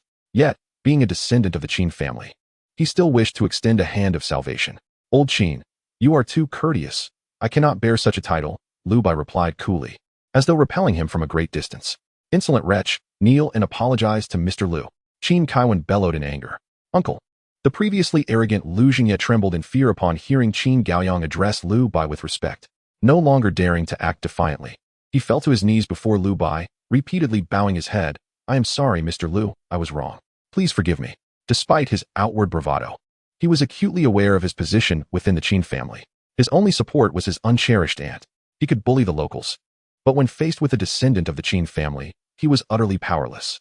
"I offered you two choices. You did not cherish them and chose the second," Liu Bai stated. "Thus, there is nothing more to discuss. What is Mr. Liu's second choice?" "To die in atonement," Liu Bai replied, his gaze revealing a profound indifference towards life. "Very well, I shall assist you," Qin Gaoyang declared, steeling himself. Exchanging a worthless object for the favor of a formidable individual is indeed worthwhile. "There is no need. Those who insult my wife shall feel my wrath personally." Liu Bai tactfully declined. "Liu Bai, let it be. I am untroubled." Gu Ying listened as Liu Bai indifferently spoke of murder, and upon observing the elderly gentleman before her, who was none other than a prominent figure often featured in the news, her heart filled with trepidation, prompting her to offer words of comfort. "I have promised you that I will not allow you to suffer even the slightest indignity. Trust me, I can handle everything." Liu Bai softly reassured Gu Ying, his tone contrasting starkly with his previous aloofness. "Dear aunt, save me. I do not wish to die." Liu Jingye, kneeling on the ground, was paralyzed with fear upon hearing Liu Bai's intent to kill him, and he immediately sought his aunt, wailing pitifully. "Who do you think you are, threatening my little Yi?" Liu Mengzhu finally grasped the situation after much confusion. This handsome youth intended to kill her beloved nephew, Liu Jingye, for whom she had gone to great lengths, even providing him with such an opulent villa. Slap! Before Liu Mengzhu could finish her words, Qin Kaiji struck her, exclaiming furiously, "Come back with me." He then seized Liu Mengzhu and began to lead her away. "How dare you hit me? After all these years, I have endured nothing but hardship, and you strike me for the sake of a stranger. I will not stand for this." The two continued to grapple with one another until they vanished from sight. "In the next life, do not be so ostentatious," Liu Bai remarked coolly. Shortly thereafter, the onlookers witnessed a peculiar red glow emanating from Liu Bai's eyes. In an instant, Liu Jingye and the others collapsed to the ground, devoid of life, without even a chance to utter a sound. Terrifying. This was the singular thought reverberating in the minds of those present. To kill without leaving a trace. How can one even contemplate prevention when the method of execution remains unseen? Qin Gaoyang, observing Liu Bai's lethal technique, felt a chill run down his spine, and any lingering discontent evaporated. He immediately adopted a more respectful demeanor. Mr. Liu, may we discuss matters inside? Certainly, please do come in, Brother Kaiwan, Liu Bai replied, and the door closed once more. Guing, prepare tea for our guests, Liu Bai commanded, assuming the role of the male host. Guing, with a charming smile, hurried to the kitchen to brew tea, embodying the essence of a gracious hostess. This scene did not escape the notice of Qin Gaoyang and his companion, who gained a clearer understanding of Gu Ying's significance to Liu Bai. The two of you have come to my door. It is surely not to witness me reprimanding your ineffectual offspring? Liu Bai stated directly. Mr. Liu, you jest. We have come to discuss the collaboration on the Iron Man suit, Qin Kaiwan replied. Ah, Liu Bai mused, taking a gentle sip of tea and nodding. Mr. Liu, are you not surprised? Surprised by what? Are you referring to the surveillance? Qin Kaiwan hastily explained. Mr. Liu, this was my oversight. It is perfectly normal, I understand. Liu Bai halted Qin Kaiwan and continued. You are aware of my identity as Darwin. I am not surprised. I never intended to conceal anything, even if I were exposed. With my abilities, I could depart safely. If worse comes to worst, I possess a vast world at my disposal. There is no place I cannot go. Not to mention, the individual who posted slandering me is already acquainted with my appearance and name. Given the capabilities of the Fong family, discovering my identity is merely a matter of time. Qin Gaoyang felt a chill in his heart. Are you suggesting that the post was published by the Fong family? Fong Buchuan, with whom I have crossed paths in a previous world, is quite formidable, Liu Bai remarked nonchalantly. Oh, by the way, I believe he is referred to as Yuzuokian on the reincarnation ranking. Yuzuokian, ranked 21st, Qin Gaoyang exclaimed, astonished. I never expected my Qin family to have fallen to such depths. He sighed. The legitimate heir of the Yangzhou Fong family has already entered the top 30, while the best we have nurtured among the many branches of the Qin family is merely ranked 72nd. This stark contrast is undeniable. Even if the later stages of the reincarnation ranking may see significant fluctuations, such established families should remain unaffected, unless unforeseen circumstances arise. The rise of the Fong family is undoubtedly anticipated. Chapter 32. A pleasant collaboration. Mr. Liu, regarding your true identity, my Qin family can guarantee its complete confidentiality. While I cannot speak for other regions, in the entirety of Yuzhou, particularly in Qin City, my Fong family still holds a degree of influence. Qin Gaoyang continued. Please do not be hasty in your refusal. I am aware of your prowess, yet the world of stories is ultimately just that, a realm for temporary sojourn, not for permanent residence. With the assistance of the Qin family, your beloved's life will become considerably more convenient. Upon hearing this, Liu Bai narrowed his eyes slightly and said, Mr. Qin, are you implying something? Recognizing that Liu Bai had grasped his intention, Qin Gaoyang no longer concealed his thoughts and gritted his teeth. Very well, let this be a token of my Qin family's sincerity. Mr. Liu, have you ever contemplated the distinction between the world of stories and the realm of reality?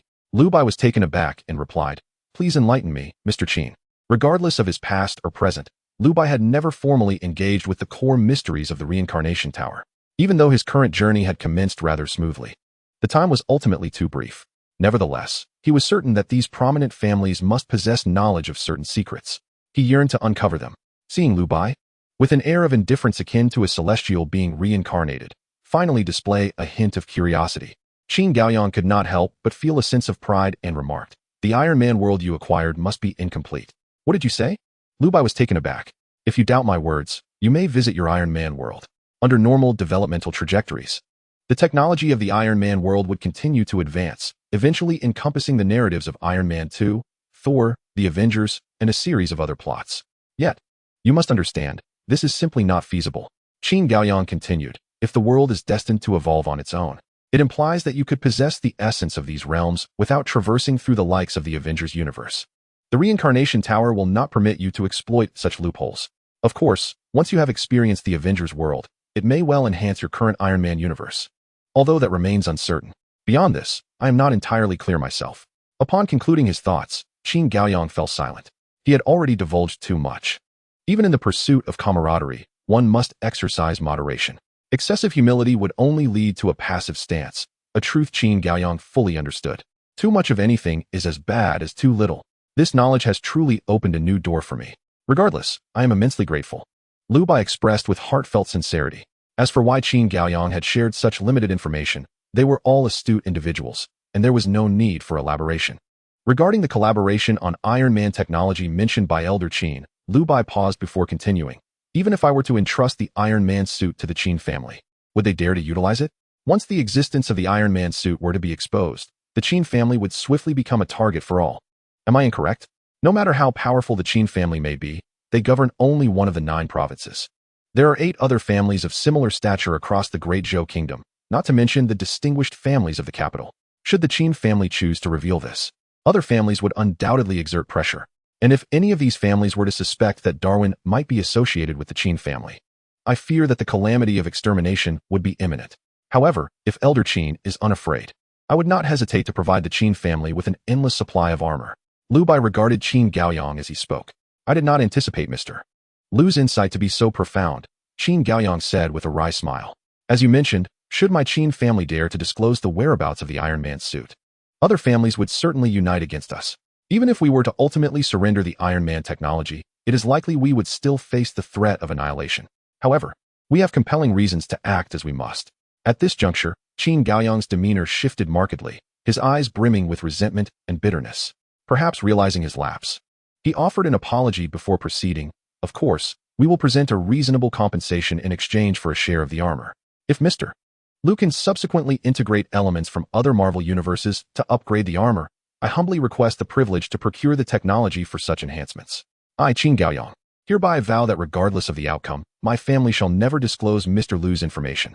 What do you think? At that moment, Gu Ying entered with a tray of freshly brewed tea, her voice ringing clear as she said, Elder Qin, please enjoy the tea. She then seated herself beside Liu Bai, embodying the essence of a devoted housewife. Elder Qin, please have some tea, Liu Bai said with a smile, to which Qin Gaoyang replied, very well. Qin Gaoyang and Qin Kaiwan, unwilling to offend Liu Bai, pretended to sip their tea. However, upon tasting the brew, they immediately sensed something amiss. The aroma of the tea was intoxicating, and an indescribable essence coursed through their beings. After finishing their cups, they felt invigorated, as if they had shed a decade from their age. Is this the Enlightenment tea? Qin Gaoyang inquired in astonishment. Old Qin is quite knowledgeable, Liu Bai acknowledged, though it cannot be classified as the Mother Tea. The legendary Enlightenment Mother Tea is said to grant enlightenment and immortality with just one sip. It's uncertain where the Reincarnation Tower procured this, but the flavor is indeed delightful. Remarkable, indeed, that it has caused a global sensation. Only you would spend 10 just for a delicious drink. This can also be considered a gift for old Qin. Liu Bai remarked with a smile, this tea, being the first sip, should yield commendable effects. The effects are indeed remarkable, Qin Gaoyang responded with a grin, fully aware of the profound changes occurring within him. Regrettably, this tea, costing 10 points and consisting of only a few leaves, primarily loses its efficacy after the initial consumption. Liu Bai's choice to use this as hospitality underscored his sincerity. Let us speak plainly. Our collaboration can commence immediately. As a means of repaying kindness, Liu Bai stated solemnly. His actions were motivated by gratitude for past favors. Without the Qin family, there would be no encounter with Gu Ying. To the Qin family, it may have seemed a trivial matter, but to him, it bore immense significance. Repaying kindness? What do you mean? Qin Gaoyang asked, bewildered. Father, have you forgotten? Liu Bai and Gu Ying are both orphans and have long received support from the Qin family, Qin Kaiwan whispered. I was forgetful. Very well, Mr. Liu is indeed a person of great ambition. Let us enjoy a fruitful collaboration. Qin Gaoyang recalled the information his son had previously shared, his spirits lifting as he spoke. Mr. Liu, may our partnership flourish. Then, Mr. Liu, our visit has drawn to a close. We shall take our leave, Qin Gaoyang declared, bidding farewell as he departed with the support of Qin Kaiwan. Chapter 33. The dual faces of good and evil as they exited the villa. Qin Gaoyang spoke in a low voice to Qin Kaiwan. Ensure that today's events remain confidential. Not a single detail must be leaked. Aside from the direct descendants of the Qin family, anyone else who is aware. He made a gesture across his throat, leaving his statement unfinished. Qin Kaiwan, startled, confirmed, what about the third brother's wife? I have stated, anyone outside the direct lineage must be eliminated. At that moment, Qin Gaoyang's expression was cold and ruthless. Having been his son for so many years, Qin Kaiwan had never witnessed such a demeanor, causing him to shudder internally and refrain from further inquiries. Simply responding with an acknowledgement. Also, do not reveal any clues, Qin Gaoyang cautioned. After all, he is my son. Understood, father. Time swiftly passes. During these 15 days, Liu Bai not only assisted the Qin family in managing social order and vanquishing the most nefarious reincarnators, but also indulged in an unabashed world of two with Gu Ying at home. He had ventured into the realm of Iron Man, which, as Qin Gaoyang had stated, was indeed stagnant in its technological progression. Although the timeline had not reached an utterly halted state, it fell considerably short of Liu Bai's expectations. Today marks the day for Liu Bai to embark on yet another quest. Guing, remain at home. The outside world is tumultuous. It is best to stay indoors. The Qin family will provide for your needs, he reiterated before his departure. All right, I understand. Guing playfully nudged him. You should be on your way. Liu Bai turned back, only to find Guing gently pecking his cheek, her face aflame with shyness as she retreated to her room. Leaving behind a heartfelt plea, you must return alive.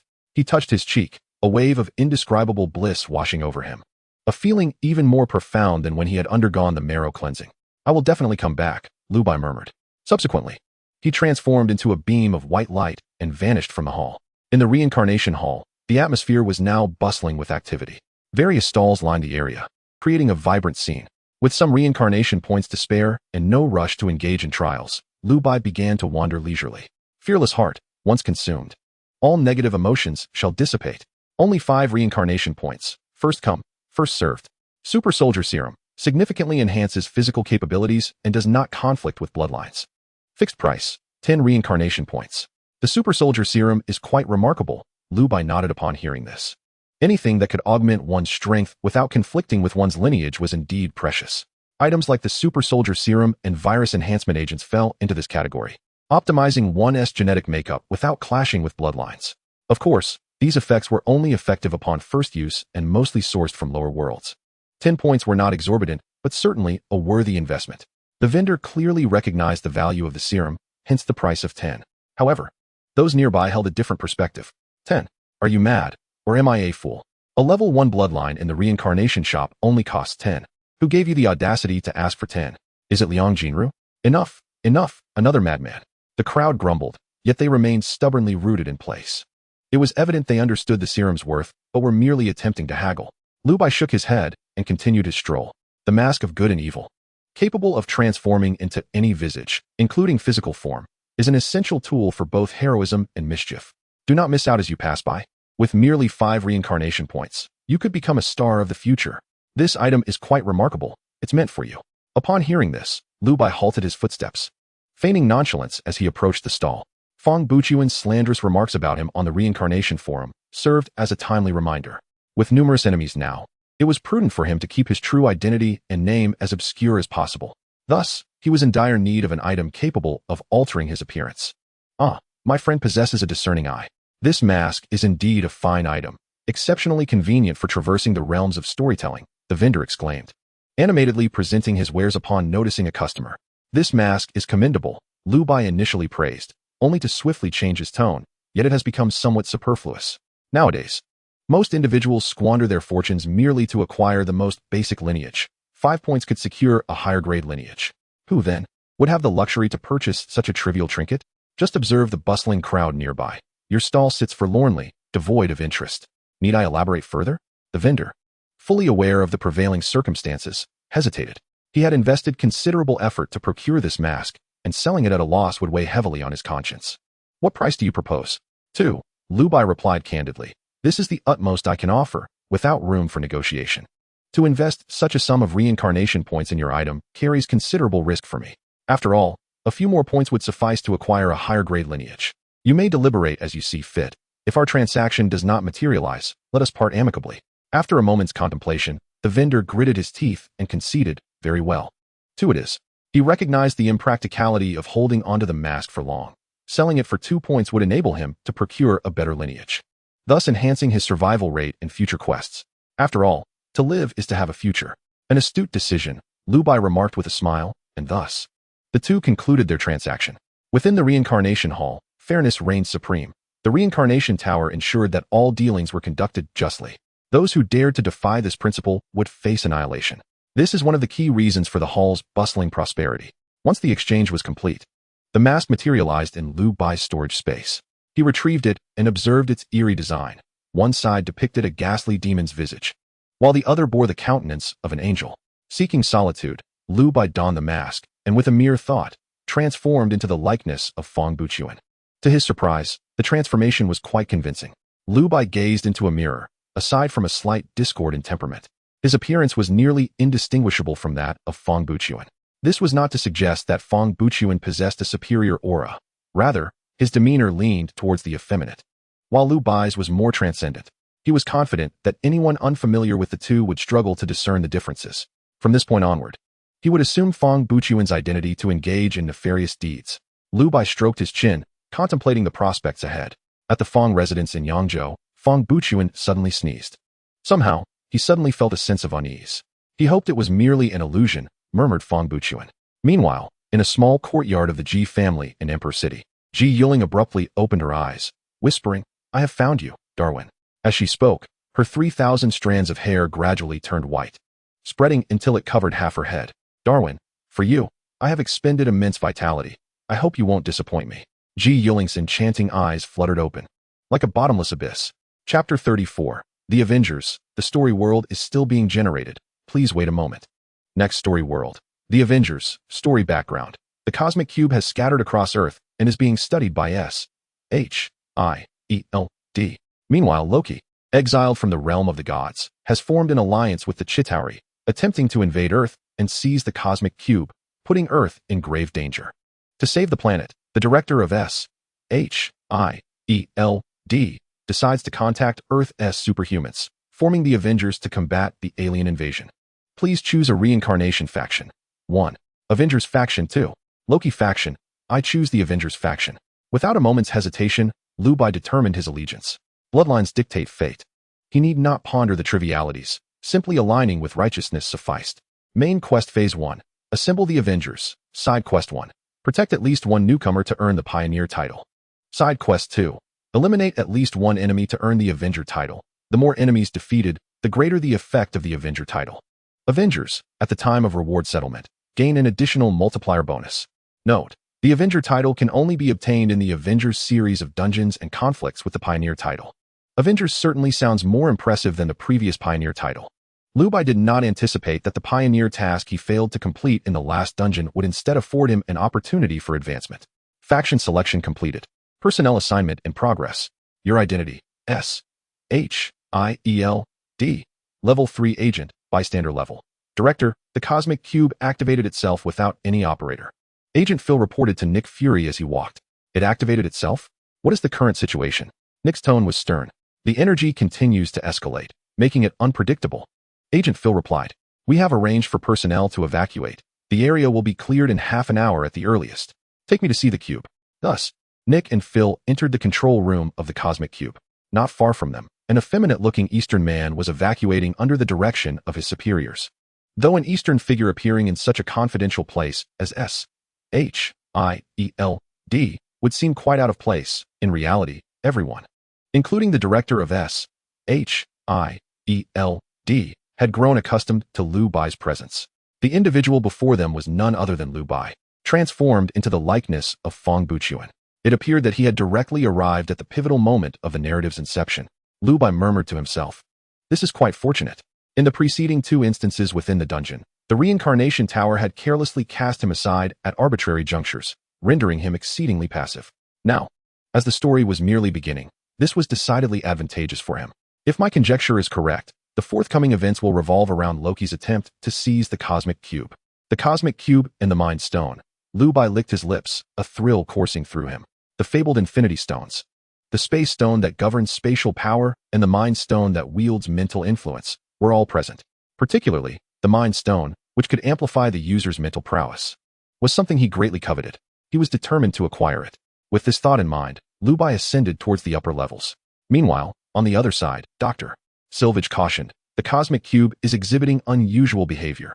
It has been releasing energy without anyone engaging with it. I fear that something dire may occur." Nick replied candidly, "Isn't that precisely our objective? However, I have yet to calculate adequately. We cannot control the power of the cosmic cube." The doctor suddenly raised his voice, visibly agitated. "What I wish to hear is not this." Nick's expression was grave. "In the cosmos, we are not the sole inhabitants. There exist numerous extraterrestrial species. Their evolutionary advancements far surpassing ours. Only by mastering the cube's power can we attain the strength for self-preservation. Do you comprehend my meaning?" Director Nick. There is no need to put the doctor in a difficult position. Just then, a man with piercing, eagle-like eyes approached. He was Hawkeye, a level 7 agent of S.H.I.E.L.D. Director Nick, the doctor is correct. I have been surveying from above. No one has engaged the cosmic cube, yet it continues to emit energy. Hawkeye stated. Proceed. I have heard that the cosmic cube is a gateway. Hawkeye said earnestly, what I mean is, a gateway has two sides. At that moment, a researcher from the rear suddenly shouted, Doctor, the cosmic cube has emitted a high-intensity pulse. In truth, there was no need for this individual to alert them. The entire base had already felt it. The cosmic cube unleashed a series of shockwaves, causing the entire facility to tremble. Just then, Liu Bai arrived at the laboratory entrance, witnessing a classic scene unfold. Boom. The cosmic cube released a brilliant blue beam. At the beam's terminus, a vast blue portal abruptly manifested before everyone. On the other side of the portal lay a resplendent cosmic expanse. Is this Earth? Truly feeble. As the blue particles dissipated, a figure emanating an aura of malevolence uttered his first words upon arrival, none other than the malevolent god Loki. The Mind Stone. Liu Bai's gaze fixated on Loki, unable to divert his attention. He could distinctly sense the immense mental energy contained within the Mind Stone. I must possess him. Sir, please lower your weapon. Director Nick raised his pistol, threateningly. You insignificant earthlings, do you know what I am? I am the future king of the divine realm, the great god Loki. As he spoke, he lifted the Mind Scepter, intending to kill Nick. Buzz. The beam emitted by the Mind Scepter grazed Nick's face, igniting a shower of sparks. Loki was taken aback, then smirked, surprised that earthlings could possess such capabilities. Clearly, he had noticed Liu Bai's presence. The recent beam had been deflected under Liu Bai's control. The agents present followed Loki's gaze and turned their attention to Liu Bai. You are not an earthling. Loki sneered. Your mental and physical prowess nearly rivals my own. Such talent cannot be cultivated on Earth. Follow me, and when I conquer Earth in the divine realm, you shall be my foremost general. Fong Buchuan, you are an earthling. You must understand the mission of S.H.I.E.L.D. Director Nick's heart tightened, and he couldn't help but urge. Although he had no particular impression of Liu Bai, he was well aware of Loki's significance. Loki, the brother of the thunder god, a being of the divine realm. In the ancient myths of Earth, this group was also known as gods. This was why he was so eager to harness the power of the Tesseract. Humanity was far too feeble compared to the gods of the divine realm. However, Liu Bai paid no heed to his words, merely uttering a single word, good. At this, Loki burst into hearty laughter. Chapter 35, Stop pretending. You are Darwin very well. I agree to your terms, Liu Bai said softly. However, I have two conditions. Speak.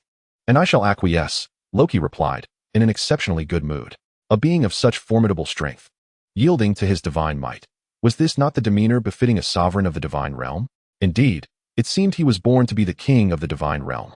Loki mused contentedly. I require the Mind Scepter in your possession, as well as the Tesseract over there, Liu Bai continued. As your foremost general, you wouldn't be so stingy as to deny me these, would you? Surely not. Realizing he had been outmaneuvered, Loki's expression darkened. As the god of trickery and deceit, he had never been so outsmarted. You seek your own demise. In an instant, Loki appeared by Liu Bai's side, lightly tapping the Mind Scepter against Liu Bai's chest. His face contorted with malice. How audacious. Since you have chosen this path, you shall be my puppet. What a coincidence. I too excel in mental manipulation. Liu Bai seized the Mind Scepter, smiling as he spoke. At that moment, Loki remained unaware that the Mind Scepter was, in fact, a Mind Stone, and he merely perceived it as an instrument of enchantment. Not even a fraction of the capability of the Mind Stone has been unleashed. It is an utter waste. Indeed, the moment the Mind Scepter made contact with his being, he sensed a surge of mental energy invading his consciousness, attempting to assert control over him. However, this energy was feeble. It could easily dominate an ordinary individual, but subduing him? That was a mere fantasy. Not only him, but even if Fong Buchuan were present, he would likely be unable to exert control. You cannot harness the power of this scepter. It would be better to relinquish it to me. Liu Bai abruptly seized the Mind Scepter from Loki's grasp. Loki instinctively attempted to intervene, yet he was utterly incapable of resisting Liu Bai's overwhelming strength.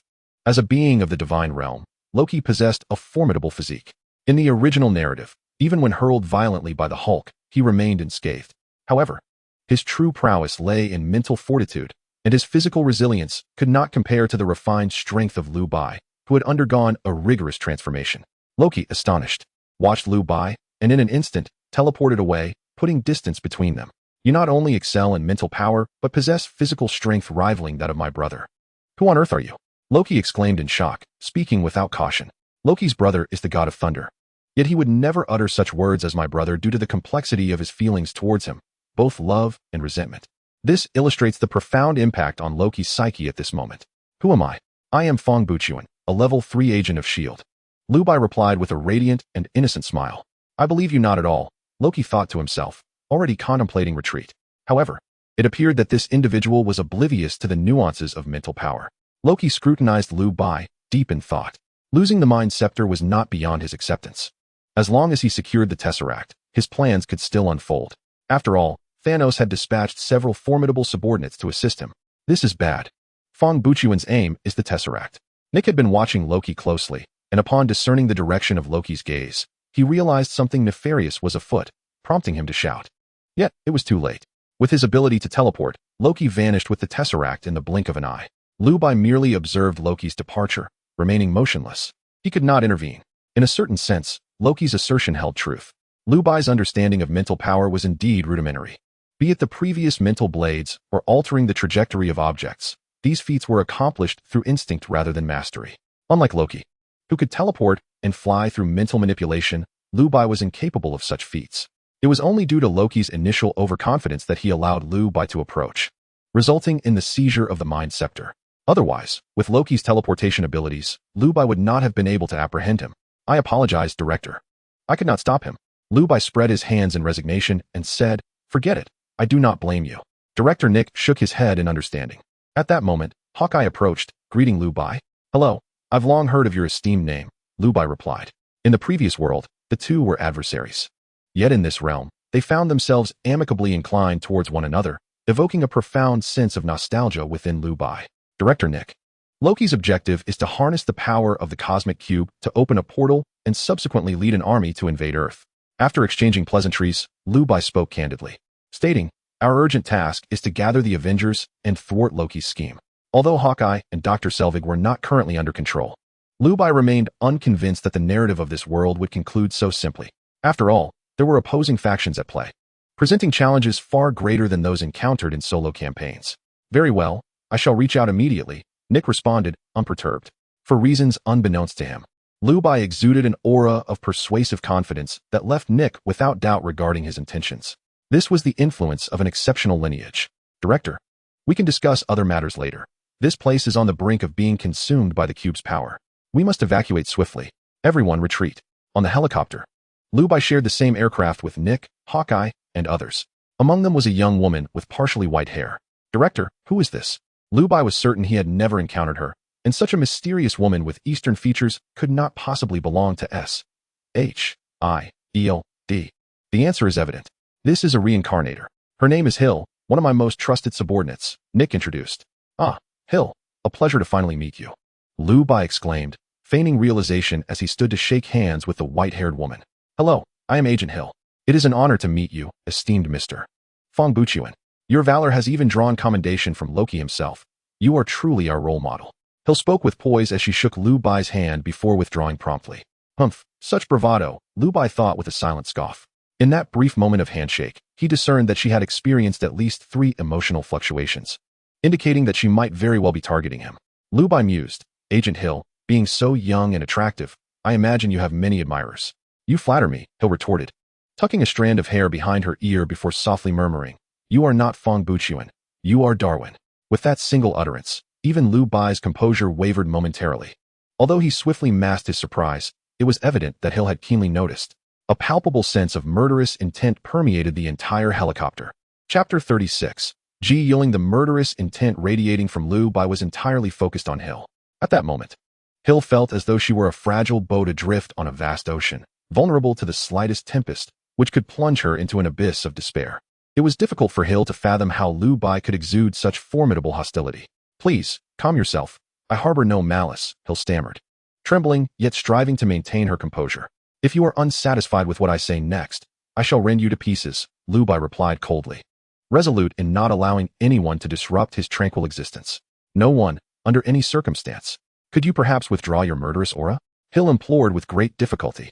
Upon hearing this, Liu Bai relented and dissipated his threatening presence. I am Yielding, of the Ji family in the capital. I have met Fong Buchuan. You bear a striking resemblance to him, though your essences diverge. Thus, I am aware that you are an impostor. Few possess the capability to confront the so-called deity, Loki.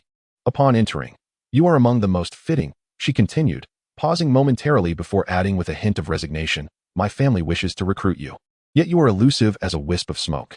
Any information regarding you seems to vanish without a trace. Hence, I have ventured into this narrative realm to seek you. For your sake, I have turned half of my hair white." With that, Ji-Yielding cast a flirtatious glance at Liu Bai, embodying an enchanting allure. Liu Bai disregarded Ji-Yielding's seductive display, narrowing his eyes as he pondered. The Ji family evokes distant memories. In his past life, Liu Bai's rebirth and Gu Ying's tragic demise were orchestrated by the Ji family. Now, having awakened his system and returned with vigor, he found the Ji family seeking to entice him. How ironic. He regarded Ji-Yielding for a moment. This woman was indeed remarkable, her brows like emerald feathers, skin as white as snow, waist as slender as silk. In ancient times, she would undoubtedly have been a beauty capable of captivating an entire nation, akin to the beguiling Sudaji. However, her intentions were starkly transparent. Liu Bai was certain that where he inclined, this woman would eagerly grace his bedchamber. Alas, he and the Ji family were fated to be adversaries, not allies. Nevertheless, the time for confrontation had not yet arrived. With these thoughts swirling in his mind, Liu Bai feigned a predatory gaze towards Ji-Yielding. "If I were to consent to join the Ji family, what benefits might I reap? Whatever you desire, I can provide," she replied, leaning in so closely that her body nearly brushed against Liu Bai's, her breath fragrant and intoxicating. Were it any other man, he would likely succumb to her charms, swiftly becoming a servant beneath her sway, subsequently absorbed into the Ji family's fold. This was undoubtedly a common tactic employed by the Ji family to attract talent. Yet, regrettably for Ji-Yielding, Liu Bai had Gu Ying, and his enmity with the Ji family was irreconcilable. "Then I must deliberate carefully," he mused. Liu Bai spoke in such a manner, then closed his eyes, choosing to ignore everything around him. The conversation between Liu Bai and Ji-Yielding was lighthearted yet intimate. To Nick and the others, it was evident that these two had developed a mutual attraction. One was a capable subordinate, while the other was a superhuman capable of contending with Loki. Nick found this quite delightful. Silence enveloped them as time flew by. Over the past few days, Nick faithfully executed Liu Bai's orders, gathering the scattered Avengers from across the globe aboard the S.H.I.E.L.D. airborne aircraft carrier. Meanwhile, Liu Bai seized the opportunity to extract the Mind Stone from the scepter. To his mild chagrin, the yellow gem extracted from the blue scepter was not what he expected. However, that was not the crux of the matter. The Mind Stone is one of the most invaluable artifacts in the Marvel Universe. Even now, he could scarcely believe that he held the Mind Stone in his grasp. "I hope you won't disappoint me," Liu Bai murmured to himself. With the abundant spiritual energy of the Mind Stone, Liu Bai sought to integrate it within himself. While others may find this impossible, he possessed a devouring system that might render it feasible. As soon as the gem was in his hand, he felt a refreshing energy coursing throughout his entire body. He sensed that his soul was being nourished, and his mental prowess was visibly expanding. Truly the essence of the universe, Liu Bai sighed in admiration. Even if he ultimately failed to fuse with it, this was still a divine artifact. "Devouring system, are you there?" This was Liu Bai's first active summons of the system. In truth, aside from their initial interaction in the first instance, there had been no further exchanges. "Host, what is your command?" The mechanical voice of the system echoed in his mind. "It's quite reminiscent of the Reincarnation Tower," he mused. "Can you devour this Mind Stone?" Monitoring indicates that the host possesses psychic abilities, qualifying for the requirements. Devouring the Mind Stone is possible.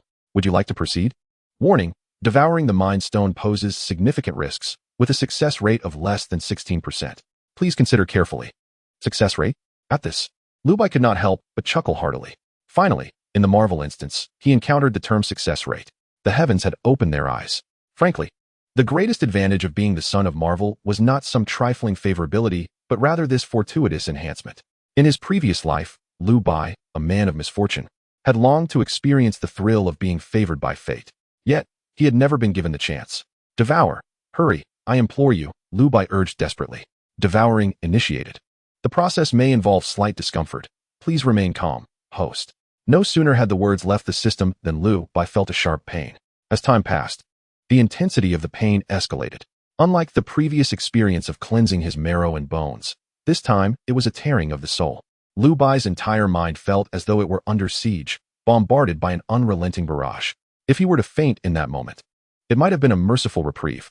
Yet, the nurturing essence of the soul gem persisted, incessantly replenishing Liu Bai's fragile spirit. Thus, he endured the dual torment of soul fragmentation and rejuvenation. In a moment of exasperation, he could no longer restrain himself and let out a curse. Fortunately, he had instructed that no one was to disturb him prior to this, and the room was soundproof, sparing him from the prying eyes of others who might have speculated on his dire state. Otherwise, individuals like Ji-Yielding could very well have conjured untoward thoughts. Warning: Host's mental strength is insufficient. Devouring is about to fail. Ding. The bloodline of the Son of Marvel is activated, granting a 100 luck boost. Ding. Host's mental strength is rapidly increasing, reaching the threshold for devouring. Success achieved. Upon hearing this, Liu Bai's taut nerves finally relaxed. With the successful devouring, who had been unable to lose consciousness, succumbed to a deep slumber. Simultaneously, within the confines of his mind, a resplendent gem appeared. It was none other than the Soul Gem. Chapter 37. The God of Thunder descends. Host's abilities are as follows. Bloodline. Son of Marvel. Level. Special abilities. Total of 6 possible. Currently possesses 2. 1. Immortality. Perfect. 2. Telekinesis. Materialization. Soul Stone. Fragment. Gazing at his attributes, Liu Bai could not help but furrow his brow. System. Why does the Soul Stone display as a fragment? The Soul Stone you have devoured is merely a partial projection. Only by gathering all projections can a complete Soul Stone be synthesized. How can I obtain the other projections? Through the cinematic worlds. Is it similar to the world of Iron Man? Liu Bai mused. After traversing both the Iron Man and Avengers realms, he noted the stark contrasts in the same characters across different dimensions. For instance, Hawkeye. In the Iron Man world, Hawkeye viewed him with hostility, yet in this realm, their relationship was relatively amicable. This dichotomy seemed somewhat comprehensible. Liu Bai continued to ponder. If I were to consume the Soul Stone from this world, I would acquire the complete Soul Stone. But what of the Soul Stones from other worlds? Do they exist, or have they faded away? What is the essence of the narrative worlds? They appear to be independently existing, yet interconnected. The more he contemplated, the more astounded he became, sensing a profound enigma at play. It seemed imperative to seek out Elder Qin for further enlightenment upon his return. Knock, knock, knock.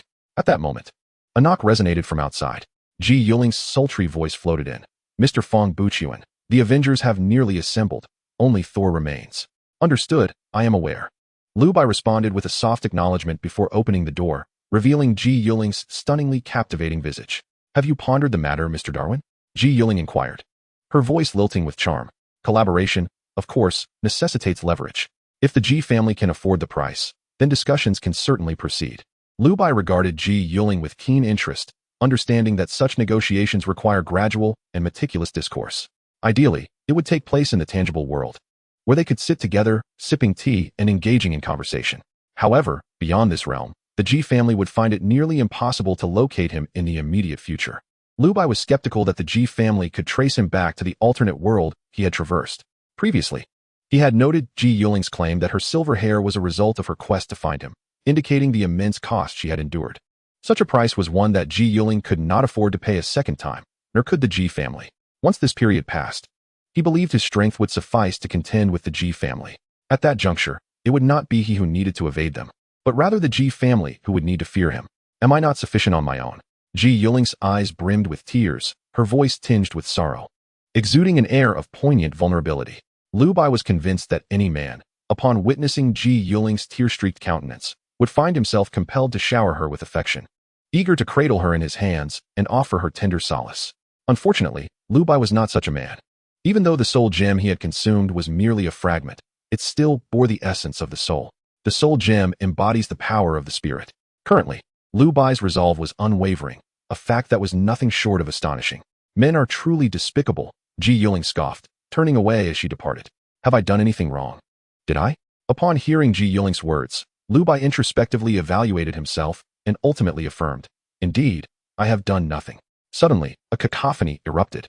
The previously clear blue sky was engulfed by dark clouds, interspersed with distant rumbles of thunder, as if nature herself had unleashed her wrath. Liu Bai stepped out of the room, joining the others on the aircraft carrier's deck. Such grandeur was only matched by one among the Avengers, Thor, the God of Thunder. The last Avenger was about to make his entrance. As Liu Bai's words hung in the air, the sky, once merely rumbling, erupted into a tempest of thunder and lightning. Bolts of electricity dancing like blades in the atmosphere. Strangely, these flashes of lightning swirled solely above the aircraft carrier, never striking the vessel itself. Had this been a typical storm, the carrier would have surely met its demise. Then, the onlookers beheld a figure emerging from the clouds, descending swiftly toward the airborne craft. With a resounding crash, Thor made his flamboyant entrance, wielding his mighty hammer. Upon landing, his first words resonated. Who among you is Fong Buchuan? I am, Liu Bai replied. Liu Bai stepped forward briskly, inquiring about the purpose of the mighty Thor's visit. You have bested my brother. Quite commendable, Thor began. However, I seek the mind stone he possessed. It belongs to my realm.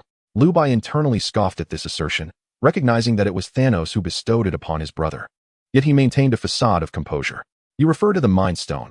It is my trophy. Why should I surrender it to you? Your brother seized the Tesseract and did not return it either. Thor found this reasoning compelling and momentarily at a loss for words. I shall assist you in reclaiming the Tesseract. But stop. Liu Bai interrupted the god of thunder. Let us settle this with a duel. The victor shall dictate the terms. Agreed. A true man resolves conflicts through strength, Thor declared with vigor. This proposition aligned perfectly with his inclinations. Liu Bai suggested this challenge on a whim, eager to test the resilience of his own physical form against that of the thunderous deity. One represented the Eastern philosophies of martial cultivation, while the other embodied the Western ideals of divine lineage, an exploration of supremacy. As for why Liu Bai did not select another opponent, there were considerations to contemplate. Among the Avengers, characters like Hawkeye and Black Widow were dismissed. Liu Bai could likely dispatch them with a single blow. Captain America, often touted as evenly matched against any foe, was merely a cinematic notion. Iron Man, having shared countless encounters in previous missions, lacked appeal. The Hulk was a formidable unknown, and Liu Bai wished to avoid the humiliation reminiscent of Loki's thrashing, which stripped him of his dignity as a being of divine essence. Thor was, therefore, the ideal candidate. Come, Thor bellowed, initiating the clash. He hefted Mjolnir in his left hand and hurled it towards Liu Bai. As the hammer soared through the air, sparks erupted and thunder crackled, an awe-inspiring display of power. Liu Bai stood undeterred, resolute in his decision not to evade the legendary hammer forged by Odin, the All-Father, which could only be wielded by those of pure heart. Within the vast Marvel universe, only a select few, including Thor, Captain America, Vision, and the goddess of death, Hela, had managed to lift Mjolnir. Thus, Liu Bai was eager to discover whether this famed weapon truly possessed such extraordinary qualities. Chapter 38, Mjolnir. Nothing more than this. Thor observed Liu Bai's audacity, noting his complete lack of effort to evade Mjolnir's approach, a grin spreading across his face. Victory seemed assured. After all, this hammer bore the enchantments of Odin, the sovereign of all gods, and could not be moved by one lacking purity of spirit. Liu Bai, with his youthful demeanor and seemingly carefree attitude, hardly appeared to be one of such purity. Unconsciously, the thunder god swallowed hard, rubbing his eyes vigorously as he gazed at Liu Bai in disbelief. Liu Bai, with his attire reduced to mere threads by the lightning, remained otherwise unscathed. In his grasp, he effortlessly held the hammer of the thunder god aloft. Was the hammer of the thunder god truly so inconsequential? Liu Bai spoke with an air of nonchalance, yet internally reveled in his triumph. My conjecture was indeed correct. In the second installment of the Avengers, Vision, and Artificial Intelligence had mentioned the hammer of the thunder god. Some asserted that Vision could lift the hammer due to his recent birth and pure heart. Others claimed it was solely because of the mind stone embedded in his forehead. However, in Liu Bai's understanding, both perspectives held truth, yet also faltered. Vision's purity stemmed from his possession of the mind stone, which he believed was the principal reason. Although Liu Bai did not possess a complete mind stone, he was among those closest to it. The mind stone's most potent ability was to purify one's spirit. A pure heart was the optimal pathway to enhance mental strength. This purity, however, was not as the masses perceive it, maintaining an eternal childlike innocence, but rather a state of clarity. Human emotions, joy, anger, sorrow, and desire, are often impure, intertwined with complex feelings of love and hate. Only the most unadulterated forms of love or hate can unleash formidable power. Presently, Liu Bai embodied this essence of pure spiritual strength. Just as he prepared to counterattack, he became aware of the peculiar gazes from onlookers, particularly the women, whose eyes gleamed with intensity, akin to wolves. It was then he realized that his clothing had been nearly obliterated by the thunder god's lightning, leaving his flawless alabaster form exposed before the crowd, prompting a surge of indignation. Young man, where is your honor? Fighting is one thing, but to incinerate clothing is another. Fortunately, the embarrassment was fleeting. He was no longer the person he once was. With the mind stone in hand, his application of mental power had ascended to new heights. Soon, a garment conjured entirely from his mental energy enveloped his figure, eliciting sighs of disappointment from the spectators. Your assault has concluded. Now it is my turn. Liu Bai discarded the hammer of the thunder god to the side and, fists clenched, charged at the thunder god with unwavering resolve. The thunder god, undeterred, met his advance with a counterstrike, refraining from summoning his hammer. Since Liu Bai had earned the hammer's acknowledgement, Thor would not respond with petty malice. They exchanged blows, devoid of flamboyant techniques, relying solely on the primal clash of raw power. The thunder god, a true warrior, possessed a physical prowess that surpassed Loki's by several degrees, leaving Liu Bai exhilarated. Bang!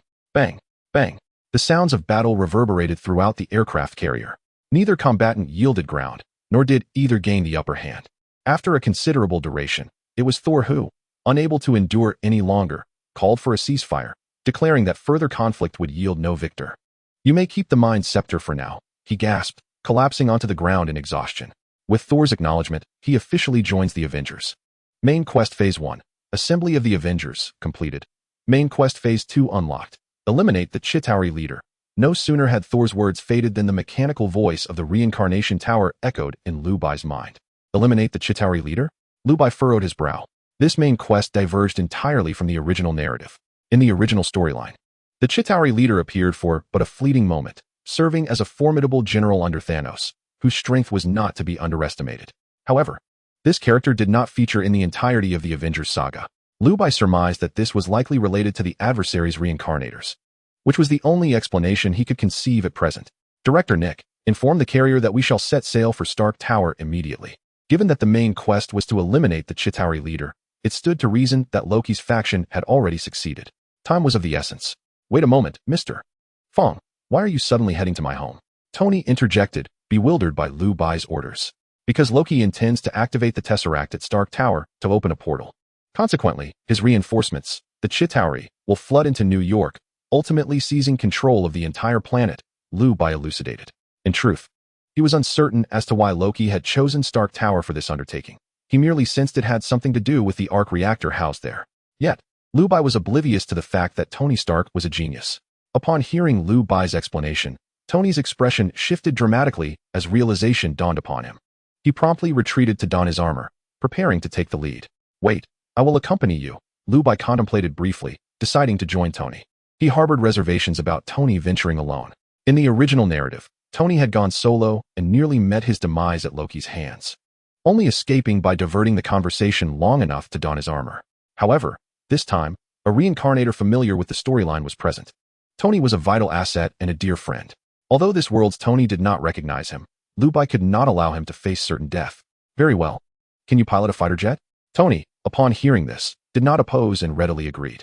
I do not pilot jets, I operate armor. With that, Liu Bai retrieved a set of Iron Man armor from his storage space. In comparison to Tony's suit, Liu Bai's was evidently outdated. Liu Bai's battle suit is an upgraded version 5, while Tony's suit is version 7, placing it at least one iteration ahead. Upon witnessing Liu Bai retrieve his suit, the onlookers were utterly astonished, as if they had encountered a ghost. Tony, equally bewildered, stared at Liu Bai and inquired, "Where did you get that suit?" Liu Bai replied innocently, "You gave it to me, don't you remember?" Tony was at a loss for words and chose not to pursue the matter further. After all, he was known as the man cursed by knowledge, as referred to by Thanos. He distinctly remembered whether he had ever gifted anyone a suit of armor. Without his authorization, no one could don a suit of armor he had created. Therefore, no matter how similar Liu Bai's suit appeared, it was undoubtedly not of his making. He was certain of that. However, he contemplated upgrading the armor, as it was rather outdated. Influenced by Liu Bai's lineage, Tony felt no aversion toward him and thought thus. Consequently, the crowd watched as Liu Bai and Tony vanished into the horizon together. Chapter 39. The chill of time atop Stark Tower. A blue beam of light was coalescing. Soon, the power of the Tesseract would be activated, expanding until it created spatial turbulence, opening a gateway to another dimension. At that moment, the Chitauri's mechanical army would surge through the spatial passageway into Earth, sowing chaos among its inhabitants. Surrounding the Tesseract were several individuals, led by a strikingly handsome man, who was manipulating a series of machines near the Ark and controlling the activation of the Tesseract. Clearly, these were the reincarnators. Jarvis. Shut down the arc reactor, he commanded. In the distance, Tony, upon witnessing this scene, instantly comprehended the situation and advised, the arc reactor is already offline. But the Tesseract is drawing its own power, and it cannot be halted. Furthermore, this blue shield is entirely composed of energy and cannot be shattered. Jarvis kindly alerted him. Following closely behind, Liu Bai observed everything with a grave expression. In the original narrative, the object capable of shutting down the Tesseract was the Mind Scepter, or rather, the Mind Stone. However, the Mind Stone had already been consumed by him. He was uncertain if his current self, having absorbed the stone, could deactivate the Tesseract. Even if he could, time was not on his side. Before him, the Tesseract suddenly emitted a blinding beam of light, piercing through the current space. Subsequently, the citizens of New York witnessed a colossal blue black hole appear in the sky. Within the black hole lay a vast expanse of stars and an endless mechanical army, the Chitauri's forces. The gateway to another dimension had indeed formed. Tony, you go assist the civilians. I shall confront this group, Liu Bai declared. In comparison to those extraterrestrials, it is evident that this group of reincarnators is far more fearsome. Greetings, Tony Stark. Surrender your armor, and let us indulge ourselves a little, shall we?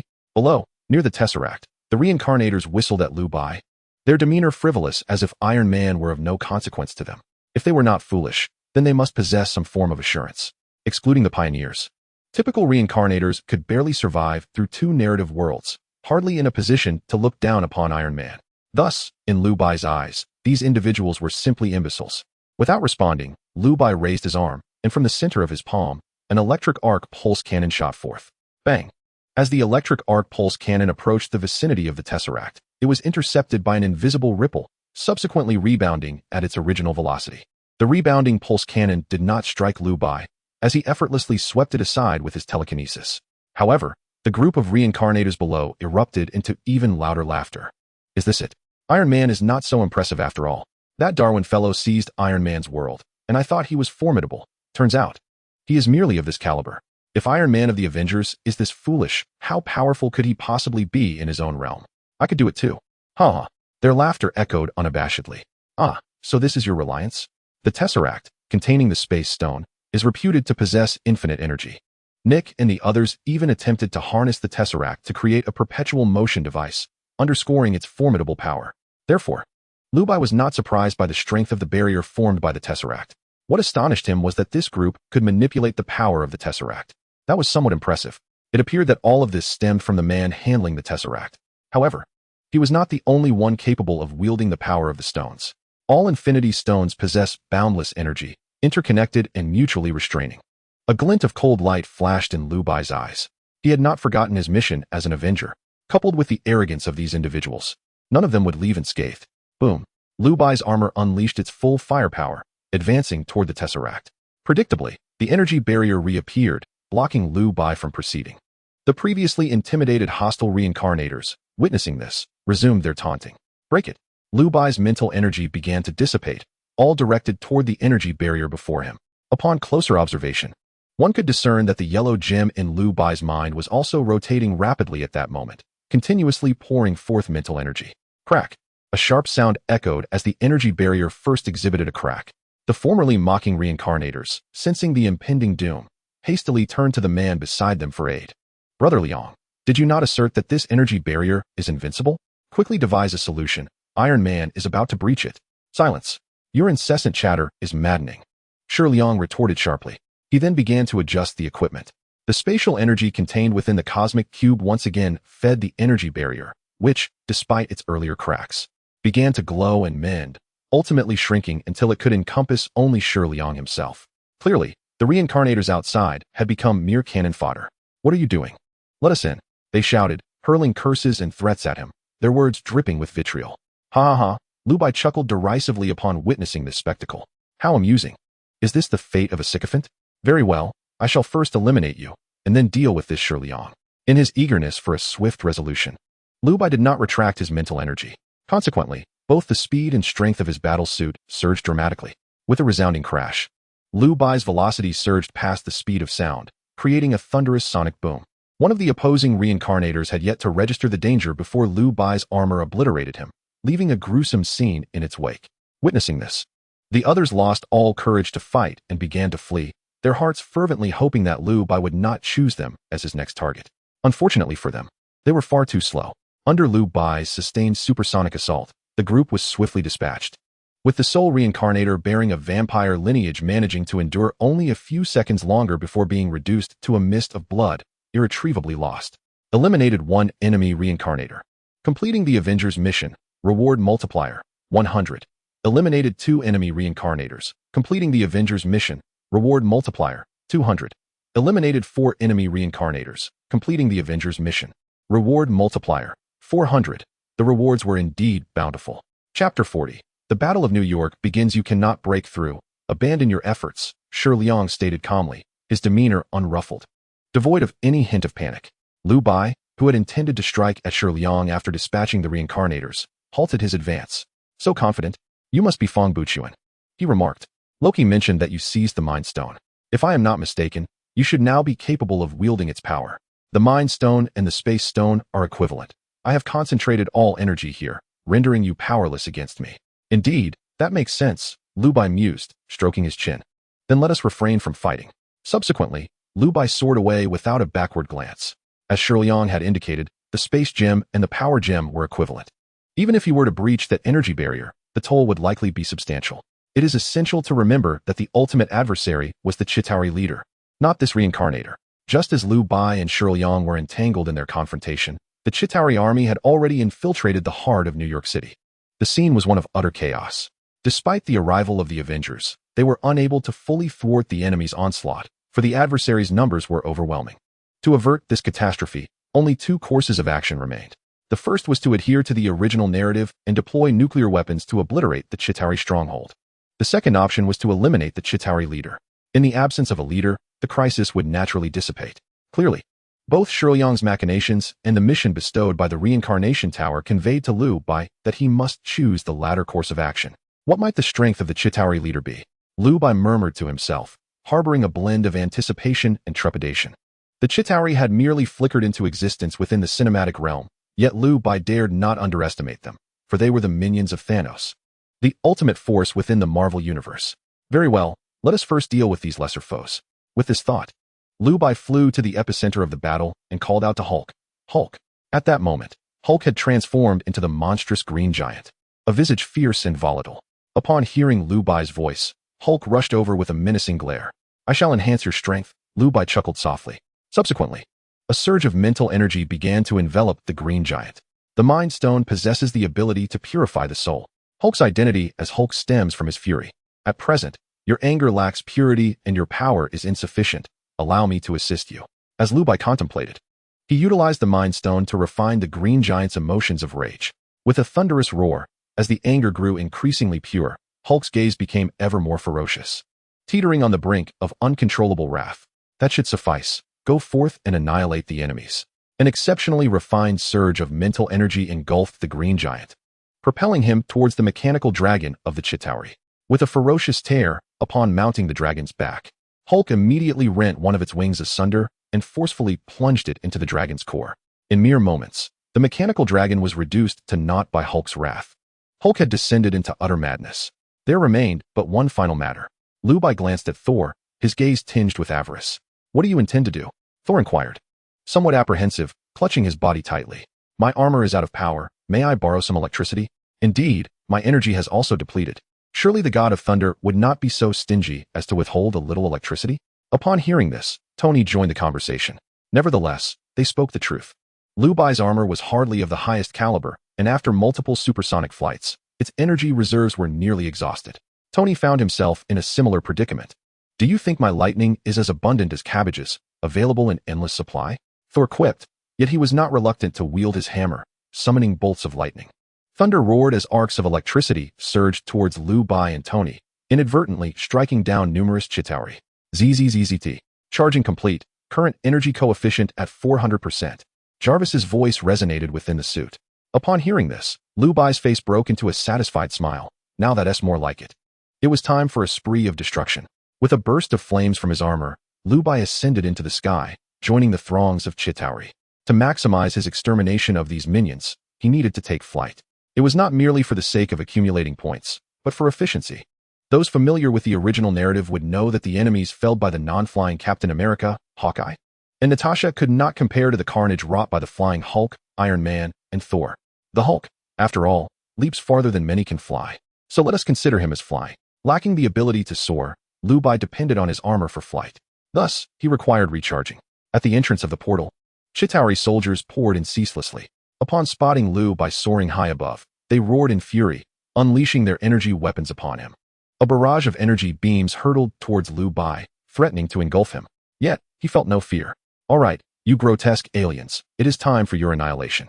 As the Avengers watched with concern, Liu Bai at the center suddenly emitted a wave of psychic energy. The wave, radiating a golden hue, deflected all incoming energy beams. In an instant, the once crowded sky was rendered clear.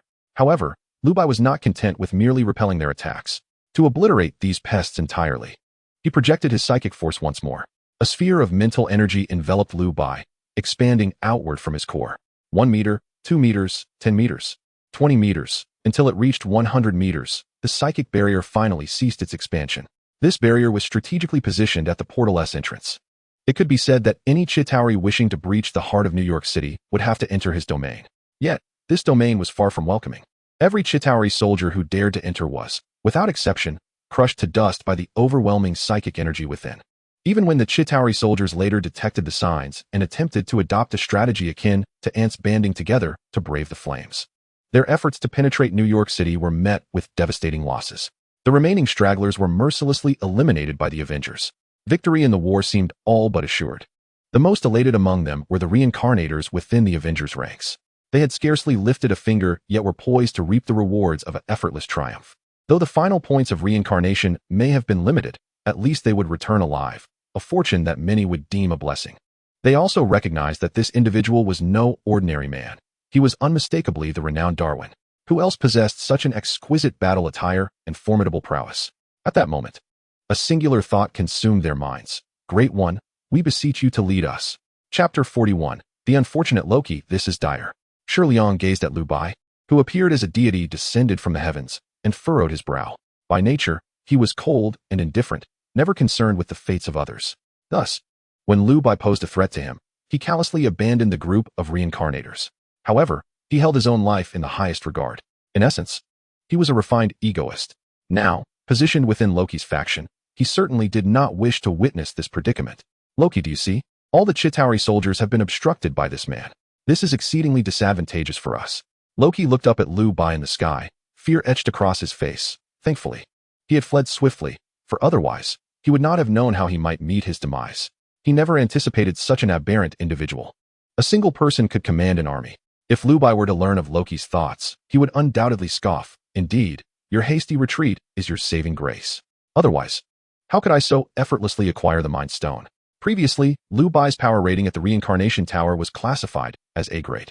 However, after merging with the Mind Stone, he felt he could surpass the threshold of A-grade and ascend directly to S-grade. Above S-grade lies the realm of A-grade reincarnators, who, even during Liu Bai's previous existence, were undeniably formidable. What are your thoughts? Speak freely. Loki understood that Shi Liang was a man of considerable insight. Though he prided himself on being the god of schemes and deceptions, he found this human before him utterly inscrutable. I can sense that this individual's limit is 100 meters. In other words, as long as we continue to enhance the energy intensity of the cosmic cube and open a larger spatial gateway, his barrier will be rendered ineffective. Shi Liang analyzed with precision. However, I cannot leave this place. The cube requires my control, so I need your assistance. What do you require of me? Loki responded, a sense of urgency gnawing at him. He had forsaken his brothers, abandoned his parents, and wagered his dignity, all for this battle. Should this battle be lost, not only will there be no refuge for the Lord of the Divine Realm, but the entirety of the 9 realms and the earth shall also become inhospitable to him. The cosmic cube requires energy to open the portal to space. Currently, the energy intensity of the cube is at the very limit of my control. We require additional energy to enlarge the scale of the portal. The arc reactor? After all, it is a divine artifact, and Loki instantly grasped the implications of Shi Liang's words. Indeed, Shi Liang nodded and continued. Previously, we utilized the arc reactor from Stark Tower to activate the cube. However, that reactor was subsequently shut down by Tony Stark, and it has been concealed by the artificial intelligence, Jarvis. Just moments ago, I detected the location of the arc reactor once again. To activate it, you merely need to occupy Jarvis for a minute. Future Lord of the Divine Realm, all of this is for your future. In the end, Shi Liang did not forget to pay a compliment. As expected, the previously somber Loki, upon hearing the title of the Lord of the Divine Realm, once again donned his signature wicked smile. Experience has taught that whenever Loki wears such a grin, misfortune is sure to follow, and this occasion was no exception. At Stark Tower, Loki followed Shi Liang's guidance to an enclosed room. The entrance was guarded by various fingerprint verifications, and the walls were constructed from the strongest known metal in the Marvel Universe, vibranium, truly a fortress. Alas, Loki possessed magic. With a swift step, he traversed the wall and entered the room. Following Shi Liang's instructions, Loki successfully activated the switch for the arc reactor. A surge of pure energy began to flow towards the cosmic cube. The portal above the heart of New York City, with the cube's renewed output, began to slowly expand. The previously stagnant battlefield began to shift in subtle ways. On the other side, at the Avengers gathering point, due to Liu Bai's influence, Tony and the others found themselves with little to do aside from clearing up minor issues. So idle were they that, at Tony's suggestion, they ventured into a burger joint to enjoy some hamburgers. This was Tony's favorite establishment, and the taste was simply divine. After all, the Hulk was outside. Suddenly, a warning blared in Tony's mind. Warning, warning. An unauthorized entry into the arc reactor control room has been detected. The arc reactor has been restarted. While savoring his burger, Tony nearly choked upon hearing Jarvis's alarm. Coughing, he finally managed to swallow the morsel and stood up, exclaiming, "The arc reactor I shut down has been activated by someone. It's definitely Loki. Is that significant?" Captain America inquired. Extremely significant. With the energy from the arc reactor, the entrance to the portal will once again expand. At that point, Fong Buchuan's death barrier will be rendered ineffective. Upon hearing the words, everyone present immediately sprang to their feet. This was unacceptable. If the space gate expanded again, there would be no room to indulge in hamburgers. In the distance, Liu Bai observed as, under Tony's leadership, a group of individuals stormed towards Stark Tower, filled with righteous indignation. Meanwhile, Loki, who remained in the control room, felt his right eyelid twitch uncontrollably. He sensed that some ominous event was on the verge of unfolding. However, Shi Liang had issued a strict command to keep the arc reactor operational for 1 minute, leaving him trembling in fear, unable to venture outside. The incessant warnings from Jarvis, coupled with the flashing red lights surrounding him, imposed tremendous pressure on Loki's psyche, driving him to the brink of madness. Could you possibly quiet down? You are merely an artificial intelligence. Your incessant notifications serve no purpose, Loki roared in frustration. Unauthorized intruder, please vacate immediately, Jarvis continued unwaveringly, persistently issuing warnings while simultaneously bathing Loki's face in a chaotic display of red and white lights. I can't take it anymore. With that, Loki unleashed a barrage of magical beams, wreaking havoc throughout the room to express his fury. Yet, this could not deter Jarvis from his relentless warning. Unauthorized intruder, fine. You win. Keep calling. Loki muttered a string of expletives, even a being as refined as he found it difficult to restrain himself at that moment. Just then, Jarvis's elegant voice resonated from outside. Verification successful. Welcome back, Iron Man Tony. They have returned. Following him were Hawkeye, Black Widow, Captain America, Iron Man, and Thor. The Avengers had assembled. Hello, everyone. Loki managed to greet them with a wave, albeit with great difficulty. Chapter 42. The expansion of the space gate. With the exception of Hulk, all the Avengers had arrived, standing before a lineup of superheroes. Loki felt a wave of despair wash over him. Listen to me. I was merely jesting with you. That jest is hardly amusing, Tony bluntly countered, shattering Loki's hopes. They were onto his ruse, and he must not be afforded the luxury of time. Upon hearing Tony's words, the others swiftly comprehended the situation and advanced toward Loki, realizing his scheme had been uncovered, and adhering to the principle of if I perish, so shall you. Loki leapt from the window without hesitation, vanishing in an instant. Shi Liang, I tried my best. On the rooftop of Stark Tower, Shi Liang noted the unfolding events, inwardly cursing Loki as a worthless being, yet unable to suppress a smile creeping upon his lips. The arc reactor had only been operational for 40 seconds before it was deactivated, but that was sufficient. From the outset, Shi Liang had not placed any genuine hope in Loki, whom he deemed utterly inept. Thus, he referred to the time as a mere minute, intending to spur Loki to exert himself to the utmost. Although the moment still lingered slightly beyond a minute, the expansion of the spatial gate was sufficiently underway. Expand. Oh, gate of space, murmured Shi Liang as he gazed at the portal in the sky. Boom. A surge of more potent spatial energy erupted from the cosmic cube, soaring into the heavens. This wave of spatial energy was mightier than the last, its resonance echoing through the air with greater intensity. Overhead, the very fabric of New York City was suffused with the power of space. The earth trembled, and the sky howled, reminiscent of an impending apocalypse. Beneath the spatial gate, Liu Bai beheld the energy beams emitted by the cosmic cube, and, wary of overestimating his capabilities, promptly withdrew his mental barrier. As the energy beams approached the portal, the entrance of the spatial gate quivered. Gradually, the gate began to expand, enveloping the entirety of Manhattan. The vast expanse of the galaxy became vividly apparent to all. Meanwhile, the Chitauri, previously beleaguered, were galvanized by the enlarging gate, their mechanical dragons surging towards it, subsequently breaching the Earth's atmosphere. Kill, kill, kill. In response, Liu Bai once again summoned his mental shield. Although the ambition to cover the entirety of the spatial gate with his barrier was a fanciful notion, wherever Liu Bai went, he descended upon the Chitauri like a harbinger of death. One by one, The Chitauri fell before him, their mechanical dragons reduced to mere fragments under his might. With his unparalleled psychic force, he remained the most formidable harvester of Chitauri warriors. Yet it was too late. Tony observed Liu Bai's fierce battle in the skies, his brow furrowed, clearly burdened by internal strife. "Boys, we have work to do. Let us move," Captain America remarked, having discerned the guilt weighing on Iron Man's heart. Striving to lighten the mood, having faced such a life-and-death crisis, and with Liu Bai's subtle mediation, the camaraderie among them had notably evolved. Devoid of the mutual disdain depicted in the original narrative. J-A-R-V-I-S. Tony initiated, "What's the command?" The voice of J-A-R-V-I-S resonated in Tony's mind. "Release the prototype suits. Those prototypes are still in the development phase and highly unstable. Are you certain you wish to proceed?" J-A-R-V-I-S inquired, hoping to dissuade Tony from his decision. Release them. Though regret lingered in Tony's heart, anxiety eluded him. Despite the considerable time and resources he had invested in these prototype armors, he remained undeterred. With ample resources and intellect at his disposal, he was confident that a few additional days would suffice to recreate them. Given the current battlefield dynamics, deploying these prototypes was undoubtedly the most prudent course of action. "As you wish."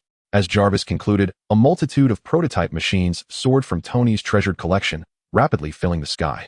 To be honest, even Liu Bai, embroiled in the aerial battle, was momentarily taken aback by Tony's grand display. Each of Tony's Iron Man suits incurred an exorbitant cost. Observing the densely packed prototype armors in the sky, Liu Bai could not help but mutter a curse under his breath. Rich second generation. With Tony's prototypes entering the fray, the pressure on everyone significantly lessened, particularly for the trio on the ground, who felt a sense of relief. After all, their primary duty was to safeguard the citizens of New York. Meanwhile, aboard the S.H.I.E.L.D. airborne aircraft carrier, Nick was engaged in a heated discussion with several individuals displayed on a large screen. It was evident to him that they would make some foolish decision. He resolutely refused to comply. "This is the Council's decision. You must execute it," the figures on the screen urged. "Unless my team fails to intervene, I will not launch a nuclear strike against civilians," Nick reiterated, his refusal unwavering. "You have no room for negotiation. If you do not launch the nuclear strike, the Earth will truly be doomed." Nick responded with a rude gesture and then terminated the call, unable to suppress a string of curses. 7-11. Nick has been dismissed. Please proceed with the Council's orders and launch the nuclear strike towards downtown New York. Acknowledged. With that, 2 fighter jets departed from the S.H.I.E.L.D. aircraft carrier.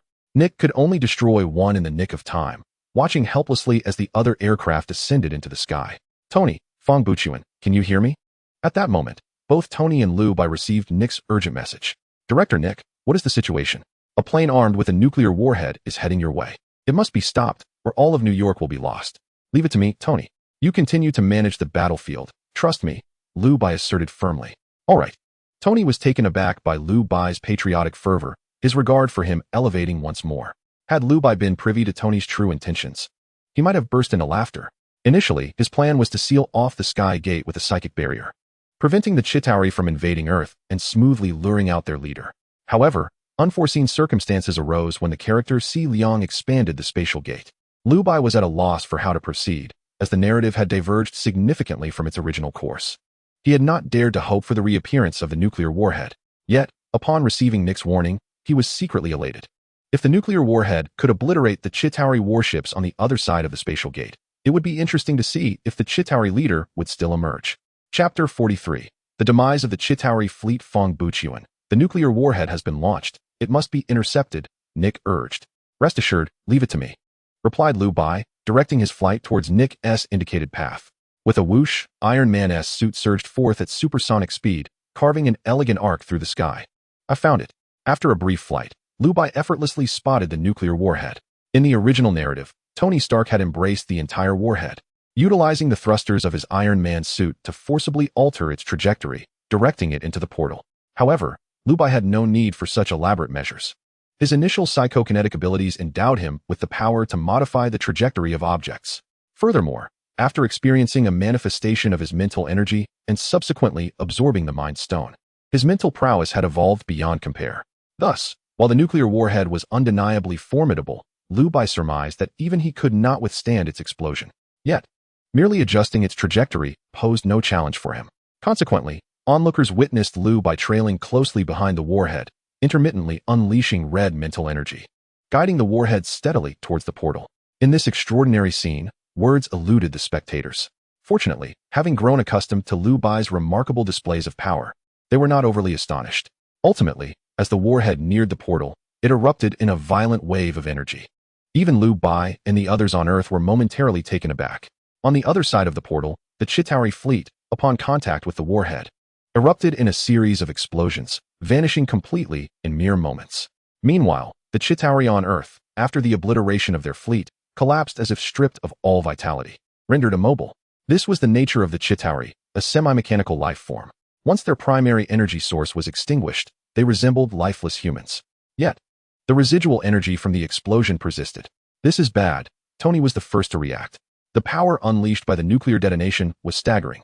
Shockwaves and radiation posed significant harm to human beings. Even though the explosion did not occur in their vicinity, the repercussions were immense. The only recourse was to close the portal, but it was too late for that. Tony's anxious voice resonated in the ears of the group, including Liu Bai. It's merely residual energy. I'll absorb it, Liu Bai declared, unperturbed. While I may not dare to confront a nuclear explosion directly, surely I can manage a fraction of its aftermath. With that, Liu Bai's body radiated red mental energy once more. However, this manifestation of mental energy differed from his previous psychic field. The earlier field, limited to a radius of 100 meters, was three-dimensional and lethal in nature. The energy density of the mental force within is exceedingly high. Thus, even after consuming the Mind Stone, Liu Bai's maximum limit is merely 100 meters. However, this time is different. Liu Bai's objective is simply to intercept various harmful rays directed towards the human body, necessitating far less density of mental energy. Consequently, the distance it can extend is remarkably impressive, at least sufficient to cover the entire spatial gateway with some energy to spare. The residual waves generated by the nuclear energy violently collided with Liu Bai's mental barrier. The crowd watched anxiously as that delicate layer of mental coating fluctuated in response, their emotions mirroring its performance. As the mental layer began to expand towards Earth, a sense of tension gripped Tony and the others. When the layer started to rebound and return to its original state, a wave of relief washed over their faces. Liu Bai observed their expressions with a hint of amusement. The greatest advantage of this mental layer lies in Liu Bai's ability to replenish energy as needed based on the actual circumstances. Where the shockwaves are stronger, he can supply more energy. Where the shockwaves are weaker, he can reduce the energy accordingly, eliminating any risk of fragmentation. After a considerable duration, the nuclear aftershocks finally subsided. "We have triumphed," Captain America exclaimed, collapsing onto the ground. The cheers of the citizens echoed through the streets of New York. "Not yet," Tony interjected gravely, dousing the celebration with cold water. "What do you mean?" Thor inquired. "The Chitauri fleet has been annihilated. Are there any other threats?" "Loki remains unaccounted for, and the spatial gateway remains open." Tony replied solemnly. "Let us set Loki aside for now. The open spatial gateway poses a significant risk. Various meteorite streams and extraterrestrial beings from other planets can traverse this portal to reach Earth. Even if the Chitauri were to return, it is not beyond the realm of possibility. The primary issue at present is our inability to close the spatial gateway." The man seated beside the Tesseract. "I suspect he possesses the ability to manipulate energy. As long as he remains near the Tesseract, even Fong Buchuan may find him unassailable. Among the Infinite Stones, there exists a quality: no one can dominate another." Just as the group was engulfed in distress, another twist of fate emerged. "Mighty Chitauri Lord, your fleet has been vanquished. Only you can fulfill your ambition and reclaim the Tesseract. Furthermore, that individual known as Fong Buchuan is exceedingly powerful. I must concede, I cannot best him. And let us not forget that I face not only him, but also my brother Thor and the unpredictable Hulk." Loki was filled with trepidation. "Ah yes. The scepter of the mind that you bestowed upon me was seized by that Fong Buchuan. Aside from you, no one can contend with him. Loki, I am deeply disappointed in you. You are but a failure." From the other side, the Chitauri Lord's voice resonated, devoid of discernible emotion. "Do you truly believe you can inherit the throne of Asgard with such ineptitude? Do not harbor such dreams." As soon as he opened his mouth, he was nothing short of a master of humiliation. Loki felt a surge of indignation in his heart, but found himself unable to retort. With a cold snort, he dropped the honorifics, saying, "I hope you successfully retrieve the Tesseract." He then severed the communication between them. "Master," came the respectful call from the Chitauri leader, who remained unfazed by Loki's demeanor and stepped aside. Next to him stood a tall figure, whose appearance was bizarre and bore no resemblance to a human. Notably, his head was covered in folds and exhibited a purple hue. Those familiar with the original story would recognize him as the true mastermind behind the Battle of New York, affectionately dubbed the Purple Sweet Potato Essence. No, it was Thanos. Chapter 44. The Chitauri leader makes his entrance. Go at once, Thanos commanded. We must recover not only the Tesseract, but also the Mind Stone. Yes, Master, replied the Chitauri leader, whose name was unknown. Yet he was a high-ranking general and Thanos' most trusted confidant. Although he made infrequent appearances, he should not be underestimated. After all, Thanos entrusted him with the Mind Stone, a gem of immeasurable power, underscoring the might of the Chitauri race. Indeed, the Chitauri were nearly fearless of death and boasted an array of advanced war equipment. Whether it was the mechanical dragons seen in the films, the flight apparatus utilized by Chitauri soldiers, or their laser weaponry, none could be compared to Earth's technology. It was only due to the protagonist's aura that the Avengers could dream of overcoming the Chitauri. It was almost laughable to consider that a mere handful of Avengers could vanquish thousands of elite Chitauri warriors. Such feats were only possible in the realm of cinema. Alas, this was no film. It was a vivid world created by the Cycle Tower. Their strength was indisputable. Ah, take this, Thanos spoke again, retrieving a gem from within his robes, which radiated a brilliant purple light. It was, unmistakably, the Power Stone. Returning to the matter at hand, after the Chitauri fleet was obliterated, the crowd erupted in cheers, save for Tony Stark, who remained apprehensive. His concerns would soon prove justified. At that very moment, an unexpected turn of events unfolded. On the other side of the portal, one would expect that with the demise of the Chitauri fleet, that area would dissolve into nothingness. However, deep within the remnants of the fleet, starlight continued to shimmer. At the center of this cosmic glow was a gaping void, as deep as a black hole. Suddenly, a rumble echoed from the abyss. A figure gradually materialized from within the darkness, shrouded in black mist and clad in a long black robe. The most terrifying aspect, however, was what he carried in his hand, a black scythe, emanating a faint purple glow. The entrance of this figure bore an uncanny resemblance to the legendary Grim Reaper, the harbinger of mortal demise, the Power Stone. Upon witnessing this individual's arrival, Liu Bai's attention was instantly drawn to the scythe in his grasp. Tony and the others might fail to recognize the purple gem adorning the weapon, for at this moment, they remained oblivious to the existence of such a stone. Their previous encounters had only been with the vessels of the stones, including the Cosmic Cube for the Space Stone and the Mind Scepter for the Mind Stone. However, what lay before them was the unadulterated essence of the Power Stone. Wasn't the Power Stone only supposed to manifest during the events of Avengers: Infinity War? The sudden appearance now was utterly unexpected. Cold sweat trickled down Liu Bai's brow. This development exceeded his wildest anticipations. The origins of the individual before him required no speculation. He was undoubtedly the Chitauri overlord. Facing such a formidable adversary was already daunting. The addition of the Power Stone rendered the situation utterly absurd. Caution was paramount. This individual was exceptionally formidable. The scythe he wielded was embedded with an artifact of cosmic origin, equivalent to the Cosmic Cube, exuding immense power. Liu Bai communicated through his earpiece, urging his companions to remain vigilant, while also conveying the significance of the stone. Together, they would confront this threat. Presently, Liu Bai found himself bereft of any viable strategies. Thus he simply encouraged his comrades to join forces. With a thunderous roar, the very moment they touched down on Earth, Hulk leaped into action, charging forward. Indeed, we have Hulk, Thor exclaimed with a hint of delight. Hulk was incredibly powerful, especially after Liu Bai's enhancements. As Hulk lunged at the foe, the emotionless figure wielded his black scythe, swinging it toward the incoming force. A violent shockwave erupted from the blade. Boom! The invincible Hulk, confronted by the shockwave, found himself utterly overpowered, sent flying and crashing heavily to the ground. No longer did the green giant remain. Instead, the figure of Bruce Banner lay in his stead. Instant annihilation. The Avengers could hardly fathom this reality. The overwhelming strength rendered them incapable of harboring thoughts of resistance. Liu Bai sighed, casting a glance at the scene. The sheer might was staggering. His aspiration to rally the others had once again been thwarted, leaving him with no choice but to face this adversary alone. He pondered whether he stood a chance in this confrontation. Thor, Liu Bai spoke once more. What do you require? Thor, filled with admiration, replied, I shall ensure it. The man before him possessed not only formidable powers, but also the responsibility of safeguarding all beings, a quality that epitomized the essence of a true leader. It was a lesson worth learning.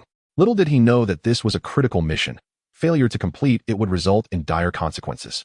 Please recharge me, Liu Bai requested. I am out of power. Very well, Thor responded. The power of thunder erupted once more, as countless bolts of lightning surged toward Liu Bai's battle attire. In but a fleeting moment, Liu Bai's battle attire rejuvenated with vigor once more. "Ah, this is for you." After a brief contemplation, Thor gritted his teeth and declared, "The hammer of the thunder god. You may find it useful." "Very well." Liu Bai did not decline. The hammer bore the divine might imparted by Odin, a being of unparalleled strength, surpassing even Thanos. It could prove beneficial. Without further ado, Liu Bai ignited flames beneath his feet and soared into the air. Clang. The first act upon their meeting was Liu Bai hurling the hammer of Thor. The divine force of Odin infused within the hammer could not be disregarded, even by a formidable foe. Yet, he was far from foolish. Loki had long since conveyed the true nature of Odin's hammer in detail, unless one was acknowledged by it. It remained immovable.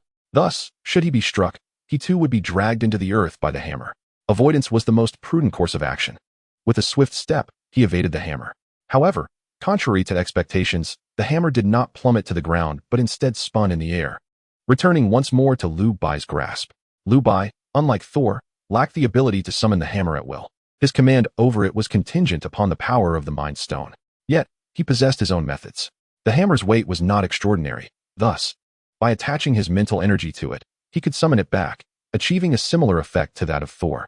It certainly has a good pace. "Let me strike you once more." Observing the situation, Liu Bai hurled the hammer again. Thus, they engaged in a playful exchange. He threw, and then he ran, only for the cycle to repeat. Liu Bai reveled in the amusement, while his adversary was far from pleased. Chapter 45. Despair spreads despite possessing strength surpassing Liu Bai. The divine might of Odin kept him at a disadvantage, rendering him unable to unleash his full potential, a source of deep frustration. With a defiant roar, he bellowed, "Ant, I shall rend your body to pieces." In the midst of his words, he finally found an opening. His black scythe radiated a purple aura as it swept towards Liu Bai with overwhelming force. Empowered by the Power Stone, the onslaught surged forth like a tempest, sending Liu Bai's form spiraling through the air thrice. Fortunately, he adeptly utilized the Mind Stone's strength to mitigate some of the impact, and being airborne, without any solid ground to anchor himself, he narrowly evaded the attack. What a ferocious power! Liu Bai could not help but exclaim. If Liu Bai's Mind Stone epitomized subtle and gentle influence, the Power Stone was the embodiment of overwhelming force and might. Once more, drawing back the hammer of Thor, Liu Bai exclaimed with excitement, "Come at me." Even this astute extraterrestrial was driven to exasperation by Liu Bai's audacity, resulting in an outburst of elegant, earthly language. Indeed, when it comes to curses, the universe is universally consistent. However, perhaps unwilling to prolong the confrontation any further, this time there was no retreat. Instead, he raised the black scythe in his hand and struck it squarely against Mjolnir, the hammer of the thunder god. The clash produced a resounding noise as the two formidable weapons collided, creating a shower of sparks. The power gem embedded in the black scythe radiated a brilliant light, enveloping the very heart of New York City in a purple aura. After a prolonged moment, the radiance dissipated, revealing that Mjolnir had been seized in his grasp. This hammer was indeed troublesome. A smile crept across his face. While he could not annihilate it, he was capable of rendering it temporarily ineffective. Indeed, it was evident that one must possess considerable prowess to become a ruler of a planet, Liu Bai mused inwardly. Given the circumstances, he had no choice but to engage in a genuine confrontation. "Prepare yourself," Liu Bai exclaimed, as red sword auras manifested around him. In the realm of Iron Man, he had previously wielded flying blades. However, their diminutive size rendered them insufficiently lethal. This time, empowered by the Mind Stone, Liu Bai had enhanced the flying blades into formidable sword auras, reminiscent of ancient sword immortals. Whoosh, whoosh, whoosh. The sword auras surged forth toward their target. Despite the augmentation of the Power Stone, the black scythe lacked the requisite agility. Even though many sword auras were deflected, some still struck true. After all, bolstered by the Mind Stone, Liu Bai's mental fortitude was nearly limitless. A trickle of blue blood oozed from the target. Yet there was no flicker of emotion upon their visage, as if the wounds were utterly inconsequential.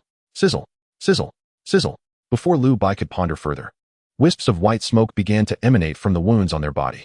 In an instant, those injuries appeared to vanish without a trace. The Power Stone, Liu Bai stated with a tone of realization. He had not anticipated such capabilities from the Power Stone. No, wait. Suddenly, a jolt of alarm surged within him. Given his formidable mental strength and the fusion with the Mind Stone, could his immortal body also integrate with the Power Stone? Liu Bai had always been perplexed by the system's rules regarding the consumption of stones. After all, he had only absorbed one stone thus far. A scant case study from which to draw effective conclusions. With 6 infinity stones and the system's 6 capabilities, as his thoughts expanded, Liu Bai's imagination flourished. I need not the Infinity Gauntlet. I can fully harness the power of the Infinity Stones. Raising his gaze once more, Liu Bai looked at the Power Stone with greedy eyes, excitement evident on his face. He must acquire this Power Stone. On the other side, the target observed Liu Bai, puzzled by the sudden surge of exhilaration emanating from him. However, he dismissed it without concern. Such an insignificant being was hardly worthy of his contemplation. It was time to conclude the battle and reclaim the stone. Otherwise, Lord Thanos may become displeased. With his mind resolutely made up, he no longer lingered, and within mere moments, he had traversed to Liu Bai's side. Should any cultivator have witnessed this scene, they would undoubtedly exclaim, "This is the art of shrinking the earth into inches." Before Liu Bai could even react, he found himself within striking distance. Subsequently, with a gentle sweep of the scythe in hand, Liu Bai's mental barrier was effortlessly shattered. The notion of overpowering myriad techniques through sheer force seems to pale in comparison. Having undergone the excruciating process of marrow cleansing and bone refining, Liu Bai's body was severed as easily as slicing through tofu by that scythe. The power gem truly instills a sense of terror. In the blink of an eye, a substantial portion of Liu Bai's arm was cleaved away. In just a few blinks, he endured a devastating blow. The Avengers, standing on the ground, gazed in disbelief at the once godlike Liu Bai, now so easily bested. "No, I must fight alongside him," Tony said, his eyes glistening with tears as he gritted his teeth. "What can you possibly do? Are you merely seeking death?" Captain America interjected. "If we are killed again, Earth will truly be devoid of hope.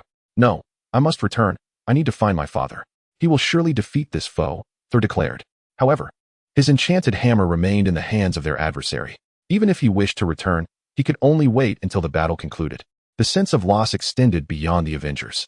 The citizens of New York, along with members of the National Parliament, closely observed the clash between the two titans. Such overwhelming strength could likely withstand even nuclear annihilation. Yet, should they resort to frequent nuclear strikes, even a victory would be hollow. The gods have fallen. That demon is too powerful. The legendary father of the gods. Earth is on the brink of destruction, do you not see? Some were steeped in pessimism, others in despair. While some resorted to prayer, a pervasive sorrow enveloped the atmosphere. "Darwin, even one as formidable as you, must you perish here?" On the ground, Ji Yuling gazed at Liu Bai, who had lost an arm, her lips parting slightly. As her object of concern, she could accept either his death or survival. Regarding the repercussions of a failed mission, she was confident in her ability to escape. Thus, she remained unperturbed, albeit slightly regretful. Chapter 46. Time Reversal. Liu Bai stared in disbelief, unable to comprehend that he had so easily lost an arm. What of marrow cleansing and bone refining? What of immortality? What of the materialization of spiritual energy? How could they be so utterly feeble before this strike? He had never contemplated death, yet now it seemed inevitable. The severed arm bore the potent aura of the power gem, rendering his immortal body nearly ineffective. Previously, he could not withstand a single blow. In the current predicament, how could he possibly defend himself? At this moment, his thoughts were consumed by a solitary figure. "I am sorry for failing to uphold my promise to you." As his consciousness began to fade, Liu Bai struggled to shut his eyes. Liu Bai opened his eyes in terror. Where am I? Before him loomed the terrifying scythe of death. Below, the faces of the crowd were still etched with despair. Nothing had changed, except for him. All the wounds upon his body had healed, appearing as they once were. Oh, my heavens, what do I behold? A celestial being. This is a divine entity. His previously shattered form was instantaneously restored, a manifestation of divine power. Amidst the cheers of the crowd, Liu Bai alone understood that none of this pertained to him. Simultaneously, he sensed another kind of gem's power coursing through him. It was neither the cosmic cube nor the power stone, but a new infinity stone, the time stone. There are a total of 6 infinity stones, and with but a moment's contemplation, he discerned the cause of this situation. The Ancient One saved me. Liu Bai mused to himself. He recalled that during the battle in New York City, the Ancient One had indeed been nearby, guarding the sanctum. As for why the Ancient One did not intervene to vanquish the foe before him, that was beyond his comprehension. After all, in the original narrative, the Ancient One had not intervened either. However, he could ascertain one thing. The Ancient One was aiding him. He chuckled. Now he had no fear of the adversary. With 4 thrusters ignited simultaneously, Liu Bai, in a moment of astonishment, created distance between himself and the foe. This time, he did not intend to remain stationary. He would fly while unleashing sword light. As a mage, why engage in close combat? What just transpired? Bewildered, he felt the power of the stone. Yet he was unaware of who had assisted Liu Bai. His heart brimmed with astonishment. The earlier surge of power was no less than that of the illustrious Thanos. This instilled a sense of dread within him. Only those who have truly grasped Thanos' might can appreciate its magnitude. To him, someone like Liu Bai was merely a slightly larger insect. And in Thanos' eyes, it was the same. Why does such a formidable being exist on Earth? Why does he not emerge to thwart me? Uncertain whether this powerful entity was friend or foe, the wisest course of action in the face of an ambiguous unknown was to flee. Escape. Without hesitation, fleeing now might spare him from death, but remaining would surely lead to his demise. A wise individual knows how to make the right choice. Just then, an unexpected turn of events unfolded. The once vast portal began to contract slowly. On the rooftop of Stark Tower, Shiliang wore a cold smile, looking down with disdain. Want to escape? Dream on. Shiliang's intentions were unmistakable. No, it should be said that his purpose in choosing to join the Loki camp was solely to obtain the Tesseract. Acquiring the Tesseract, coupled with his innate ability to manipulate energy, would not be an insurmountable challenge, yet it was hardly a trivial task either. His objective on this side was, naturally, to vanquish the Avengers. However, their formidable strength surpassed his expectations. Whether he triumphed or faltered posed a dilemma for him. If victorious, the mission would be accomplished.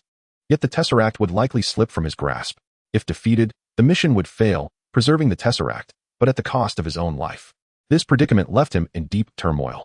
Just moments ago, the Reincarnation Tower surprisingly issued him a hidden task: eliminate the target, and upon completion, he would be liberated from the scenario. For Shiliang, this required no contemplation. It's you wretched scoundrel. For the first time, a fierce expression crossed his face. Yet he lacked the time to crush Shiliang into oblivion, for if he did not depart soon, he would be trapped. Darwin, don't let me down. Shiliang shouted passionately. Liu Bai cast a cold glance at Shiliang, uncertain of his motivations. Yet as he had stated, he had to obstruct the target. Tony, command your armor to intercept with all your might. Sacrifice your life for the mission. Liu Bai instructed Tony through his earpiece. In truth, Tony had already initiated this course of action without Liu Bai's urging. This elder statesman of the Marvel Universe had always exhibited remarkable wisdom. Prototype after prototype charged recklessly forward, heedless of their own destruction. With a swing of the scythe, numerous suits were obliterated. The armors erupted in midair, exploding like dazzling fireworks. Yet, regrettably, these fireworks came at a steep price, each skirmish estimated to cost several dollars. The scoundrel grew increasingly frantic. Even if the prototypes could only delay him for a second, their sheer number was overwhelming. At last, he cleaved through the last of the prototypes blocking his path and stood before the portal to the spatial gateway, which now had but a small opening remaining. However, a mental barrier obstructed his way. Even if he shattered the barrier at breakneck speed, it was already too late. The portal had irrevocably closed. I will annihilate all of you. With no means of retreat, a surge of wrath enveloped him. No longer could he afford to consider the potential presence of powerful adversaries. First in his sights was Shiliang. Die! The black scythe unleashed a wave of purple energy, striking towards Shiliang. Previously, Shiliang's ability to feign strength relied on the energy barrier forged by the space stone. Now, having sealed the Tesseract, Shiliang's own power was insufficient. Confronted by the onslaught imbued with lethal intent, a chill coursed through Shiliang as the specter of death loomed over him. Reincarnation Tower, teleport me now. Shiliang fervently cried within his heart. The transmission is about to commence. 3, 2, 1. Time Liang's form vanished entirely. However, on the ground remained a deep blue, three-dimensional box, the cosmic cube. In Time Liang's ears, the prompt from the Reincarnation Tower echoed. Special item, cannot be taken out of the dungeon. Reincarnation Tower. To hell with you. Chapter 47, Death. Liu Bai was too preoccupied to concern himself with Time Liang. His thoughts were entirely consumed by the cosmic cube. Tony, retrieve the cosmic cube. Do not let Loki seize it again. Understood. Tony's voice resonated reassuringly in Liu Bai's ear. With everything prepared, Liu Bai directed his gaze towards the confrontation. In contrast, his opponent glared furiously at Liu Bai. Kill. There was no need for further words. This was a battle of life and death. Swords of light slashed through the opponent's flesh, sending sprays of blood into the air. Yet, within moments, the wounds on the opponent were swiftly mended by the Power Stone. Progress was non-existent. This was dire indeed. Liu Bai raised an eyebrow. It was simply impossible to kill him. Meanwhile, the adversary was equally displeased. Regardless of his fervor, the fact remained that a formidable ally was assisting Liu Bai. In the blink of an eye, Liu Bai's heavily wounded body had been restored by time twice over. It was utterly impossible to slay him. Relax your mind. The Power Stone does not possess infinite restoration. It requires the host's own energy. Just as Liu Bai felt despondent, a neutral voice emerged within his mind. Master Gui. Liu Bai attempted to respond. You know me? Who wouldn't he know you? You are the supreme sorcerer, Liu Bai flattered. Now, focus, concentrate on the battle. Gu Yi did not linger on the matter and instead advised Liu Bai, I will continually provide you with time to restore, do not worry. You can wear him down. Understood. With that, Gu Yi's voice faded. Armed with Gu Yi's guidance, Liu Bai felt a surge of confidence. After all, he was merely a minion of Thanos, while Gu Yi was an entity far more powerful. Although they both possessed Infinity Stones, could Gu Yi's power be compared to that of his opponent? As Gu Yi stated, one could indeed wear him down. Prepare yourself, Liu Bai called out robustly, observing the stark contrast in Liu Bai's demeanor. His opponent became even more certain of the existence of that formidable force. Yet, it was too late. He was like a fish in a barrel, with no hope for survival. Time passed in a blur. During the struggle, Thor, having reclaimed his hammer, summoned lightning multiple times to recharge Liu Bai, ultimately exhausting the last vestiges of his opponent's power before severing his head. The black scythe, embedded with the Power Stone, was also claimed by Liu Bai. This time, it was a genuine victory. Zatari leader, defeated. The main quest's second phase has been completed. The main quest is now finished and is currently being settled. The story world has reached its conclusion. You may choose to return immediately or linger for 48 hours. Within this duration, you may return to the real world at any time. This is a matter that requires no further contemplation. There remain numerous unresolved matters in this world, and Liu Bai cannot simply depart. He chooses to stay. In the alien starry sky, Thanos, having just perished, immediately sensed the occurrence. This mission not only failed to secure the Space Stone, but also resulted in the loss of both the Power Stone and the Mind Stone. Even someone as composed as Thanos could not maintain his calm. Resolutely, he declared, I must venture to Earth. With that, Thanos traversed the cosmos and arrived at the periphery of Earth. The Infinity Stones must be reclaimed. As he took a step forward, a radiant light obstructed his path. Thanos, you have crossed the line, came Odin's voice, resonating with authority. All of my Infinity Stones are scattered across Earth. It is not unreasonable for me to reclaim what belongs to me. Thanos, suppressing his fury, inquired, I have stated my claim. You have overstepped. Ultimately, Thanos refrained from confrontation. The time was not yet ripe. Old man, once you are gone, I shall obliterate Asgard completely, Thanos brooded, filled with resentment. Odin was in the twilight of his years. While he himself was in the prime of his life, opportunities would abound. Meanwhile, Liu Bai, far removed on Earth, remained unaware that an unseen crisis had been quietly averted. At that moment, he was in Tony's residence, absorbing the Power Stone. The purple gem illuminated the entire room. I hope my predictions prove correct, Liu Bai murmured to himself. System, he called out. Host, I am here. The mechanical voice of the system echoed in his mind. Commence absorption of the Power Stone. This time, he was familiar with the process. Please hold on, came the system's response. Detection indicates that the host possesses an immortal body, perfect, meeting the absorption criteria for the Power Stone. Would you like to proceed with the absorption now? Warning, absorbing the Power Stone poses significant danger. With a success rate of less than 33%. Please consider carefully. Oh, a 33% chance this time? Liu Bai remarked, somewhat surprised. So, with each Infinity Stone I absorb, my success rate increases by 1/6. Not too shabby, though ultimately of little use to me. Were there others to hear Liu Bai's words? They would undoubtedly be incensed.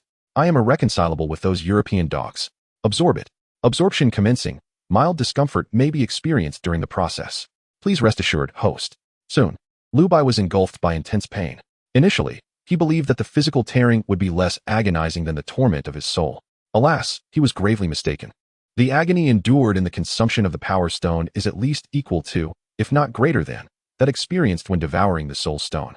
Veins writhe within Liu Bai's body like wriggling earthworms.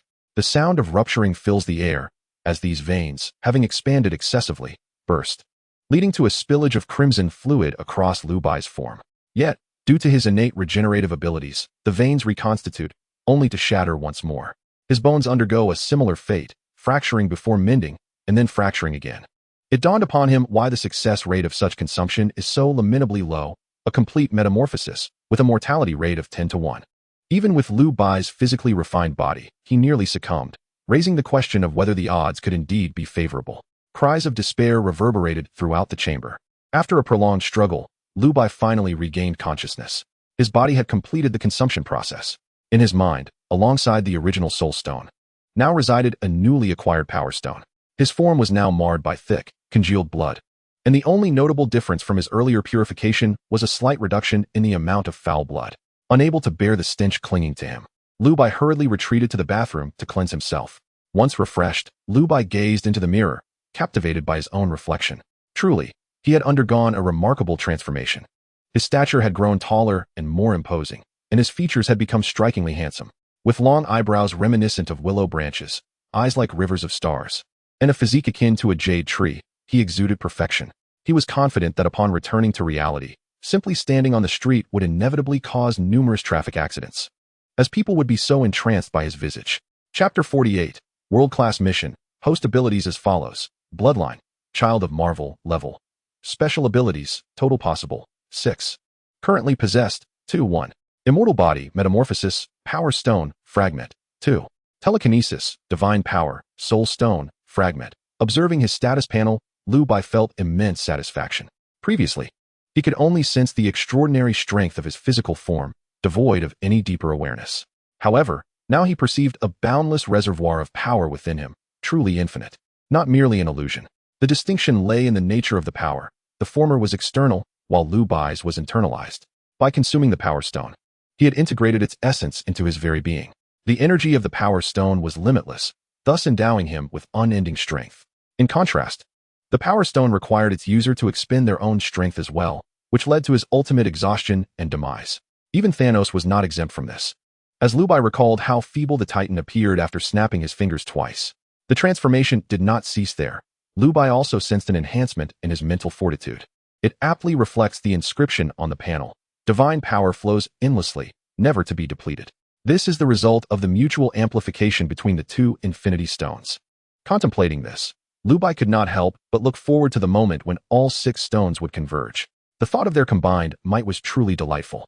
With a sense of satisfaction, he pushed open the door, revealing several Avengers already seated in the living room. "My goodness, have you undergone cosmetic surgery?" Natasha exclaimed first. "So handsome." Even Ji Yuling's eyes sparkled with admiration, unable to refrain from complimenting him. Such a visage wielded an immense allure over women. As for why he had not departed, it was naturally to discuss a collaboration with Liu Bai. After all, the scene of Liu Bai's final kill had significantly elevated her perception of his importance. In the future, the Reincarnation Tower would undoubtedly have its place. "Hey, buddy, where did you get this done? Take me along." Tony clapped Liu Bai on the shoulder, speaking with flamboyance. "Never mind, I have always relied on my talents for sustenance."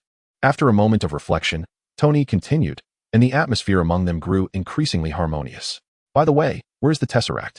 Liu Bai inquired. "Right here," Thor replied, lifting the suitcase in his hand. The Tesseract needed to be taken to Asgard. Earth could not safeguard it. Although his words may have dampened the mood, Thor spoke nonetheless.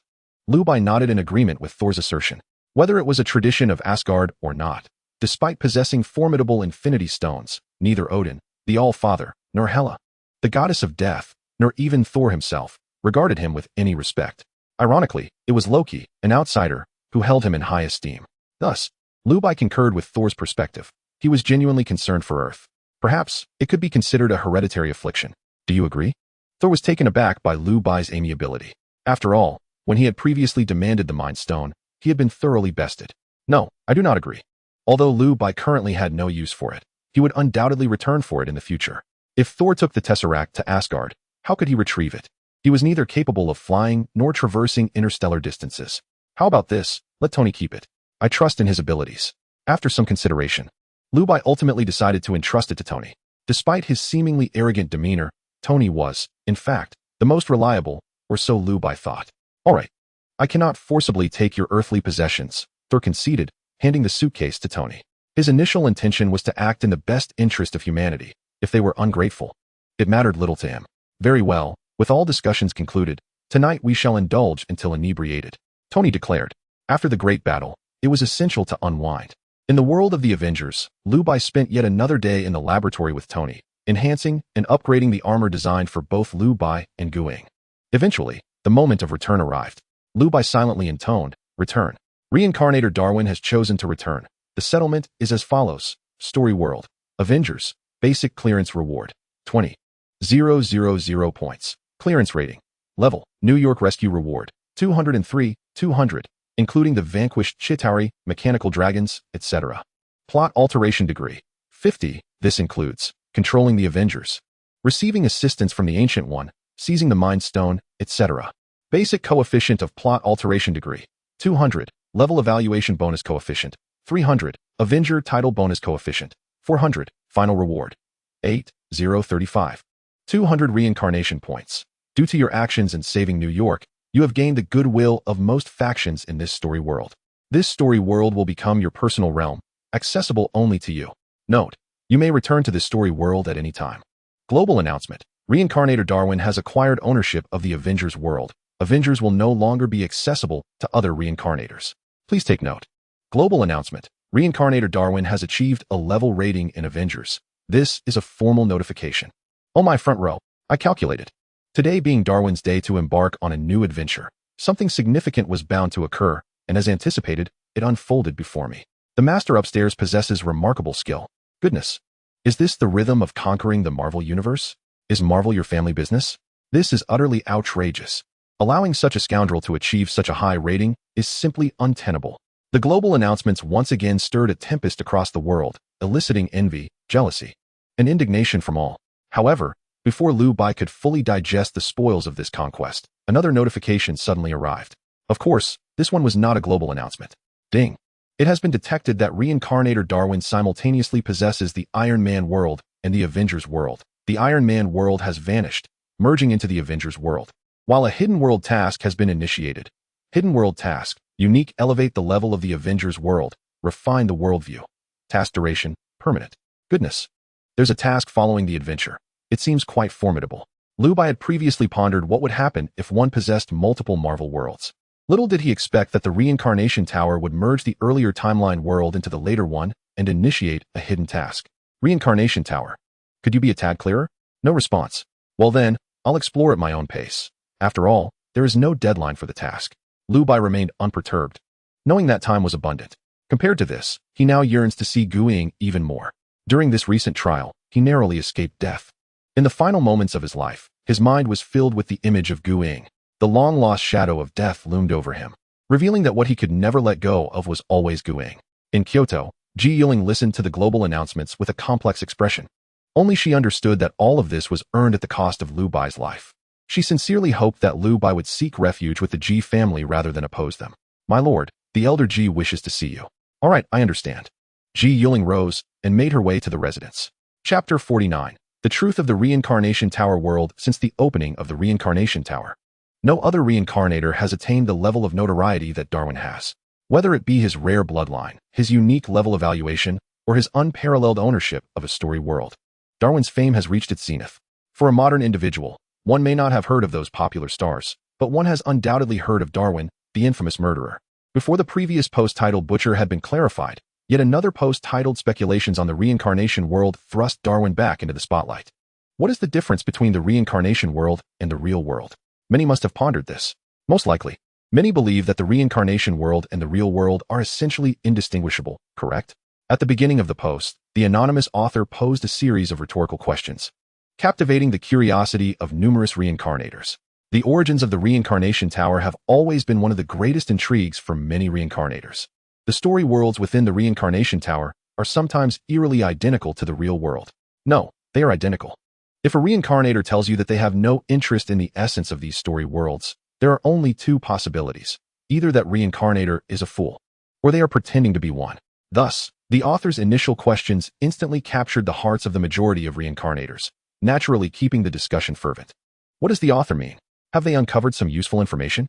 The author has been silenced. Everyone, disperse. Author, please update. The silence is unbearable. After posing a few questions, the author of this post delayed in providing any updates. Just when everyone thought the author had given up, the follow-up finally arrived. First, let us state the conclusion. The world levels of story worlds should not surpass those of our real world, but this does not imply a lack of potential for advancement.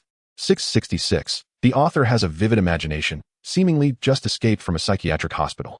Let me applaud this self-praise. This conclusion is indeed reasoned and coherent. Ignoring the derision of the crowd, the author continued to elaborate.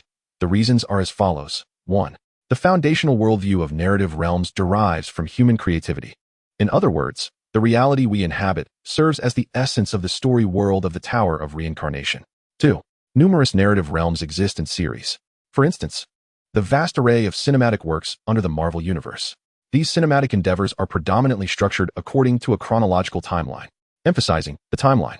Thus, within the narrative world of Iron Man, if we approach it according to the internal timeline, it would sequentially progress through Iron Man 2, Thor, Captain America, and culminate in the Avengers. However, as one can observe, Darwin has acquired ownership of both the Iron Man universe and the Avengers universe. Following this logic, the Iron Man universe in Darwin's possession, if it continues to evolve, will inevitably transition into the Avengers universe. Why then? Would the Tower of Reincarnation bestow the ownership of the Avengers upon Darwin? Let us liken the Tower of Reincarnation to a super-intelligent artificial intelligence. Would an intelligence of such advanced nature commit such a fundamental error? Clearly, it would not. Therefore, I postulate that the narrative worlds we experience are merely fragments extracted from a more comprehensive, grand universe. This fragment is strikingly authentic, yet has been rendered static, devoid of potential for further development. The complete, grand universe from which it was extracted bears a striking resemblance to our own reality. Darwin's current endeavors may very well aim to amalgamate all these temporal fragments, ultimately forging a singular, authentic world. Should that come to pass, Darwin would ascend to the status of a god, the deity of the Marvel Universe. The implications are chilling upon deeper contemplation. The author has dissected this vast array of concepts from mere global announcements. Allow me to bow in reverence. I initially presumed the author to be a mere purveyor of sensationalism, yet it appears they are a genuine master of discourse. Their arguments are well-founded and compelling. If the author's assertions hold true, the ramifications are indeed terrifying. Darwin is unequivocally a demon. The aforementioned statement holds no fallacies. If Darwin spares no allies, when he truly ascends to godhood, what space will remain for ordinary lives? We must eliminate Darwin, whether by design or happenstance. What began as a conventional discussion thread swiftly morphed into a forum for disparaging remarks against Darwin. The commentary below was inundated with calls to eliminate Darwin, urging that he must not be allowed to flourish. Some individuals even audaciously established a foundation in the comments, pledging an initial sum of 10,000 reincarnation points as a reward. Anyone capable of vanquishing Darwin would claim the points from within the foundation. Numerous reincarnators harboring animosity towards Darwin eagerly joined the cause. As the internal bounty within the foundation escalated, it swiftly surpassed 10, ultimately culminating in a staggering reward for the assassination of Darwin, set at 80. In the Reincarnation Tower's marketplace, this sum could procure a tier of bloodline. Such a fortune was sufficient to drive anyone into utter madness. Even if Darwin were wrongfully accused, what did it matter? This represented 80 reincarnation points, ample enough to elevate an ordinary reincarnator onto the leaderboard. Within the serene confines of the Starry Sea Villa, Liu Bai became aware of the disparaging posts circulating online about him. However, it was not he who discovered them. Rather, it was Guiying, who, unable to contain her indignation, brought them to Liu Bai's attention. Liu Bai merely smiled in response. Although he remained uncertain of his own abilities, he possessed a vague inkling of his formidable prowess. He was rarely matched. The reincarnators who spent their days engrossed in the online realm were hardly his equals, if not at the very bottom of the hierarchy. True strength resided either in arduous trials or in the profound exploration of one's own bloodline power. Who had the time to squander idly on the internet, engaging in petty squabbles? If Liu Bai were likened to a dragon, then these individuals were but ants. Would a dragon deign to heed the insults of mere ants? Certainly not, for to the dragon, these ants were easily crushed, and to acknowledge them would be beneath his dignity. In Liu Bai's perspective, rather than clarifying his reputation online, it was far more alluring to share moments with Guiying. Nevertheless, he found himself intrigued by the musings of the anonymous individual. This nameless figure, devoid of any intelligence, had made remarkably astute deductions, leaving even Liu Bai in admiration. Indeed, the conjectures of this unknown entity bore striking resemblance to Liu Bai's own anticipations. Of course, it was still premature to draw definitive conclusions. Everything awaited Liu Bai's personal exploration. Chapter 50. The world's #1 in the Reincarnation Hall, a colossal golden steel towered at the center, known as the Reincarnation Leaderboard. It chronicled the 100 most powerful reincarnators. Since the Reincarnation Tower unveiled the leaderboard last month, many had congregated here, primarily sent by prominent families.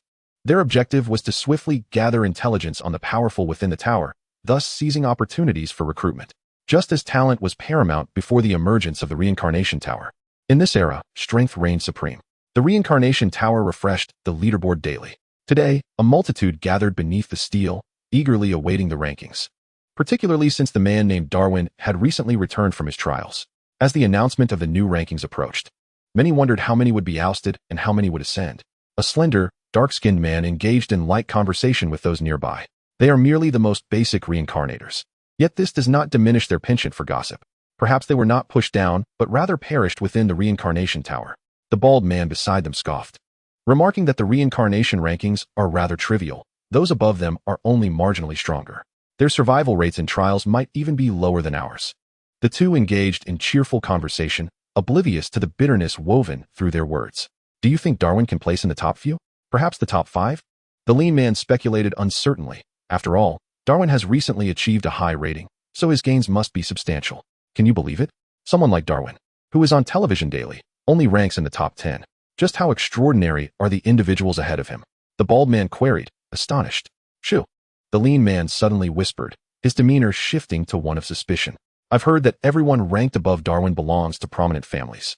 Not just ours in the Great Zhou, but also from the eastern nation of Fusang and the western Hezhong Empire, among others. And their strength stems from what? The bald man, taken aback by such revelations, pressed for more. From inheritance, the lean man replied quietly after ensuring no one was eavesdropping. What kind of inheritance? The term inheritance felt too vague, lacking specificity. Bloodline inheritance. What? Where did you hear that? The bald man exclaimed, his shock evident. He sensed that this was a monumental secret. You know, aside from the bloodlines available in the reincarnation shop, there is another way to acquire them, which is through the story world. At this, the bald man nodded. Offering no rebuttal, it was common knowledge. However, the lean man continued, bloodlines in the story world are far rarer. In the reincarnation shop, as long as you have sufficient points and ratings, you can exchange for them. But bloodline inheritance in the story world often comes with a series of trials. A moment's carelessness could lead to death. These esteemed families seem to have discovered a shortcut to obtaining inheritance, which is why they continuously produce exceptional talents. My goodness, how do you know about such clandestine matters? The bald man inquired in astonishment. The lean man paused, a shadow of sorrow crossing his face. It's merely an old story, best left unspoken. Seeing the lean man's reluctance to elaborate, the bald man decided to refrain from further questioning. After all, the revelations he'd received that day were already astonishing enough.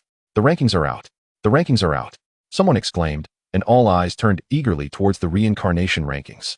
Golden light erupted from the rankings, with each beam representing a shift in position, either a rise or a fall.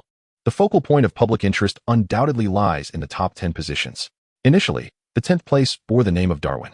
However, a brilliant flash transformed the name in the 10th position to Sheki, who previously occupied the 9th place. Had Sheki indeed ascended? Observers displayed expressions of realization upon witnessing the shift in rankings. Since his debut, Darwin's prowess had surged astonishingly. This time, securing a high evaluation and an elevated ranking was, indeed, within the realm of expectation. Yet, the question lingered, to what rank would Darwin ascend? Once the radiant glow of the 10th position dissipated, swift alterations soon manifested in the 9th, 8th, and 7th ranks, with each individual's position lowered by 1. Finally, the golden light settled upon the 6th place. This particular shift lingered for an extended duration. Could it be that Darwin had crystallized his position at 6th? Some speculated, acknowledging that 6th place was commendable. Others breathed a sigh of relief, recognizing that Darwin's transformation was not as monumental as anticipated. After all, the 5th rank remained firmly in the grasp of a powerful contender, indicating that 6th place was merely of comparable strength, and Darwin had previously occupied that tier. At long last, the long-stagnant reincarnation leaderboard experienced another alteration. Astonishingly, the name that emerged in the 6th position was that of Unyielding. What? It was not Darwin. Where had the former 5th place vanished? Who could elucidate how this entity, Unyielding, ascended? Despite the considerable fluctuations in the rankings, the top 10 positions remained remarkably stable, for all reincarnators within this echelon were undeniably formidable. Behold, the leaderboard began to shift once more. Before the crowd could comprehend the implications of Unyielding's rise, another shout erupted. This time, the golden light flickered with unprecedented speed, illuminating the 5th, 4th, 3rd, and ultimately the 1st position. In the apex, the name Darwin boldly appeared, accompanied by the designation of a supreme powerhouse. If the chasm between ranks was vast, the gulf separating the elite was even more pronounced, tenfold. As one ascended, the enhancement of strength became increasingly gradual, with disparities growing ever more exaggerated. In this moment, Darwin truly claimed the title of the world's foremost. The news of Darwin's ascendance to the pinnacle of the reincarnation leaderboard spread like wildfire, at an extraordinary velocity.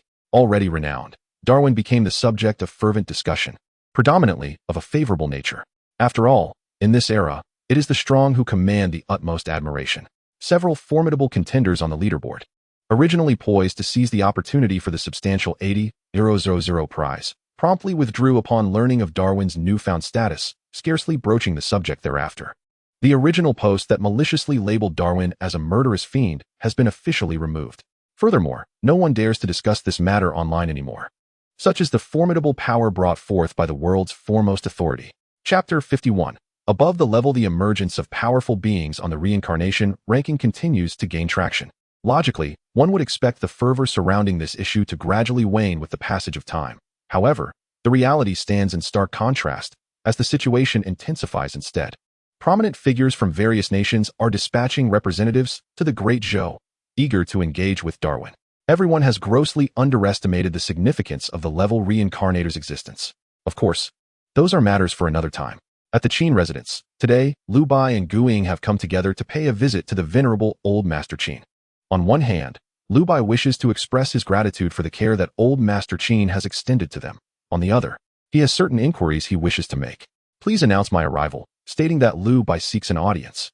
Liu Bai instructed the guard stationed at the entrance of the Qin estate.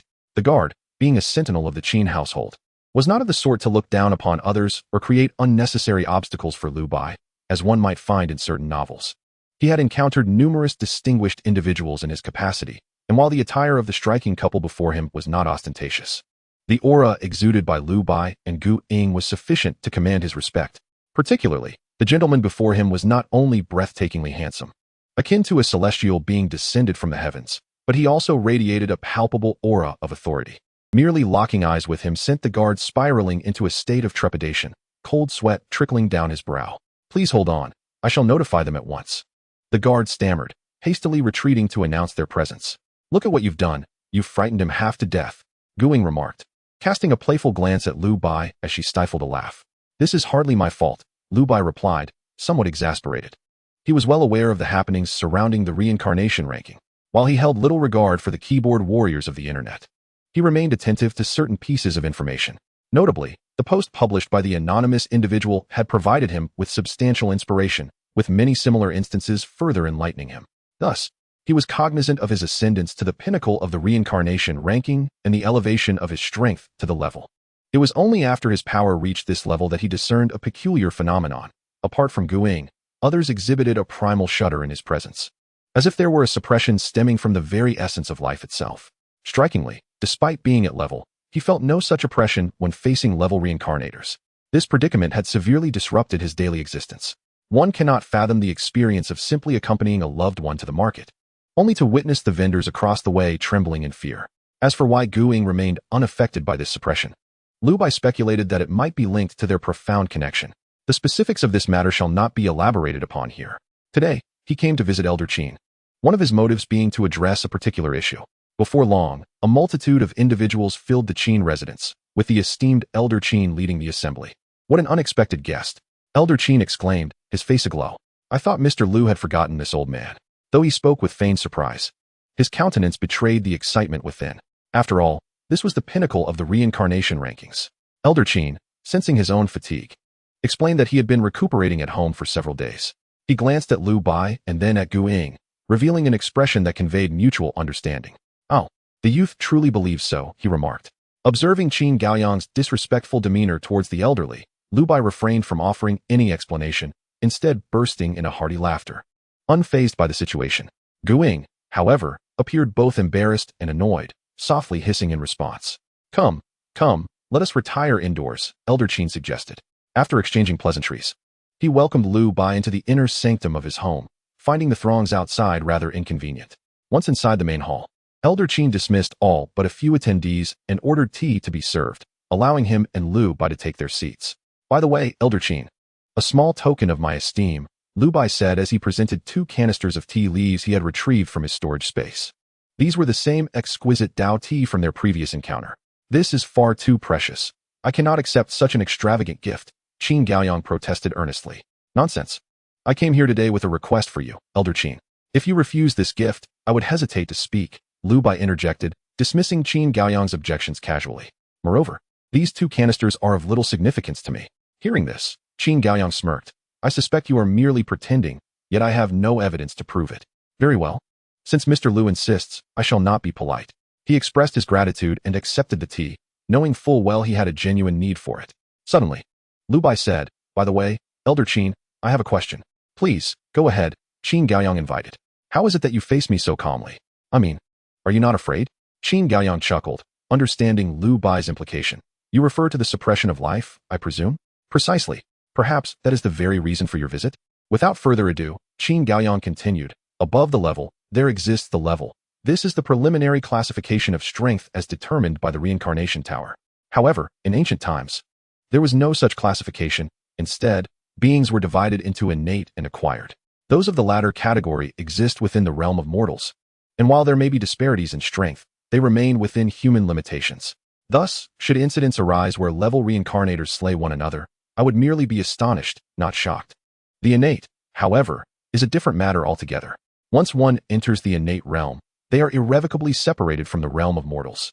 Mortal beings, regardless of their efforts, can never overcome those endowed with innate strength. This is an unyielding truth. Qin Gaoyang spoke with increasing fervor, perhaps realizing his own loss of composure. He delicately lifted the tea before him and took a gentle sip before continuing. You must be quite curious as to why. Despite there being previous champions of the reincarnation rankings, the discussion surrounding you has reached such heights. Liu Bai indeed harbored such questions. Since the inception of the reincarnation rankings, there have been prior champions, yet none have garnered such extensive discourse. It is only now, upon hearing Qin Gaoyang's words, that he perceives the distinction. For you are of a higher caliber, or rather, you possess innate qualities.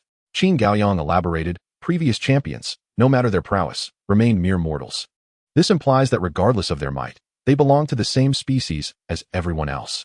You, however, have transcended into a fundamentally different realm. This includes your current appearance. Anyone who reaches the innate realm will invariably possess a more distinguished visage. Much like the legendary immortals, regardless of their looks, as long as they are immortals, none would deem them unattractive. Naturally, the power of the innate realm is indisputable, and as a lineage that has endured for thousands of years, we have our own means of coping. Otherwise, ordinary clan members would find themselves devoid of any space to exist. After extolling the virtues of the innate realm, Qin Gaoyang finally turned his attention to Liu Bai. Chapter 52, The Art of Mental Secrets. Behold, it is this object. Qin Gaoyang produced a jade pendant from his bosom and presented it to Liu Bai. This pendant bears the mark of my ancestors from the Qin family and can withstand the oppressive force of innate beings. If you so desire, I can present you with one, Qin Gaoyang stated. A few brief words revealed a significant piece of information. The ancestors of the Qin family had indeed produced innate beings. Perhaps even more than one.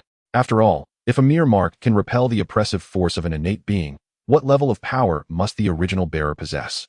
At this revelation, Liu Bai felt a jolt of surprise. Your earlier boasts about the might of the innate realm led me to believe you were praising me. Yet it appears you were merely setting the stage. Though he inwardly scoffed, Liu Bai remained in awe of the strength possessed by these prominent families. Such is the profound heritage of these illustrious lineages. The pendant is unnecessary. I merely wish to inquire if there are alternative methods. Liu Bai shook his head in refusal. This approach addresses only the symptoms, not the root cause. Surely, I cannot present a jade pendant every time I visit the market to buy vegetables, only to reclaim it after my purchases. How foolish. He pressed on. Are there no other options? Indeed, it is quite simple. You merely need to conceal your current appearance. Qin Gaoyang replied with a smile. Your innate physique is, in essence, a hallmark of entering the innate realm. Once you obscure this visage, the oppressive force shall dissipate. Oh, I see. Thank you, Elder Qin. Liu Bai expressed his gratitude. He possesses both virtuous and malevolent aspects, concealing his appearance, which is of little consequence. After all, he does not rely on his looks for a living. Now, let us discuss the second matter. Liu Bai continued, for this is indeed the crux of our journey. The Ji family has sought me out. Liu Bai stated earnestly, just in the last instance. A certain Ji Yuling from the Ji family, utilizing some arcane method, managed to follow me into the same instance. Ji Yuling indeed. Upon hearing this, Qin Gaoyang's voice quivered slightly with a chill. Is this person well known? Liu Bai inquired, puzzled. In the realm of the Avengers, Ji Yuling had been nothing more than a seducer, earning Liu Bai's label of being merely ornamental. Yet, from Qin Gaoyang's tone, it seemed Ji Yuling was a formidable figure, more than merely renowned. Qin Gaoyang sighed in resignation. This individual is the leader of the Ji family's intelligence division, tasked with gathering information and recruiting talent. Not only is she exceptionally alluring, but she is also said to possess a keen intellect, rumored to glimpse fragments of the future. Her inherent strength is also quite formidable, ranking high on the reincarnation leaderboard. Those who fall under her gaze face two fates, either being recruited by the Ji family to become their vassal, or death. After speaking, Qin Gaoyang regarded Liu Bai with palpable tension, his lips trembling slightly. Rest assured, I neither rejected nor accepted, Liu Bai reassured him with a smile. I merely informed her that I would consider it, yet I did not disclose my whereabouts in the real world. Frankly, I am not yet inclined to sever ties with the Ji family. I merely wish to buy some time. Upon hearing Liu Bai's words, Qin Gaoyang felt a weight lift from his heart and continued, You are still too young. How so? Ji Yiling possesses a keen intellect and is acutely sensitive to the hearts of others. By merely stating you would consider it without providing contact details, she perceives that as a rejection. I fear you may now be on her hit list. Qin Gaoyang voiced his concerns. Oh, is that so? Liu Bai responded, unfazed, with an air of indifference. Let her come, for inevitably, I shall find myself in opposition to the Ji family, to cower in the face of danger. Fearing this and that is no path to becoming a formidable force. Even should Ji Yiling be stronger than I would harbor no fear. Witnessing Liu Bai's unwavering demeanor, Qin Gaoyang's assessment of him rose once more. This was the poise one would expect from a natural-born powerhouse. Thus, he continued, let us set this matter aside for now. Mr. Liu, the last time we met, you utilized mental energy. If I am not mistaken, you must have enhanced your mental prowess? Although Liu Bai yearned to assert that he had honed all aspects of his being, he hesitated, concerned for the elder's health, and merely nodded in affirmation. Indeed. May I inquire what mental techniques you possess? The term mental techniques refers to techniques that utilize mental energy as their source. In essence, it is akin to the magic of a mage or the martial techniques of a warrior. No, Liu Bai replied somewhat awkwardly. Although he currently held the position of the top contender in the reincarnation rankings, his combat style was embarrassingly simplistic, relying either on rudimentary punches or the manifestation of spirit energy into illusory sword strikes. It was a rather humiliating predicament. It was not that he lacked the desire to learn. Rather, he found himself without the means to acquire such skills. The reincarnation shop offered no items of this nature, as they could only be obtained through the realms of storytelling. In the Marvel world instance Liu Bai had traversed, the affluent relied on technology, while the impoverished depended on mutations. There were no skill drops to be found. Furthermore, given the relatively recent emergence of the reincarnation tower, such items were scarce and unattainable, leading to the current state of affairs. Qin Gaoyang observed Liu Bai's awkward expression and inwardly rejoiced at the sight of Liu Bai's misfortune. He then continued, Mr. Liu, there is no need for embarrassment. This is quite normal. Aside from a select few scions of prominent families, many have never acquired skills. Who is truly embarrassed here? However, my Qin family possesses a tome regarding the use of spiritual energy, which I can offer you, Mr. Liu. Upon hearing this, Liu Bai raised an eyebrow but refrained from responding. Although he yearned for it, he understood the principle of not receiving without giving. Even though he and the Qin family were allies now, he dared not presume that they would so readily bestow such a precious item upon him. Noticing Liu Bai's serious demeanor, Qin Gaoyang, aware of his hesitations, reassured him, Rest assured, this tome is genuinely a gift. Please do not hastily decline. This manuscript is not complete, it is rather fragmented. However, I assure you that studying it will pose no issues. And my Qin family is willing to disclose the whereabouts of the remaining fragments at no charge. The only condition is this: I require your promise. What promise? Liu Bai inquired. That in the time of my Qin family's peril, you would lend us your aid, Qin Gaoyang stated gravely. Is that all? Indeed. Very well, I agree. Liu Bai replied readily. In truth, he and the Qin family were already allies. Even if Qin Gaoyang had not made this request, he would have acted in the same manner.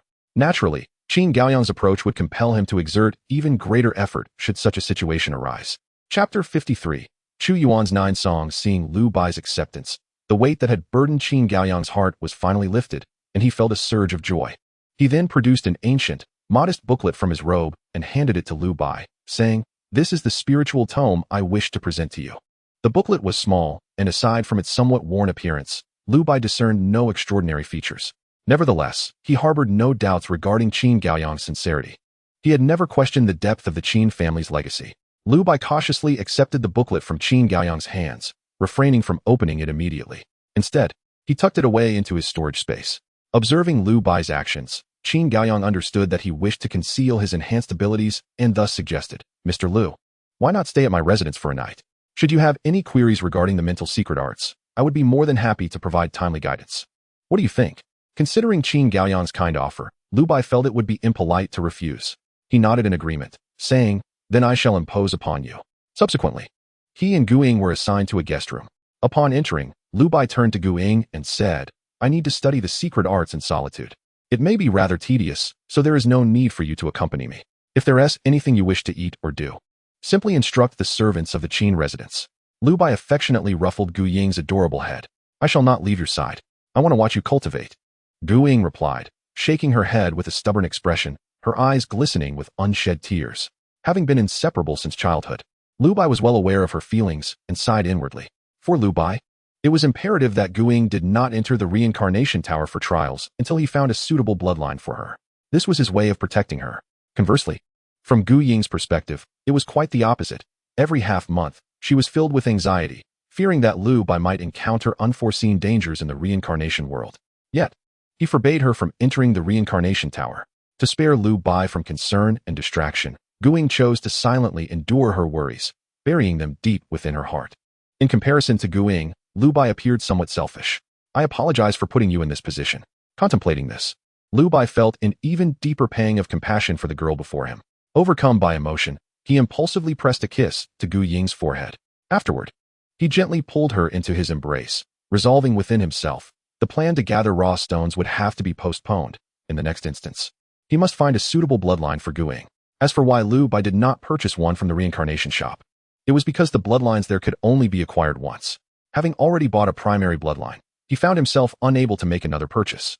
In essence, the Reincarnation Tower encouraged reincarnators to gain rewards through their adventures, whereas the items in the reincarnation shop were primarily intended to provide foundational support, rather than fostering dependency. Enough of this mushiness, Gu Ying exclaimed, playfully pushing Liu Bai away and sticking out her tongue. The kiss had alleviated much of the tension in her heart, and she instantly reverted to her usual vivacious self, merely telling Liu Bai she would step outside to explore before darting away with remarkable speed. Oh, we've been together for so long, yet you still act so bashfully, Liu Bai chuckled, shaking his head in amusement before taking out the slender booklet that Qin Gaoyang had given him. It appeared quite thin, seemingly incapable of containing much information. He gently attempted to open the ancient tome, only to discover that brute force yielded no results. After a brief exploration, he sensed an ethereal fluctuation emanating from the book. Realizing it was a secret technique for cultivating the mind, Liu Bai surmised that a mental force was required as a catalyst. He then relaxed his spirit and used his mental energy to draw upon it. Indeed, as soon as the tome made contact with his mental force, it transmitted a profoundly obscure spiritual resonance. Within Liu Bai's mental realm, he finally grasped the tome's origins. To his astonishment, it was authored by Chu Yuan, one of the ancient sages.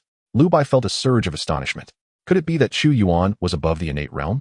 He pondered silently, perhaps even higher. In the contemporary world, few were familiar with Chu Yuan's illustrious name. The history of ancient times seemed to have been deliberately obscured by certain forces. However, with the acceleration of the Cycle Tower's progress, some ancient legacies were re-emerging, unveiling the dust-laden chronicles of the past. Chu Yuan was among them. Liu Bai's knowledge stemmed from his previous life, where a considerable portion of these legacies had been unearthed. Figures like Chu Yuan, Bai Qi, and Sun Tzu were all part of this lineage. The realization that this tome was penned by Chu Yuan filled Liu Bai with uncontainable exhilaration. He quickly steadied his mind and continued to peruse the remaining contents. The nine-song secret technique comprises 10 volumes, namely, Dong Huang Tai Yi, Yunzhong Jun, Xiang Shun, De Si Ming, Xiao Si Ming, Dong Jun, Hibo, Shan Gue, Guoshang, and Li Han. The power of the techniques escalates with each subsequent volume. Mastering all 10 could even enable one to slay deities, their might beyond measure. After absorbing the remnants of the spiritual imprint within the tome, Liu Bai found himself lost in contemplation for an extended period. The 9 songs authored by Chu Yuan was undeniably formidable. Each technique's mastery required the foundation of the preceding one, with their power increasing exponentially. Judging by the names of these techniques, it seemed that Chu Yuan had indeed created this spiritual art for the purpose of vanquishing gods. But what exactly are gods? Above the innate realm, Liu Bai could scarcely fathom the magnitude of Chu Yuan's own strength. The only lament he felt was that the tome was incomplete. It contained records of only the first 3 volumes, Dong Huang Tai Yi, Yunzhong Jun, and Xiang Shun. Nevertheless, he found solace in the fact that the volumes he possessed were precisely the initial 3. Without the earlier volumes, one could not practice the latter. He resolved to commence his studies with the first volume. Drawing a deep breath and concentrating his spirit, Liu Bai began to decipher the contents. The Dong Huang Tai Yi volume is the most crucial in the 9 songs secret technique. For mastering this volume is essential to unlocking the subsequent techniques, making it of utmost importance.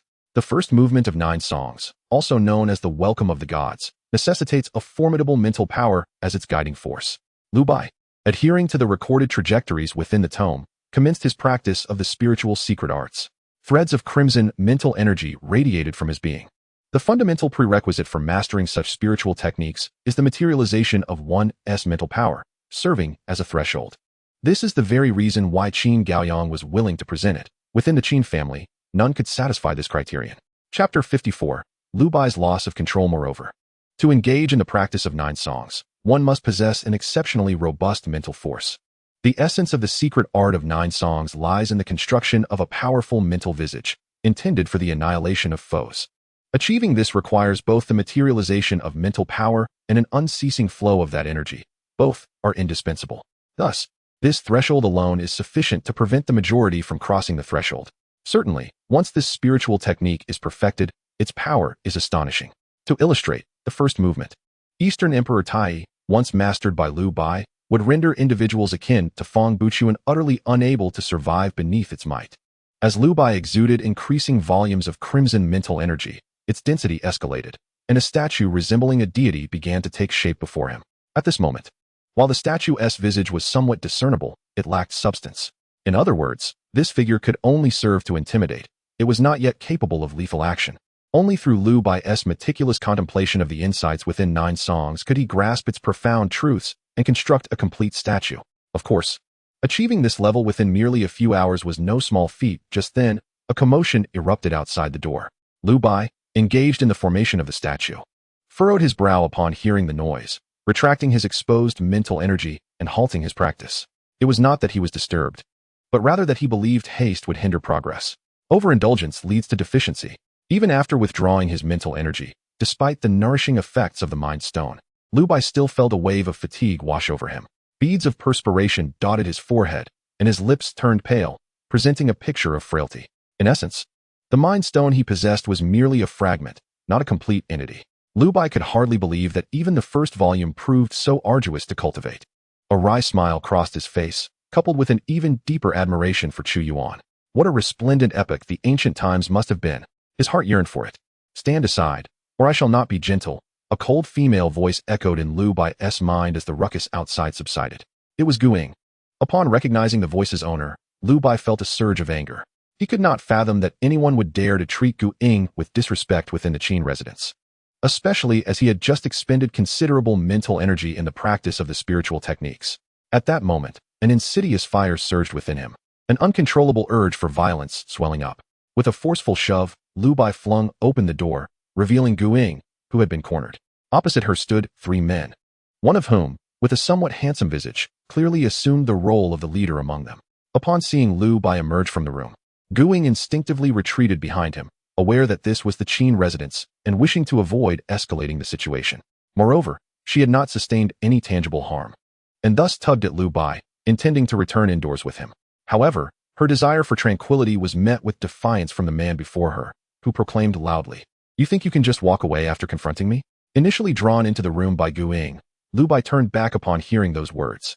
The simmering anger within him flared even more at the man's provocation, his crimson eyes locking onto the adversary with fierce intensity. The innate power he had kept hidden erupted fully at that moment. Even from the inner courtyard, Qin Gaoyang, despite possessing a jade pendant, sensed Liu Bai's overwhelming innate force and felt a surge of dread. Someone must have provoked Liu Bai recklessly. With this thought, Qin Gaoyang cursed himself for not having longer legs and hurriedly ran towards Liu Bai.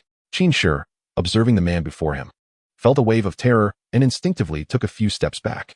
A careless glance met Liu Bai's scarlet gaze, sending chills down his spine, and he silently cursed his own indiscretion. His days had been fraught with difficulty. His biological mother, Liu Mengzhu, had died under mysterious circumstances, and his father, Qin Kaiji, had descended into a haze of despair, drowning his sorrows in alcohol after his wife's demise. This left Qin Shi in an increasingly precarious position within the Qin family. Despite being a direct descendant, his life was far from easy, as the other branches of the family showed him no respect. Particularly, the disciples from the Qin family listed on the reincarnation rankings regarded him with disdain. These hardships had only served to sour his temperament further. Just moments earlier, he had seen Guing downstairs and mistook her for a member of another branch due to her striking beauty. Driven by a desire to engage with her, he approached, only to have her face contort with a fleeting expression of disgust before she swiftly walked away, ignoring him entirely. Although the look of disdain had vanished swiftly, he had caught it, for he had encountered such expressions numerous times in recent days. This only fueled his irritation, culminating in the ensuing commotion. Stay back. My father is Qin Kaiji. Even though Qin Shi was not a reincarnator himself, he had enough sense to recognize the overwhelming presence before him. A clear indication of a formidable reincarnator. In a moment of desperation, he had no choice but to reveal his identity in hopes of intimidating the man before him. Alas, disappointment was inevitable. Liu Bai remained utterly unfazed. Even if Qin Gaoyang were present, Liu Bai would show no fear, let alone for him. At this moment, Liu Bai was consumed by a desire to rend the three individuals before him into shreds. The urge for bloodshed surged within him. Liu Bai, do not frighten me. Gu Ying's voice trembled slightly. Instinctively, she sensed that Liu Bai was not himself. However, Liu Bai disregarded her and continued his advance towards Qin Shi and his companions. Surrounding Liu Bai were swirling arcs of crimson sword light. Liu Bai. At this point, Gu Ying could no longer contain her concerns. She yanked Liu Bai forcefully, but seeing that he remained unmoved, she positioned herself directly in front of him. Yet, a barrier of red sword light lay between them, and stepping closer would inevitably lead to injury. Gazing at the menacing sword light, her anxiety for Liu Bai's safety heightened. With determination, she bit her silver teeth and bravely approached him. With each step, two sword lights grazed her body, instantly inflicting two deep cuts upon her delicate skin. Crimson blood flowed down her pristine complexion. Yet, Gu Ying seemed oblivious to her wounds, resolutely inching closer to Liu Bai. At last, after enduring several more cuts from the sword light, she finally stood before him. Without a moment's hesitation, Gu Ying pressed her lips against Liu Bai's. Simultaneously, tears streamed from her eyes, falling onto Liu Bai's face. Chapter 55. The divine being. Tears trickled from Gu Ying's face onto Liu Bai's. His eyes, now a fierce red, jolted at the contact with her tears, extinguishing the nameless fury that had ignited within him. He had witnessed everything that transpired with clarity, yet he could not suppress the bloodlust that surged within. It was only upon seeing Gu Ying injured by his own hand that realization struck him. With no time to spare for the three young masters before him, Liu Bai hurriedly carried the wounded Gu Ying into the room. Bang! The door slammed shut, leaving the three outside, exchanging bewildered glances. What shall we do now, Shi Xiao? A servant beside Qin Shi exclaimed in alarm. It was evident to any observer that this individual possessed extraordinary strength, perhaps even a formidable figure on the reincarnation rankings. If matters escalated, Qin Shi, with his status as the eldest son of the Qin family, might evade blame, but as a mere servant, he had no such privilege. He doubted he could act without consequence. Panic gripped Qin Shi, yet he feigned composure, asserting, "Do not worry, I will ensure your safety." "Thank you, Shi Xiao, thank you." The two expressed their gratitude in haste. Meanwhile, on the other side, sensing the oppressive aura of Liu Bai, Qin Gaoyang hastily made his way over. By the time he arrived outside Liu Bai's chamber, the latter's presence had vanished, leaving behind only the pale-faced and unsteady Qin Shi and his companions. Upon seeing the trio, Qin Gaoyang's expression darkened, realizing that his fears had indeed materialized. They must have offended Mr. Liu. He pondered internally, yet uncertain as to why Mr. Liu had refrained from exacting any punishment upon them. Without delay, Qin Gaoyang strode towards the trio. "Grandfather," Qin Shi called out nervously upon seeing him. "Kneel," Qin Gaoyang commanded coldly. "Grandfather?" Qin Shi thought he had misheard and questioned again. "Have you forgotten the rules of the Qin family?" Upon hearing this, Qin Shi grasped that his grandfather was not jesting. With a thud, he knelt on the ground. The other two, witnessing Qin Shi's submission, dared not hesitate and quickly followed suit. "Now, explain how you offended Mr. Liu," Qin Gaoyang demanded. I just saw a beautiful lady and wanted to befriend her, and then Mr. Liu emerged from this room," Qin Shi stammered. Somehow Mr. Liu appeared to lose control and even harmed that lady. Subsequently, he took her into the room. "Grandfather, I truly did nothing but speak a bit too fervently." Having blurted out everything in one breath, Qin Shi anxiously gazed at Qin Gaoyang, who had always instilled fear in him, not only due to his mother's lack of favor, but also because of his grandfather's ruthless demeanor. "All right, I understand." Qin Gaoyang felt a sense of relief upon hearing this. It seemed there was still a chance for redemption. His greatest fear was that his ineffectual grandson had laid hands on Gu Ying. He was acutely aware of Gu Ying's significance in Liu Bai's heart. If that were the case, it would indeed be too late. Inside Liu Bai's room, after bringing Gu Ying in, Liu Bai gently laid her upon the bed and administered a healing artifact purchased from the reincarnation shop.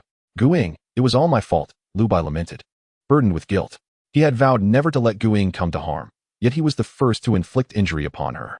"Liu Bai, you were frightening just now." Gu Ying grasped his hand, her eyes brimming with tears. I was so scared, truly terrified. I feared you were no longer yourself. Liu Bai, initially concerned for Gu Ying's safety, only then realized the state he had recently exhibited. Something inexplicable had transformed him into a bloodthirsty being. However, he chose not to disclose this to Gu Ying and merely reassured her, "It's all right, rest well," before stepping out of the room. He had long been aware of Qin Gaoyang's arrival. Upon opening the door, Liu Bai beheld the hesitant Qin Gaoyang outside and waved his hand, saying, "Old Qin, allow them to leave. The issue is with me."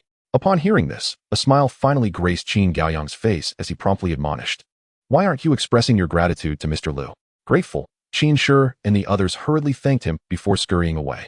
Once they departed, Liu Bai remarked, "Old Qin, shall we find a more discreet location to converse? I have some inquiries I wish to make." "Certainly." With that, Liu Bai was escorted by Qin Gaoyang into his private chamber. "Old Qin, you must be aware of the events that transpired regarding me," Liu Bai stated directly. His countenance grave. "I heard about it from my wayward descendant," Qin Gaoyang replied. "May I inquire about your understanding of the origins and functions of Jiuge?" Liu Bai shifted the topic from his personal troubles to the mysterious technique of Jiuge. "Mr. Liu, are you suggesting there is something amiss with the technique?" Upon hearing this, Qin Gaoyang rose abruptly, exclaiming, "Mr. Liu, rest assured, this technique is flawless." Liu Bai interjected, "Old Qin, please do not be so agitated. While the technique itself is sound, there are certain matters I need to comprehend. For instance, what species are the deities mentioned in Jiuge?" "Deities?" Qin Gaoyang appeared perplexed by Liu Bai's inquiry. Seemingly unaware of such entities, Liu Bai scrutinized Qin Gaoyang's expression, noting a lack of deceit. Moreover, his spiritual probing detected no inner turmoil within Qin Gaoyang, leading him to wonder, could it be that old Qin truly knows nothing of this? He continued, "I recently practiced that mental technique, and while its content seems impeccable, I found myself consumed by restlessness afterward. Consequently, the quarrel between Gu Ying and your grandson proved challenging to endure. The technique's content revolves around deities, which is why I raised the question. Mr. Liu, please hold on a moment." With that, Qin Gaoyang retreated into the inner room. After a brief interval, he reemerged. Addressing Liu Bai, "Thank you for your patience, Mr. Liu. I have taken the liberty to consult our ancestral texts. Regarding the deities you mentioned, there are indeed no records. However, I did investigate the origins of this mental technique. It was authored by the ancient sage Chu Yuan and is titled Jiuge. According to our ancestral records, Chu Yuan conceived this technique during a battle against certain adversaries, which granted him a sudden epiphany. Following its emergence, it is said to have manifested various extraordinary phenomena, its power being unfathomable." Chapter 56. A new trial. The reason Liu Bai posed such questions was deliberate. The titles inscribed within Jiuguo bear suffixes related to lords or deities, indicating that they essentially convey a singular meaning, divinity. In his pursuit of mastering the secret art of the 9 songs, he constructed his own divine imagery through the observation of the deities depicted within the text, thereby achieving his aim of vanquishing adversaries. If Liu Bai's conjectures were accurate, these divine figures were likely the so-called deities themselves. The essence of the 9 songs lay in the paradox of observing divine statues to eradicate the divine, he pondered, reflecting on Qin Gaoyang's elucidation. "Mr. Liu, this encapsulates all that I know," Qin Gaoyang stated. Furthermore, the remaining fragments of the secret art are dispersed among several noble families across other states, akin to the Qin family. Liu Bai expressed his gratitude. Though somewhat disheartened by the lack of desired clues, he retreated to his quarters. Along the way, he meticulously wove the gathered information together. Although he remained oblivious to the cause of his insanity, he developed a wariness towards the 9 songs. He recognized the necessity of practicing this formidable art. Neglecting such power was not in his nature. However, during his training, he resolved to exercise heightened caution, striving to practice far from Gu Ying, ensuring that even if he succumbed to madness, it would not affect her.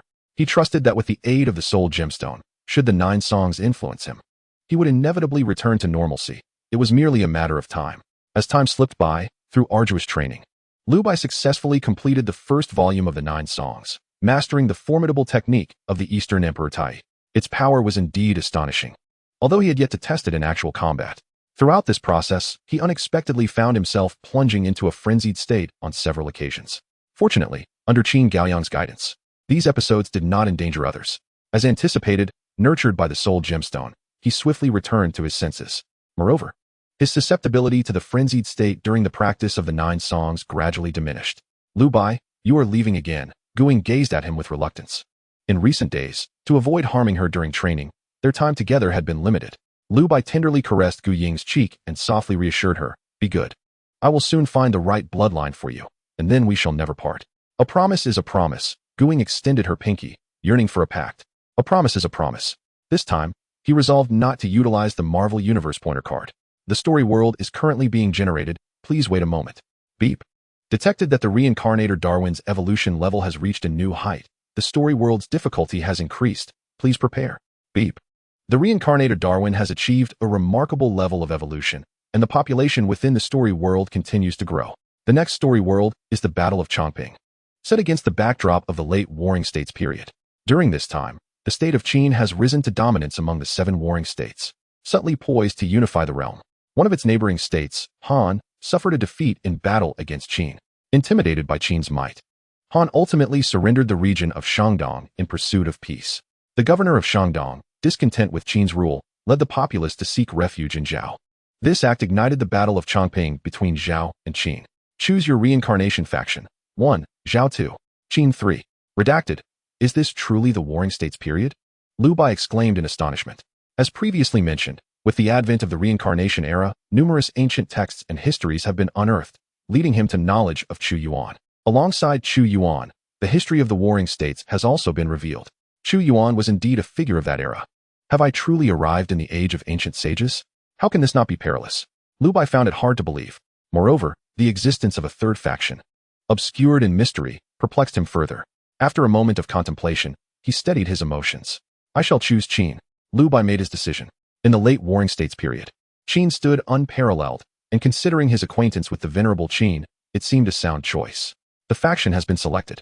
Please await the arrival of other reincarnators. Liu Bai then observed the waiting hall, where flashes of white light illuminated the space as the number of participants steadily increased. After a brief interlude, the voice of the reincarnation tower echoed once more. Assembly complete. The story world begins. No sooner had the announcement concluded than a profound sense of weightlessness enveloped Liu Bai, causing him and the other reincarnators to lose consciousness simultaneously. The Battle of Chongping was an unparalleled conflict in the late Warring States period, marked by staggering casualties. Both participating factions, Qin and Zhao, were among the most formidable states of their time. The conflict arose from the region of Shandong, which stood as a barrier to Qin's ambitions. As the most powerful state, Qin harbored grand aspirations for unification. To achieve this, it needed to eliminate Han, which lay directly in the path of Qin's eastern expansion. Within Han, the region of Shandong was of utmost strategic importance. It can be said that without Shandong, Qin would find it considerably easier to obliterate Han and the neighboring states. Regrettably, the king of Han, intimidated by Qin's strength, surrendered Shandong. Upon learning of this decision, the governor of Shandong immediately sought refuge in Zhao with his city. In that era, only Zhao possessed the capability to withstand Qin's might. This strategic maneuver proved remarkably effective. The king of Zhao, eyeing the fortuitously acquired city, had no reason to refuse. Thus, he readily took on the challenge. The spoils of war from the state of Qin were seized by the state of Zhao along the way, and naturally, they would not let this affront go unpunished. Consequently, they gathered the strength of the entire nation to assault Zhao. Ultimately, I recall that Qin emerged victorious. As he meticulously reminisced about the details of the Battle of Chongping, Liu Bai murmured to himself. At that moment, he found himself transported to a desolate wilderness. The entire area bore the distinct desolation characteristic of the Warring States period. In that era, apart from human settlements, the wilderness was perpetually perilous and forlorn. Fortunately, he was no ordinary being, but one of considerable prowess, transcending the confines of mortal flesh. Though this seemed to be an age reminiscent of ancient sages, he remained skeptical, dismissing the notion that he might encounter any formidable existence in the wild. Just then, the voice of the reincarnation tower resonated. Main quest released. Main quest Phase 1. Assist the Qin army in defeating the Zhao army. Chapter 57. The skeletal undead. The teleportation locations of the reincarnation tower were becoming increasingly unreliable. Liu Bai surveyed his surroundings and let out a sarcastic remark. In this desolate wilderness, he was utterly oblivious to the situation. He needed to find a human settlement to inquire about his whereabouts, uncertain of which nation he had arrived in. With this thought in mind, Liu Bai prepared to don his Iron Man suit and soar into the sky for reconnaissance. Suddenly, a cacophony of violent collisions erupted from the ground. Liu Bai felt the earth tremble slightly beneath him. An army approaching? However, before he could ascertain the situation, a horde of skeletal soldiers emerged from the depths of the earth. Name: Skeleton Soldier. Level: Description: the undead that slumber beneath the ground, seemingly unable to enter reincarnation. Upon detecting the presence of the living, they will launch an attack. A flurry of information flooded Liu Bai's mind. This was a reconnaissance technique he had acquired at great expense from other reincarnators. Goodness, right from the onset, he was confronted with undead soldiers. The ancient era was indeed far from simple. A gleam of determination sparkled in Liu Bai's eyes. Not to mention, the Warring States period was marked by perpetual conflict, leading to an abundance of casualties. Such skeletal soldiers were likely quite common. If the deceased possessed level strength, then what of the soldiers? The officers? The generals? Liu Bai did not dare to underestimate the situation. Chirp, chirp, chirp. Living beings. Living beings. The skeletal soldiers emitted a chilling cacophony, advancing towards Liu Bai. Their swift movements were nothing like the sluggish zombies depicted in films. Liu Bai wasted no words, clad in his Iron Man suit. He unleashed a barrage of martial arts strikes. With one punch, he shattered the skull of a skeleton soldier, and with another, he created a massive cavity in the torso of another. Meanwhile, the bronze ancient swords wielded by the skeletal soldiers merely produced a crisp sound as they struck the exterior of the Iron Man suit. The clash between ancient specters and modern technology is undoubtedly a visual spectacle. In mere moments, the dozen or so skeletal soldiers present were effortlessly vanquished by Liu Bai. No threat remained, he mused within himself. Just as he was about to take flight, a resounding voice halted him. Impressive skills, warrior. Not far off, a robust man clad in military garb approached on horseback. Dressed entirely in dark attire, it seemed he hailed from the Qin territory. In Qin, the elite donned sumptuous black garments. This individual was not only a native of Qin, but also an officer of its army. Name, Zhao Wenxuan. Position, Qin Army Lieutenant. Rank, Lieutenant. Upon employing a reconnaissance spell, Liu Bai felt a shiver down his spine. The rank of lieutenant was indeed significant, being the highest command beneath a general in Qin. Only the heads of various military departments under the general held the title of lieutenant. What astonished him even more was the man's prowess. He possessed strength sufficient to enter the reincarnation rankings. In a powerful nation like Qin, while generals might be few, lieutenants were certainly numerous. During the Warring States period, there existed 7 major states alongside numerous smaller ones. What brought this warrior to this place? Dismounting, Zhao Wenxuan performed a respectful bow to Liu Bai, yet swiftly shifted the conversation. At this moment, my Qin is embroiled in a full-scale conflict with Zhao. With your remarkable skills, why do you not choose to serve your homeland? His piercing, eagle-like gaze scrutinized Liu Bai, seemingly attempting to penetrate his very soul. I am Liu Bai, he replied candidly. In this chaotic era of the Warring States, my father grew weary of strife and chose to retreat into the mountains with our family. Now that he has passed, having completed my mourning period, I seek to venture forth. I happened to hear of the battles between Qin and Zhao and wished to enlist. Yet I seem to have lost my way and stumbled upon these ominous specters, which is quite embarrassing. Liu Bai fabricated a tale, indifferent to whether Zhao Wenxuan believed him, and commenced his performance. The atmosphere became palpably awkward. It was Zhao Wenxuan who broke the silence. That is fortuitous. I am a lieutenant in the Qin army, and witnessing your capabilities, you would surely rank as a commander of 500 in our ranks. Might you have an interest in enlisting?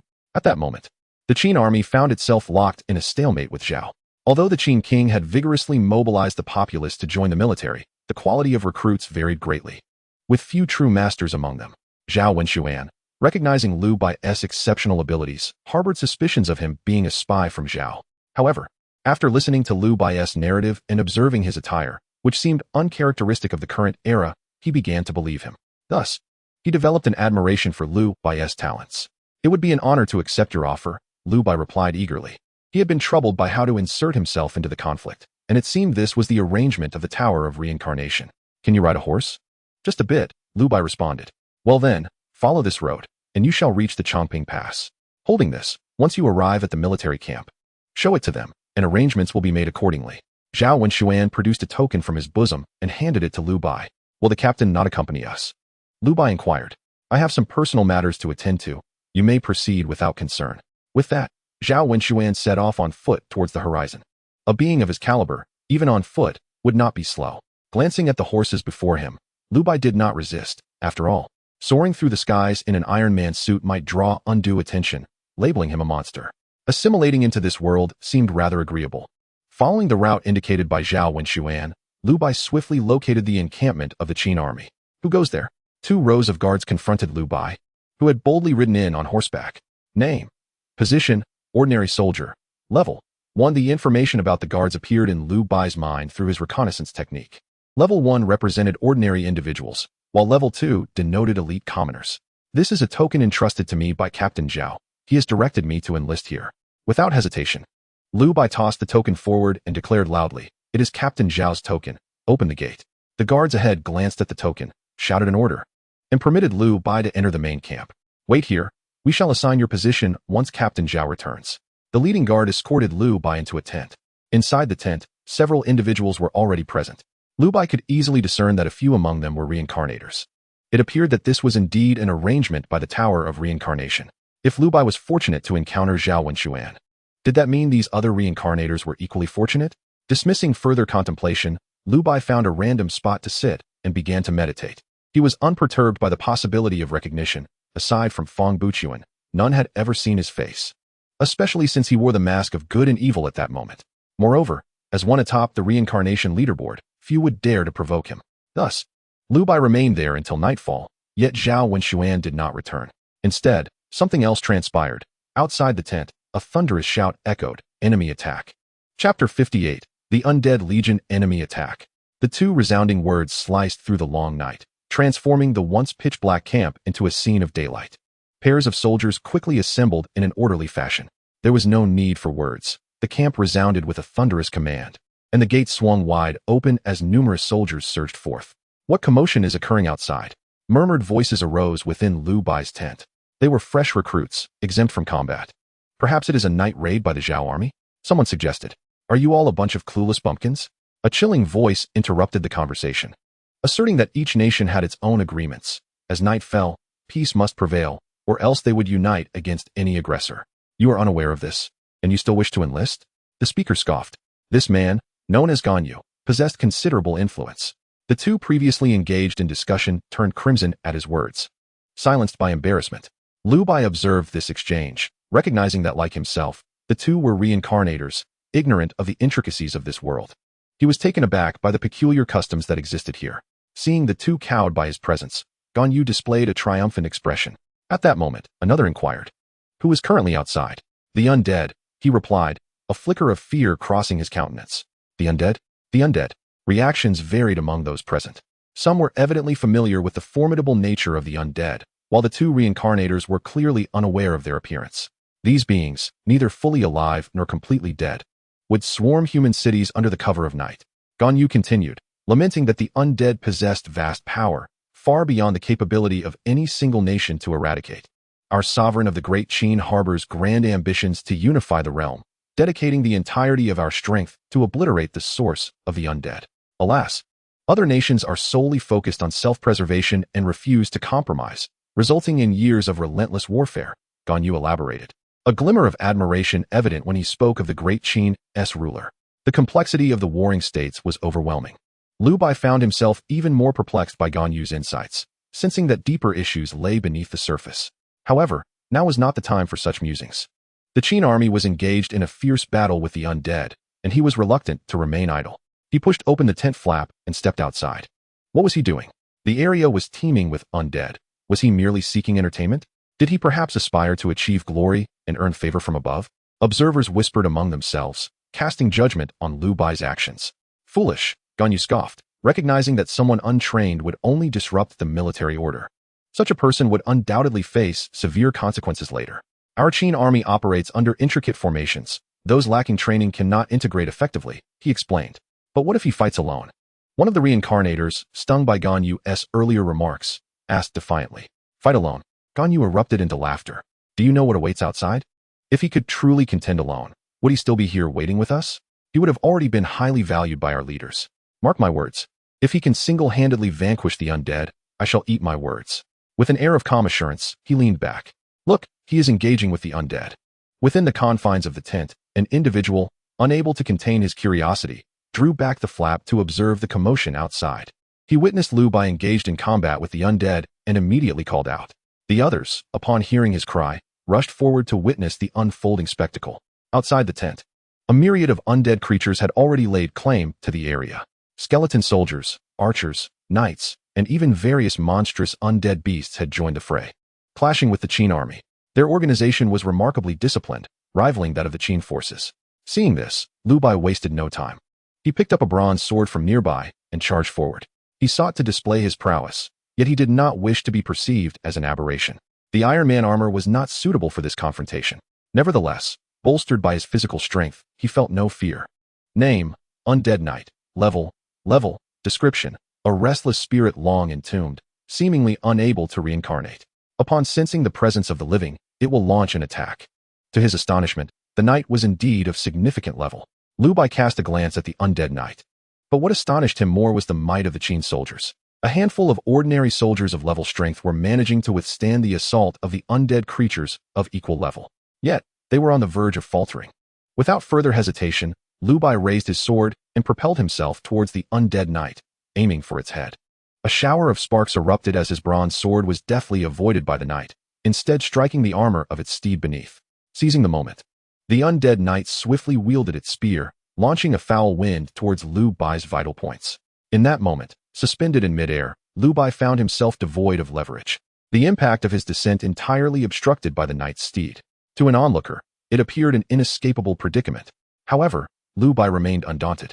His free left hand expertly grasping the knight's spear, leveraging its force to push it downward. He then infused the spear with a pure surge of mental energy. In an astonishing display, the undead knight was lifted off its mount by Liu Bai's manipulation of the spear. The steed emitted a series of distressed whinnies. Despite the knight's formidable nature, it was merely of level. It could not withstand the pressure of Liu Bai's mental force. Being unseated was inevitable.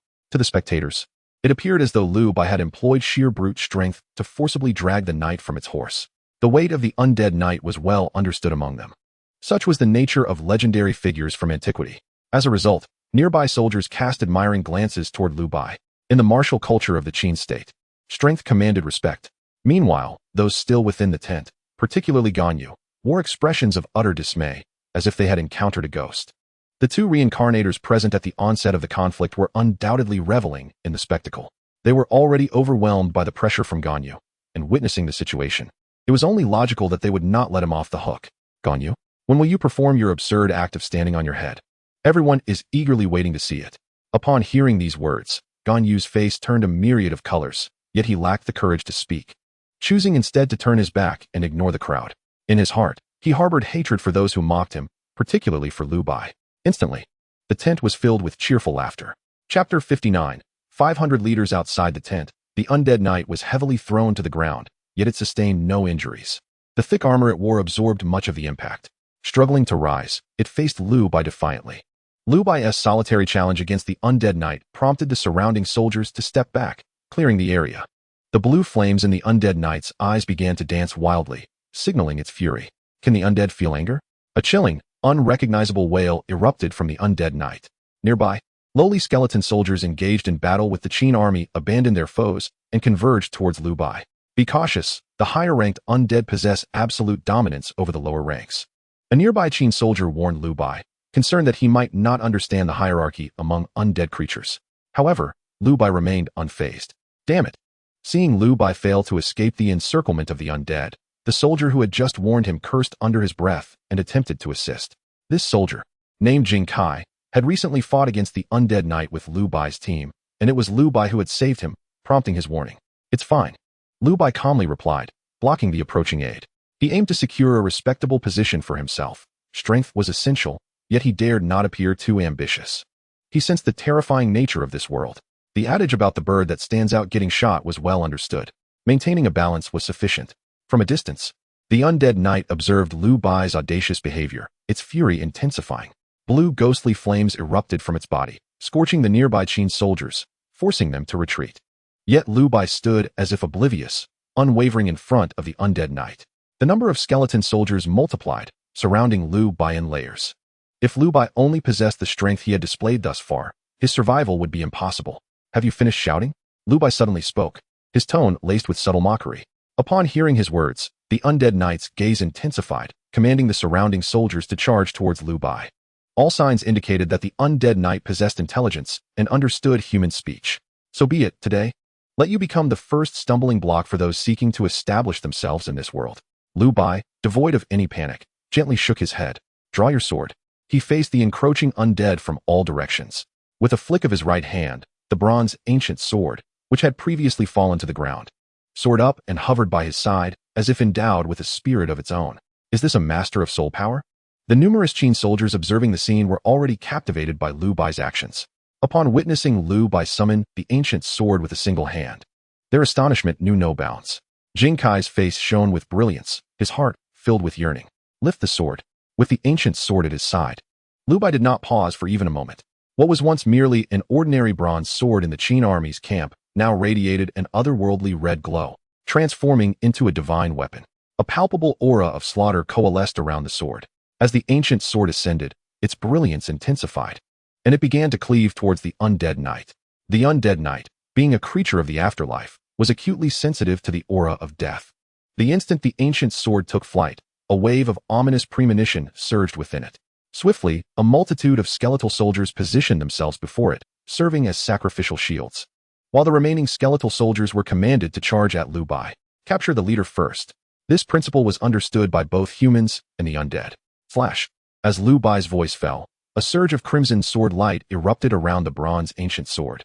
A blade of red energy, several times larger than the sword itself, cleaved toward the skeletal soldiers. Be careful, Jing Kai exclaimed, urging caution once more. The crowd was transfixed by the sword energy, oblivious to the fact that another group of skeletal soldiers had closed in on Liu Bai's form. It was a common consensus that the physical strength of soul-based warriors was not particularly high. However, Liu Bai was an exception to this norm. The long spears wielded by the skeletal soldiers clanged against Liu Bai's body, yet no blood was drawn. Instead, the already decaying spears emitted a crisp shattering sound, snapping into several pieces, failing to breach his defenses. The undead knight, originally fixated on the red energy targeting it, felt a flicker of hope upon seeing Liu Bai surrounded by skeletal soldiers. After all, death meant the end. Its imminent peril seemed to dissipate. Alas, this was Liu Bai. The last sight it beheld in this mortal realm was the futile scraping of the skeletal soldiers. Subsequently, like the many skeletal soldiers before him, it was reduced to ashes beneath the sword energy. The undead knight fell. With Liu Bai's exemplary display, the numerous Qin soldiers felt rejuvenated, fighting with newfound fervor. Soon, this wave of nocturnal undead forces was repelled, fading once more into the shadows. General, the undead army has been driven back. One soldier named Liu Bai has exhibited remarkable prowess. In the central command of the Qin army, within a vast tent, a soldier reported to the individual seated at the foremost position, none other than the esteemed commander, Bai Qi. What of the casualties? He inquired. Thanks to Liu Bai's involvement, the losses were not severe, significantly less than before. Ah, from your tone, it seems you hold this individual in high regard, Bai Qi remarked, his demeanor inscrutable, devoid of any discernible emotion. Indeed, he exhibited remarkable prowess in tonight's battle. Moreover, he is a rare soul conduit, a valuable asset for our forces. And his origins? Bai Qi pressed. I have ascertained that Liu Bai was brought here by Zhao Wenxuan's lieutenant. He arrived bearing Zhao's token, though Zhao himself has yet to return. The messenger completed his report in one breath, awaiting Bai Qi's decision. Is it not said that many new recruits have recently come to our ranks? Assign this individual the command of 500 troops. 500 troops referred to the military structure overseeing a contingent of 500 soldiers. Bai Qi issued the command. Understood. Upon receiving the order, the messenger exited the tent, leaving Bai Qi alone within its confines.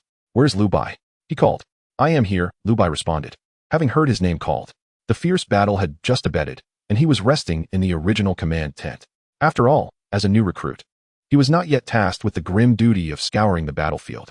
The general has decreed that you are to be appointed as the commander of 500, leading a contingent of new soldiers.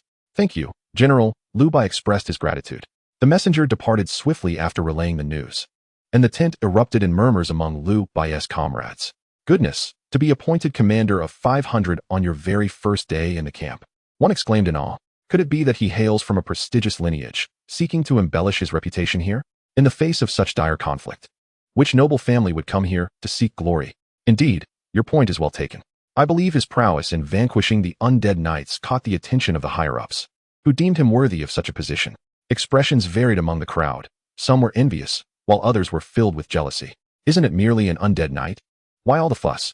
The previously humbled Ganyu regained his confidence and began to speak again. The undead knight is but a lowly variant among the undead creatures. Countless in the military could defeat him. Where were you when the undead army first attacked? Someone challenged. What? If the undead knight is so feeble, why didn't you step forth to engage him? I am of noble lineage. Noble lineage, you say? If memory serves, you still owe everyone a performance of eating excrement upside down, don't you? The challenger retorted. After being interrupted twice, Gan Yu's expression became increasingly grim. Yet he found himself unable to retort. His cheeks flushed, and with a roll of his eyes, he fainted on the spot. How intriguing. Liu Bai had uttered not a single word throughout the entire episode, and yet it was Gan Yu who succumbed first, leaving him quite astonished. Subsequently, those within the tent began to lavish praise upon Liu Bai, among them several reincarnators. The night passed in silence. At dawn, Liu Bai and his companions were roused from their slumber, and Liu Bai finally encountered Zhao Wenxuan, who had not returned the previous night. Zhao appeared somewhat unwell, though his spirits seemed to be intact. Well done, my lad. I knew you possessed remarkable talent. I hadn't anticipated that upon your arrival at the military camp, you would draw so much attention. I was certain I had made the right choice. Zhao greeted Liu Bai warmly, without a hint of formality. Without a superior, how could I demonstrate my capabilities? Liu Bai replied, shaking his head modestly. By the way, my lord, what is the current state of affairs between the Qin and Zhao armies? Liu Bai deftly shifted the conversation to his true objective. After all, he had not come to enlist in the army, but rather to garner the leader's attention for the sake of intelligence gathering. You have just been appointed as a commander of 500, and I can certainly share this information with you, Zhao Wenxuan began, his tone growing serious. Previously, General Lian Po of Zhao understood that he could not confront the might of our Qin army directly.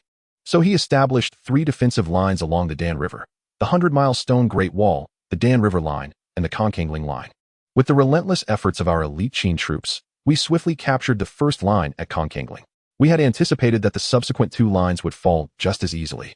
However, the second line, Dan River, proved to be a formidable stronghold. Our forces have been at a stalemate with the Zhao army for quite some time, unable to break through. In response to this war, the king has been consistently supplying our army with provisions and recruiting new soldiers. That is how you arrived here. At this juncture, Zhao's voice lowered. However, I have heard that the king has devised a solution, and victory over the Zhao forces is imminent. From Zhao Wenxuan's account, Liu Bai discerned the current stage of the conflict. It was the phase where King Qin employed subterfuge to replace Zhao Qua. This meant that the person in charge of the Qin army's camp was none other than Bai Qi. Liu Bai mused inwardly. The god of killing Bai Qi is undeniably a figure who instills fear in the hearts of many during the post-reincarnation era. One among them has acquired the legacy of the god of killing from an unknown source. The perilous nature of this legacy ultimately led the bearer to be consumed by their own bloodlust, transforming into a puppet of slaughter. Notorious for their heinous deeds in the present world. Even until my death and rebirth, the inheritor of the god of killing remains at large. If the opportunity arises, the legacy of the god of killing might yet be within my grasp. However, Liu Bai was not afraid of such things.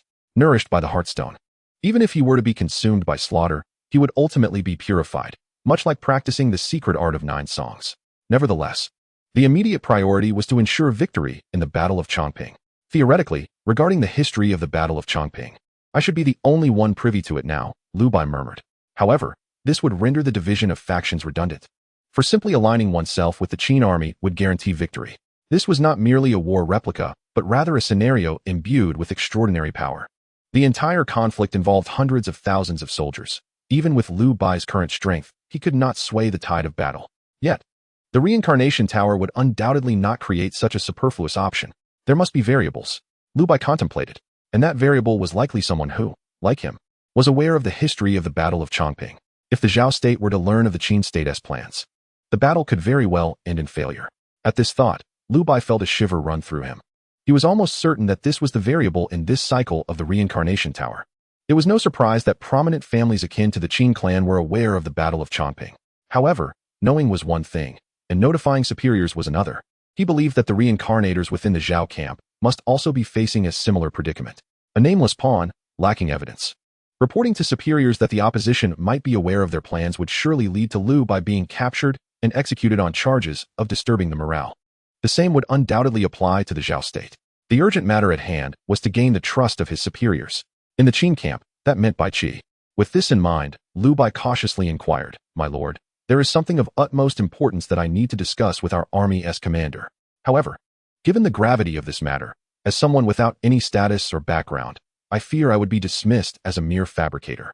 How might I earn the trust of the commander and generals to safely convey this intelligence?" Zhao Wenxuan, seeing Liu Bai's serious demeanor, also wore a grave expression. "What intelligence do you wish to present? I can assist. When it comes to intelligence concerning military affairs, no matter how serious, it could not be overstated." However, Liu Bai firmly declined, "My lord, it is not that I do not trust you, but this matter must be reported by me personally." This was, of course, not the whole truth. Liu Bai's insistence on reporting in person was driven by the desire to connect with Bai Qi and explore the possibility of obtaining the legacy of the god of slaughter. Seeing Liu Bai's earnestness, Zhao Wenxuan felt he could not press further and said, "Indeed, there is a matter. If you can accomplish it, your credibility among the generals will surely increase." Chapter 61. The burning of supplies. What does my lord refer to? Supplies. Zhao Wenxuan replied, "Currently, the standoff at Chongping has led to considerable depletion of supplies for both our state of Qin and the Zhao state. It is evident that we cannot sustain this for much longer. It can be said that if the situation does not take a different turn, the fate of both nations hinges entirely on our respective provisions. The only issue regarding you at this moment is your ambiguous identity as a knight." After speaking, Zhao Wenxuan cast a deep glance at Liu Bai and continued, "If you could incinerate the Zhao army's supply provisions, it would not only be a monumental achievement, but it would also serve to demonstrate that you are not a spy for the enemy. A twofold benefit." Upon hearing this, Liu Bai understood the current predicament. Ultimately, Zhao Wenxuan did not place complete trust in him, for Liu Bai was exceedingly formidable. Main quest updated. Incinerate the Zhao army's logistics supplies. Will you accept? At this moment, the reincarnation tower's prompt echoed in Liu Bai's mind. He was compelled to make a choice, or rather, he had no choice at all. His subordinates were willing to accept this mission. After a moment of contemplation, Liu Bai knelt on one knee, signifying his acceptance of the command. Current task updated. Incinerate the Zhao army's logistics supplies. Failure penalty. Erasure. Very well, I hereby appoint you as the vanguard for the raid, tasked with the destruction of the Zhao army's supplies. As for your troops, they will consist solely of those inexperienced recruits. Seeing Liu Bai accept the command, Zhao Wenxuan appeared convinced of his judgment and promptly issued the military order. Liu Bai refrained from questioning why he was assigned only new recruits. It seemed pointless. Due to the nighttime ceasefire agreements between the nations, there was no possibility of a nocturnal ambush. After finishing his breakfast, Liu Bai led his 500 soldiers into the fray. "General, is it not overly harsh to provide only 500 men, and all of them inexperienced recruits?" At the entrance of the tent, Zhao Wenxuan gazed anxiously in the direction Liu Bai and his men had departed. Standing beside him was the supreme commander of the Qin army, Bai Qi. "It matters not. He shall accomplish it." Bai Qi spoke with an air of indifference, lost in thought. Although it was a raid, and not conducted under the cover of night, Liu Bai and his men chose to march on foot rather than ride horses. Most of those he led were reincarnators, a fact Liu Bai could ascertain with a mere sweep of his mental energy. Consequently, the majority possessed commendable stamina and exhibited no complaints, except for Ganyu. Ganyu, a descendant of the esteemed Gan family of the Qin state, hailed from a lineage that included the venerable Gan Long, a veteran of several dynasties. However, competition within such a large family was intensely fierce. In pursuit of greater resources and favor, Ganyu opted for a military career, as the Qin state thrived on martial merit for its nobility, a notable advantage. Little did he anticipate that life in the military would diverge greatly from his expectations. He encountered the notorious undead army on the very first day, and particularly this individual named Liu Bai, who had made him a figure of ridicule on 2 occasions and was now his commander. This left him restless and tormented, unable to find solace in food or sleep. Anger consumed him. Just you wait. Ganyu cast a resentful glance at Liu Bai ahead, silently brooding. Liu Bai, leading the way, was diligently using his mental prowess to survey the surroundings. Upon sensing Ganyu's gaze, he briefly glanced in that direction. Caught by surprise, Ganyu hastily lowered his head, too timid to meet Liu Bai's eyes, yet his envy only deepened. "Be cautious, a small contingent of undead forces has appeared ahead," someone called out. Indeed, a few undead creatures emerged, resembling those from the previous night. The sole distinction lay in the fact that last night's undead were organized, whereas today's were scattered and chaotic. "Dispatch them." Liu Bai nonchalantly indicated a few particularly formidable reincarnators to clear the path. "Yes, my lord," they responded, visibly excited. Recognizing Liu Bai's formidable prowess, they thought that aligning with such a strong ally would ensure the success of their mission. Thus, these reincarnators exerted themselves, swiftly eliminating the undead with remarkable efficiency. Witnessing this, Ganyu's expression morphed into one of sheer terror. He had assumed that his companions were as inept as he was, only to realize that the true fool was himself. "Excellent work," Liu Bai commended, a satisfied smile gracing his features. In this perilous world, having a few capable reincarnators was indeed invaluable. "My lord, I am Yao Wan." A pale, refined man approached as they were about to resume their journey. "What is it?" Liu Bai inquired. "My lord, I am a level reincarnator," Yao Wan whispered. The other reincarnators, witnessing Yao Wan's audacity, drew closer, filled with self-reproach, lamenting their own missed opportunities. Noticing that Liu Bai showed no sign of disdain, Yao Wen continued, "My lord, as we embark on this mission to incinerate the enemy's granaries, do you have any strategies in mind?" "I have my own methods. You need only to follow my orders," Liu Bai replied, his expression devoid of emotion. "Indeed, my lord's prowess is unparalleled, yet one must remain vigilant," Yao Wen cautioned. "Oh, why do you say that?" Liu Bai's interest was piqued. "My lord has been in this world long enough to know that this is not a simple era. I observed last night's undead army, and some of their auras rival your own. However, in our ranks, we have yet to see a commander, let alone a general. Only a few lieutenants emerged to obliterate the enemy. There are many ranks above the lieutenants," Yao Wen remarked, gauging Liu Bai's reaction. Liu Bai merely responded with a calm, "Continue. Given that granaries are of utmost importance to an army, what might the guard's capabilities be? Are you suggesting that we cannot prevail?" "Certainly, I do not underestimate your prowess, my lord. Rather, I propose that I possess a more effective approach." "Oh, pray elaborate." Upon hearing this, Liu Bai inquired with great interest. Although he had already devised a strategy, Yan Wen's words piqued his curiosity. His subordinate was a seasoned reincarnator, possessing considerable strength. "Most importantly, my ability lies in fire control. I dare not claim proficiency elsewhere, but when it comes to burning supplies, I am an expert," Yan Wen stated with a hint of confidence. "So what do you propose?" Liu Bai asked.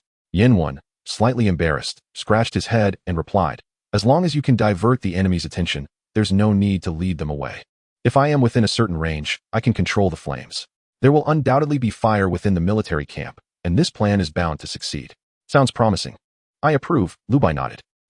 Yan Wen was taken aback by Liu Bai's swift agreement, feeling somewhat dazed. "Is there a problem?" Liu Bai pressed. "No, none at all." With that, Yan Wen hurriedly departed. The others, having observed the lengthy discussion between Yan Wen and Liu Bai, were filled with envy. Chapter 62. The betrayal of Gan Yu regarding the incineration of supplies. Liu Bai initially had his own plans. However, since Yan Wen had volunteered, Liu Bai chose not to counter him.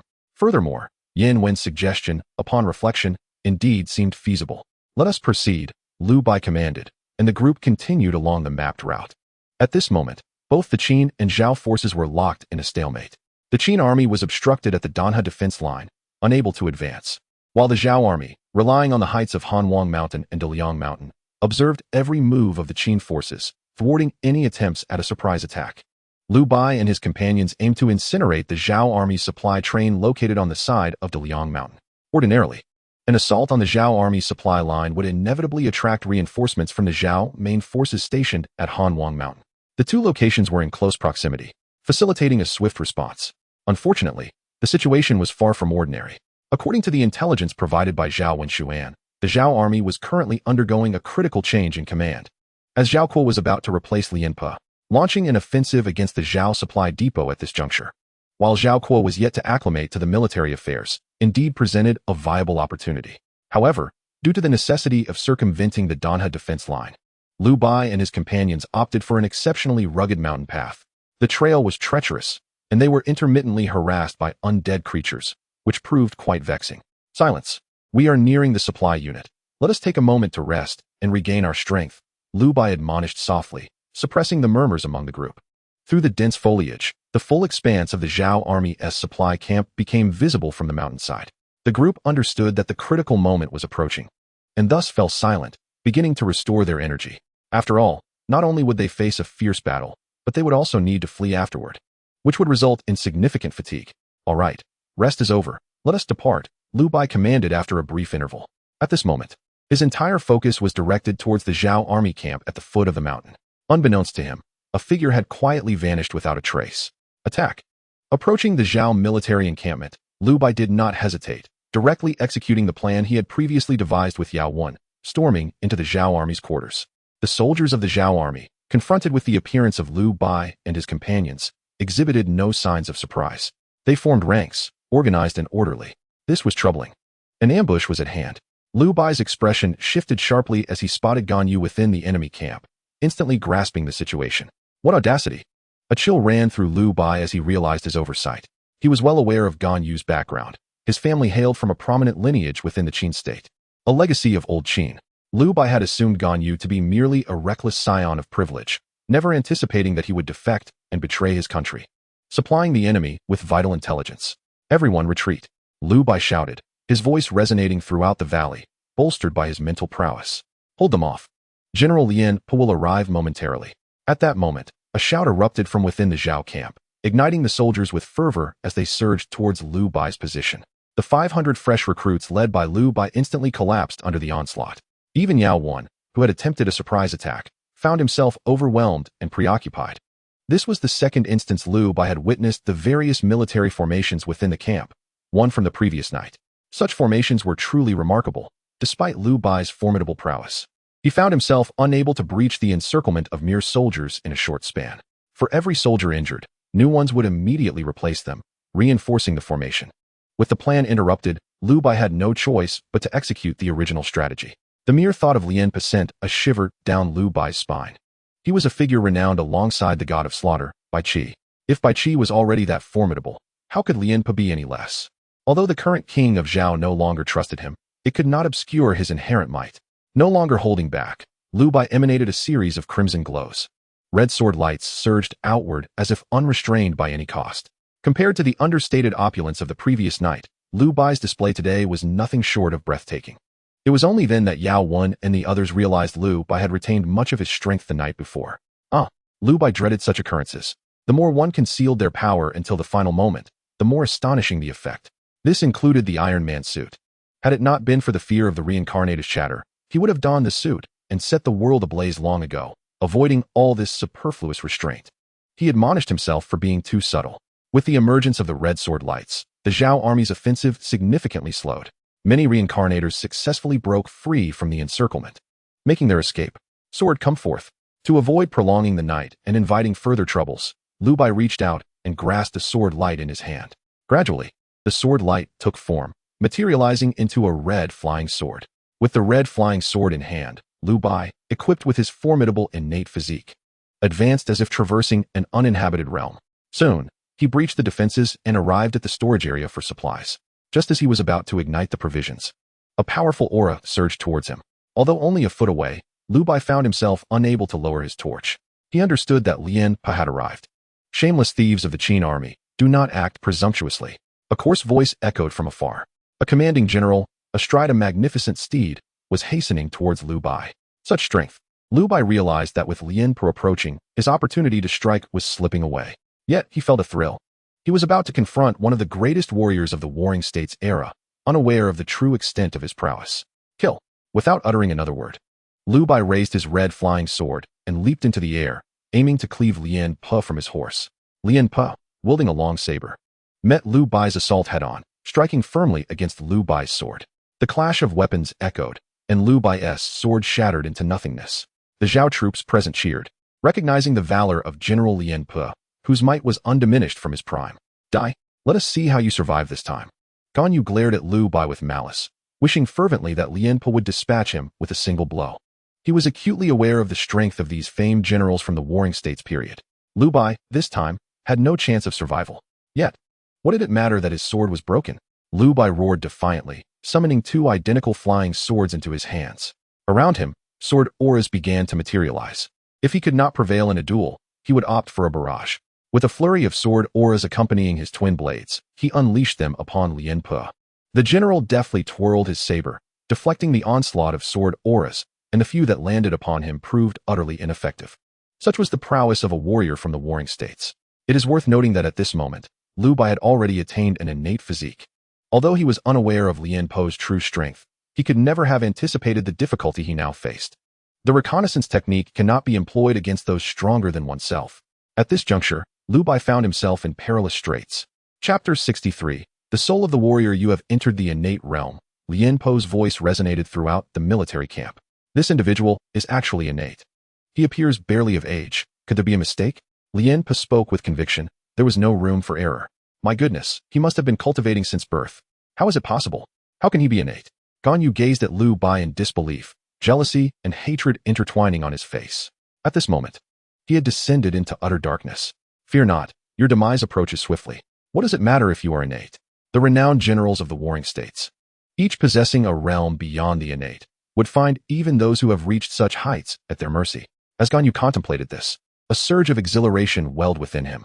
What significance did the prowess of an innate master hold, when they could so easily be toyed with? You may leave, he declared. Upon learning that Liu Bai had attained the innate realm, Lian Pa felt a pang of regret for the talent he was about to confront. The conflicts among the various states were incessant, yet victories were often determined solely through the battles of lower-tier soldiers. The incursions of diverse foreign tribes made the innate realm an essential force against such adversaries. It was imperative that one did not perish in internal strife, especially a youth so gifted. No, Liu Bai resolutely shook his head, conjuring forth his flying sword to signify his unwavering determination. Today, I shall set ablaze this provision. Hey, one soldier interjected, to declare your intent to burn provisions in front of us, the logistics troops, seems rather ill-advised. Moreover, you stand alone, with your comrades having fled and unable to contend against our general. To respect one's adversary is to respect oneself, the soldiers of Zhao murmured, internally mocking Liu Bai's audacity. Has this fool's cultivation rendered him foolish? Ganyu, standing nearby, found himself admiring Liu Bai's bravery. Initially apprehensive upon hearing that Lian Pa intended to spare Liu Bai, he was astonished that Liu Bai would continue to posture in such dire circumstances. Liu Bai, perceiving the expressions of those around him, understood their thoughts. Yet, he was equally despondent. Failure to accomplish his mission would spell his doom. Since you are so obstinate, I have no words left, Lian Pa remarked, seeing Liu Bai's resolve and feeling no ire. In truth, he could surmise that an innate master would not simply flee without a fight. Perhaps, at most, he would spare Liu Bai's life. Lian Pa contemplated that persuading him to surrender to Zhao might not be an unwise option. With such thoughts, he ceased to hold back. At this juncture, Liu Bai's plans could not possibly succeed. This sentiment resonated within both the retreating forces of Qin and the soldiers of Zhao. As the atmosphere shifted ominously, an overwhelming pressure emanated from Lian Pa. A figure, a towering manifestation of Lian Pa himself, appeared behind him, magnified several-fold. Not only Liu Bai, but even the soldiers of Zhao could not help but prostrate themselves, drenched in cold sweat. Lian Pa unleashed his greatest weapon, the soul of the martial general. Not everyone can awaken a martial soul, and in Liu Bai's memory, the one who inherited the legacy of the god of slaughter lacked such a soul. This did not imply that Bai Qi was inferior to Lian Pa. Rather, it indicated a divergence in their insights. Among the many esteemed generals of the warring states, the martial soul was relatively common. Such strength was undoubtedly formidable, potentially even transcending levels beyond mere classification. From the moment Lian Pa unleashed his martial spirit, Liu Bai's teeth began to chatter, and his body trembled involuntarily. In his current state, he could barely withstand Lian Pa's overwhelming pressure, preventing himself from collapsing to the ground like the soldiers around him. Submit to the Zhao kingdom, and I shall spare your life. The human race requires young talents like you. What say you? Lian Pa's voice resonated like a thunderclap, his aura now more formidable than before. The steed beneath him was undoubtedly extraordinary. Otherwise, it could not withstand Lian Pa's relentless power.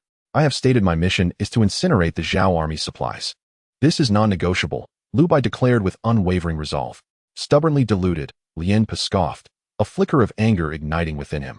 Liu Bai's repeated insistence on burning the Zhao's provisions was an affront to his authority. Behind Lian Pa, a colossal phantom loomed, wielding an ethereal greatsword. Aimed menacingly at Liu Bai, Iron Man's suit, activate. In the face of Lian Pa's war spirit, Liu Bai no longer held back, summoning his Iron Man suit. With a rush of yellow smoke, he soared into the air, narrowly evading the attack. What is this? Lian Pa pondered, curiosity piqued. In his experience, he had never encountered such an agile contraption. He had seen individuals take flight, but not in this manner. Is it a product of the Mo family's mechanical arts? Someone murmured. Liu Bai's sudden emergence of the Iron Man suit shattered their expectations. Could it be that the Mo family had developed such advanced technology capable of flight? If only I could possess such attire. The onlookers gazed at Liu Bai, coming to a realization. With such an outfit, why engage in combat at all? They could all ascend and rain arrows upon their foes from the skies. Lian Pa, too, recognized the suit's worth. He had never intended to kill Liu Bai, but now, he was acutely aware of Liu Bai's potential. He must be captured, Lian Pa thought resolutely. In that moment, a more potent pressure surged forth, as a towering martial phantom, several stories high, bore down upon the airborne Liu Bai. You shall not succeed. Liu Bai comprehended Lian Pa's intentions instantly, determined not to let him prevail. It is time for you to make your move, he silently urged, this being the first time he would employ this technique in battle since mastering it. I hope you do not disappoint me. In an instant, a resplendent divine figure began to coalesce behind Liu Bai. Its form bore striking resemblance to Lian Pa's martial spirit. The only distinction being that Lian Pa's spirit mirrored his own visage, while the divine figure behind Liu Bai was an unfamiliar sight, radiating divine brilliance. Dong Huang Tai. Lian Pa fixed his gaze on Liu Bai, Incredulity etched on his face. Are you of the divine lineage? A formidable aura of murderous intent unintentionally emanated from Liu Bai. What could have caused this? Why did Liu Bai suddenly harbor such intense hostility towards me? Liu Bai felt a shiver run through him, perplexed by the situation. He was certain that initially, Liu Bai had no intention of taking his life. Everything seemed to have commenced with this divine statue. No, this is not the true Dong Huang Tai. Upon closer inspection, Liu Bai realized it did not quite resemble him. The genuine divine beings possess far greater power. Indeed, this must be a soul power secret technique, crafted using a deity as a template for the soul attack.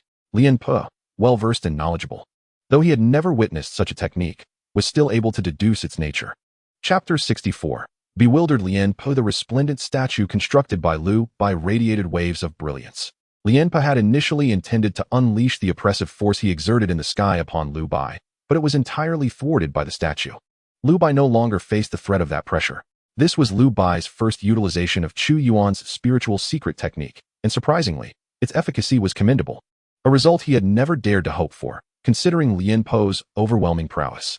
Liu Bai gazed at the statue in the sky, lost in contemplation, while his mind raced to unearth relevant information. The Qin state, founded on martial prowess, predominantly pursued a path of brute strength. Rarely did individuals like Liu Bai, who leaned towards soul power enhancement, emerge, let alone those who could devise their own secret techniques. Was it the Qi, Yan, or Chu states? Liu Bai's expression darkened. Both the Qi and Chu states remained robust. Should they forge a clandestine alliance with Qin, it would pose a significant threat. As for the Yan state, it was situated perilously close to Zhao. Although Yan was not as formidable as Zhao, having such an insider nearby would certainly prevent Zhao from feeling secure. It was unforeseen that Qin had already extended its reach so far. Their relentless ambition to extinguish me is evident. I must capture this individual to extract intelligence for future contingencies, Liu Bai resolved in his heart. On the other hand, Liu Bai was utterly confounded. He could not fathom how Liu Bai's internal journey had been so intricate in just a few seconds. The fluidity of Liu Bai's murderous intent left him bewildered. Was it hormonal imbalance? Mental disarray? No, it was not prudent to linger here. He needed to retreat swiftly. Confronted by the unpredictable and immensely powerful Liu Bai did not wish to delay any further. He activated the dispersive missile specifically designed by Tony, which he had installed. Upon launch, it would scatter 3 times, yielding astonishing results, particularly suited for group combat. Due to supply constraints, only 2 missiles were mounted on the shoulders of the Iron Man suit. Logically, against an opponent like Liu Bai, this missile would not be ideal. However, this time was different. Liu Bai's objective lay below, in the supplies. If he were to rely solely on micro-missiles, he believed that even 1,000 would be insufficient to breach Liu Bai's defenses. Yet, dispersive missiles offered a different advantage altogether. Despite Liu Bai's extensive experience, he could never have anticipated that this device could continue to disperse so many times. It was a display of short-sightedness and an unexpected turn of events. Aim. There are 102 targets below, totaling 102 granary points. Shall we launch the specialized dispersive missiles against the enemy? Jarvis inquired. First, launch the ordinary micro-missiles. Once the enemy reveals gaps in their defenses, we will then deploy the specialized dispersive missiles, Liu Bai commanded with a cunning demeanor. You are truly clever, Jarvis complimented, proceeding to standardize the targeting. Whoosh. One by one, the heat-infused micro-bullets soared towards the Zhao army's granaries at an astonishing speed, imperceptible to the ordinary soldier. What kind of bow and arrow flies at such velocity?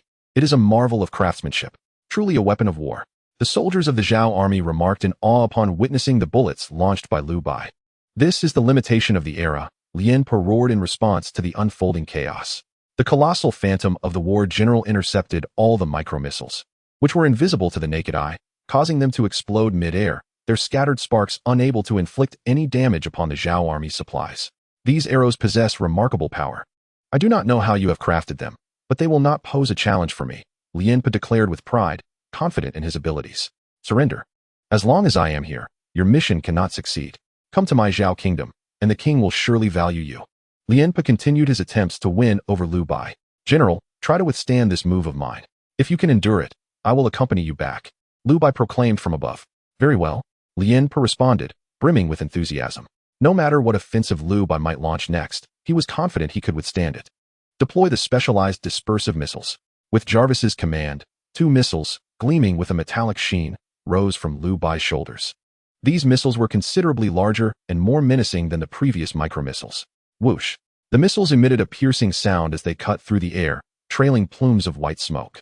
However, their speed was notably slower than before. Liu Bai joined the ranks of my Zhao kingdom. Liu Bai laughed heartily, convinced that Liu Bai was already within his grasp, unperturbed by the possibility of a change of heart.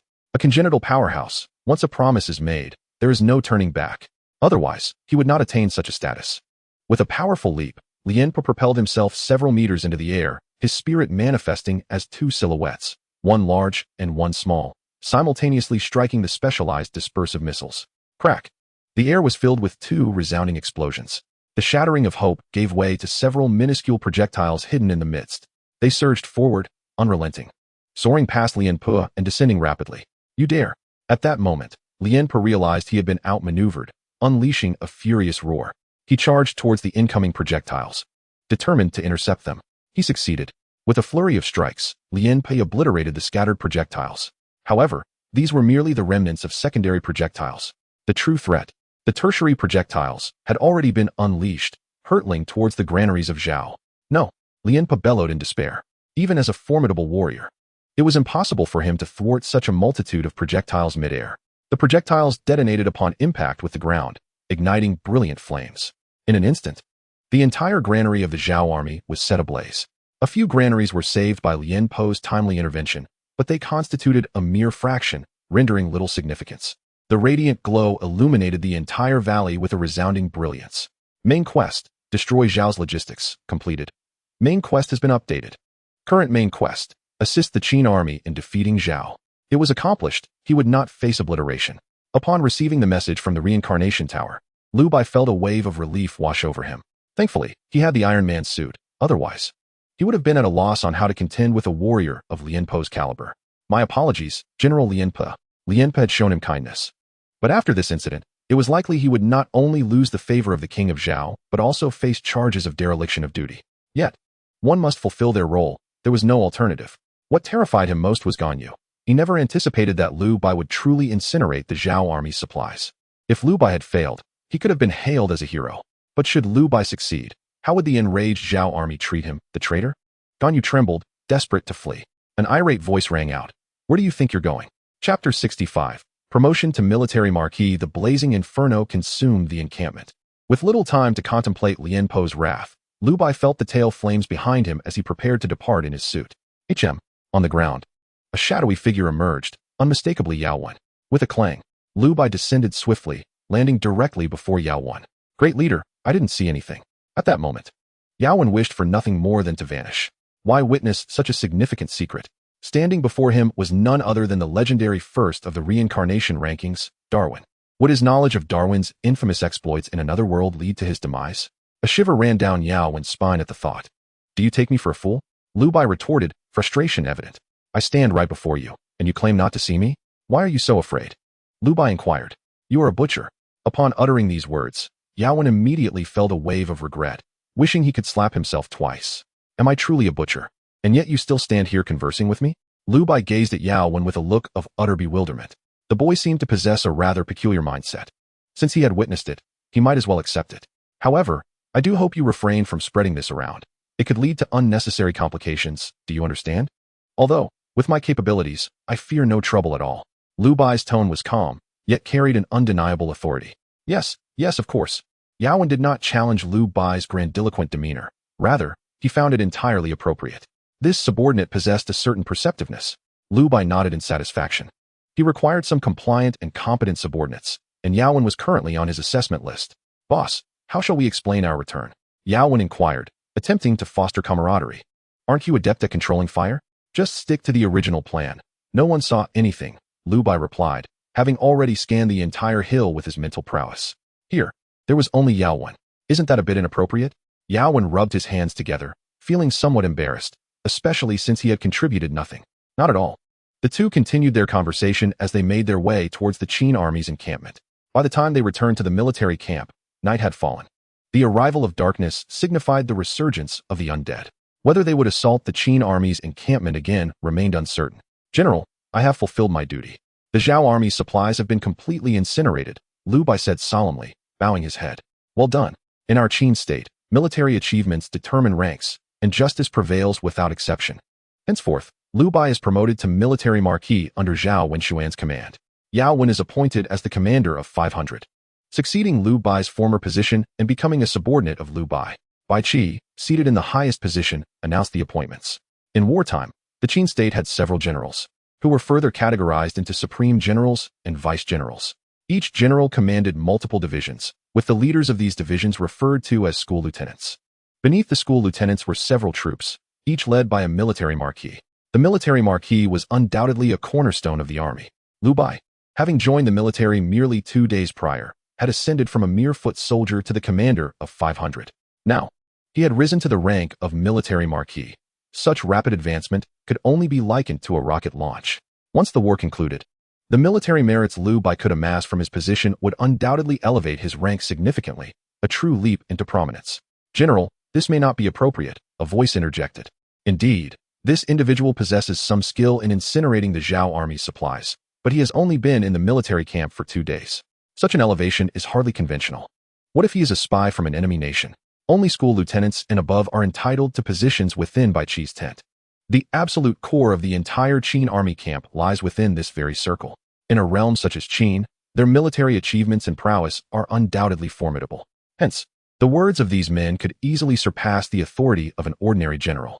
Yet this is Bai Qi, a man who has ascended to the pinnacle of Qin solely through his military exploits, instilling terror in the hearts of the 6 nations.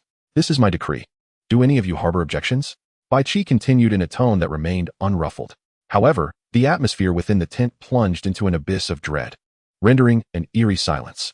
It was not that they were unable to speak, but witnessing Bai Qi's wrath left them utterly speechless.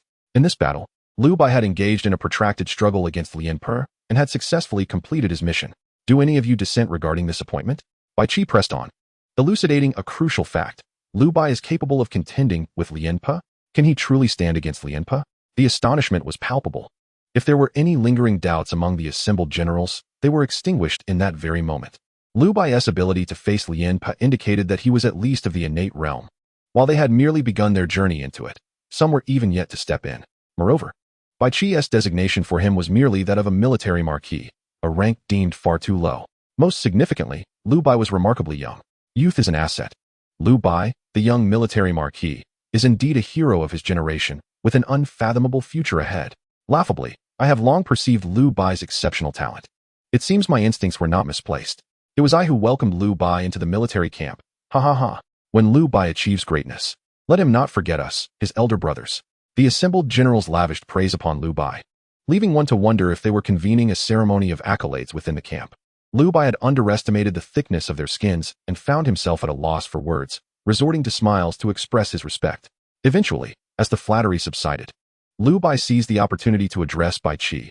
General, I have urgent matters to report. With a demeanor both humble and assertive, he refrained from divulging specifics. The others, understanding his intent, hastily excused themselves, declaring they had matters to attend to. What urgent matter do you have? Bai Qi inquired. How does the general plan to vanquish the Zhao army? Liu Bai countered. Though the Zhao forces were in disarray, their capacity for resistance remained as long as they received aid from other nations. This matter fundamentally lies with Zhao, who bears the blame.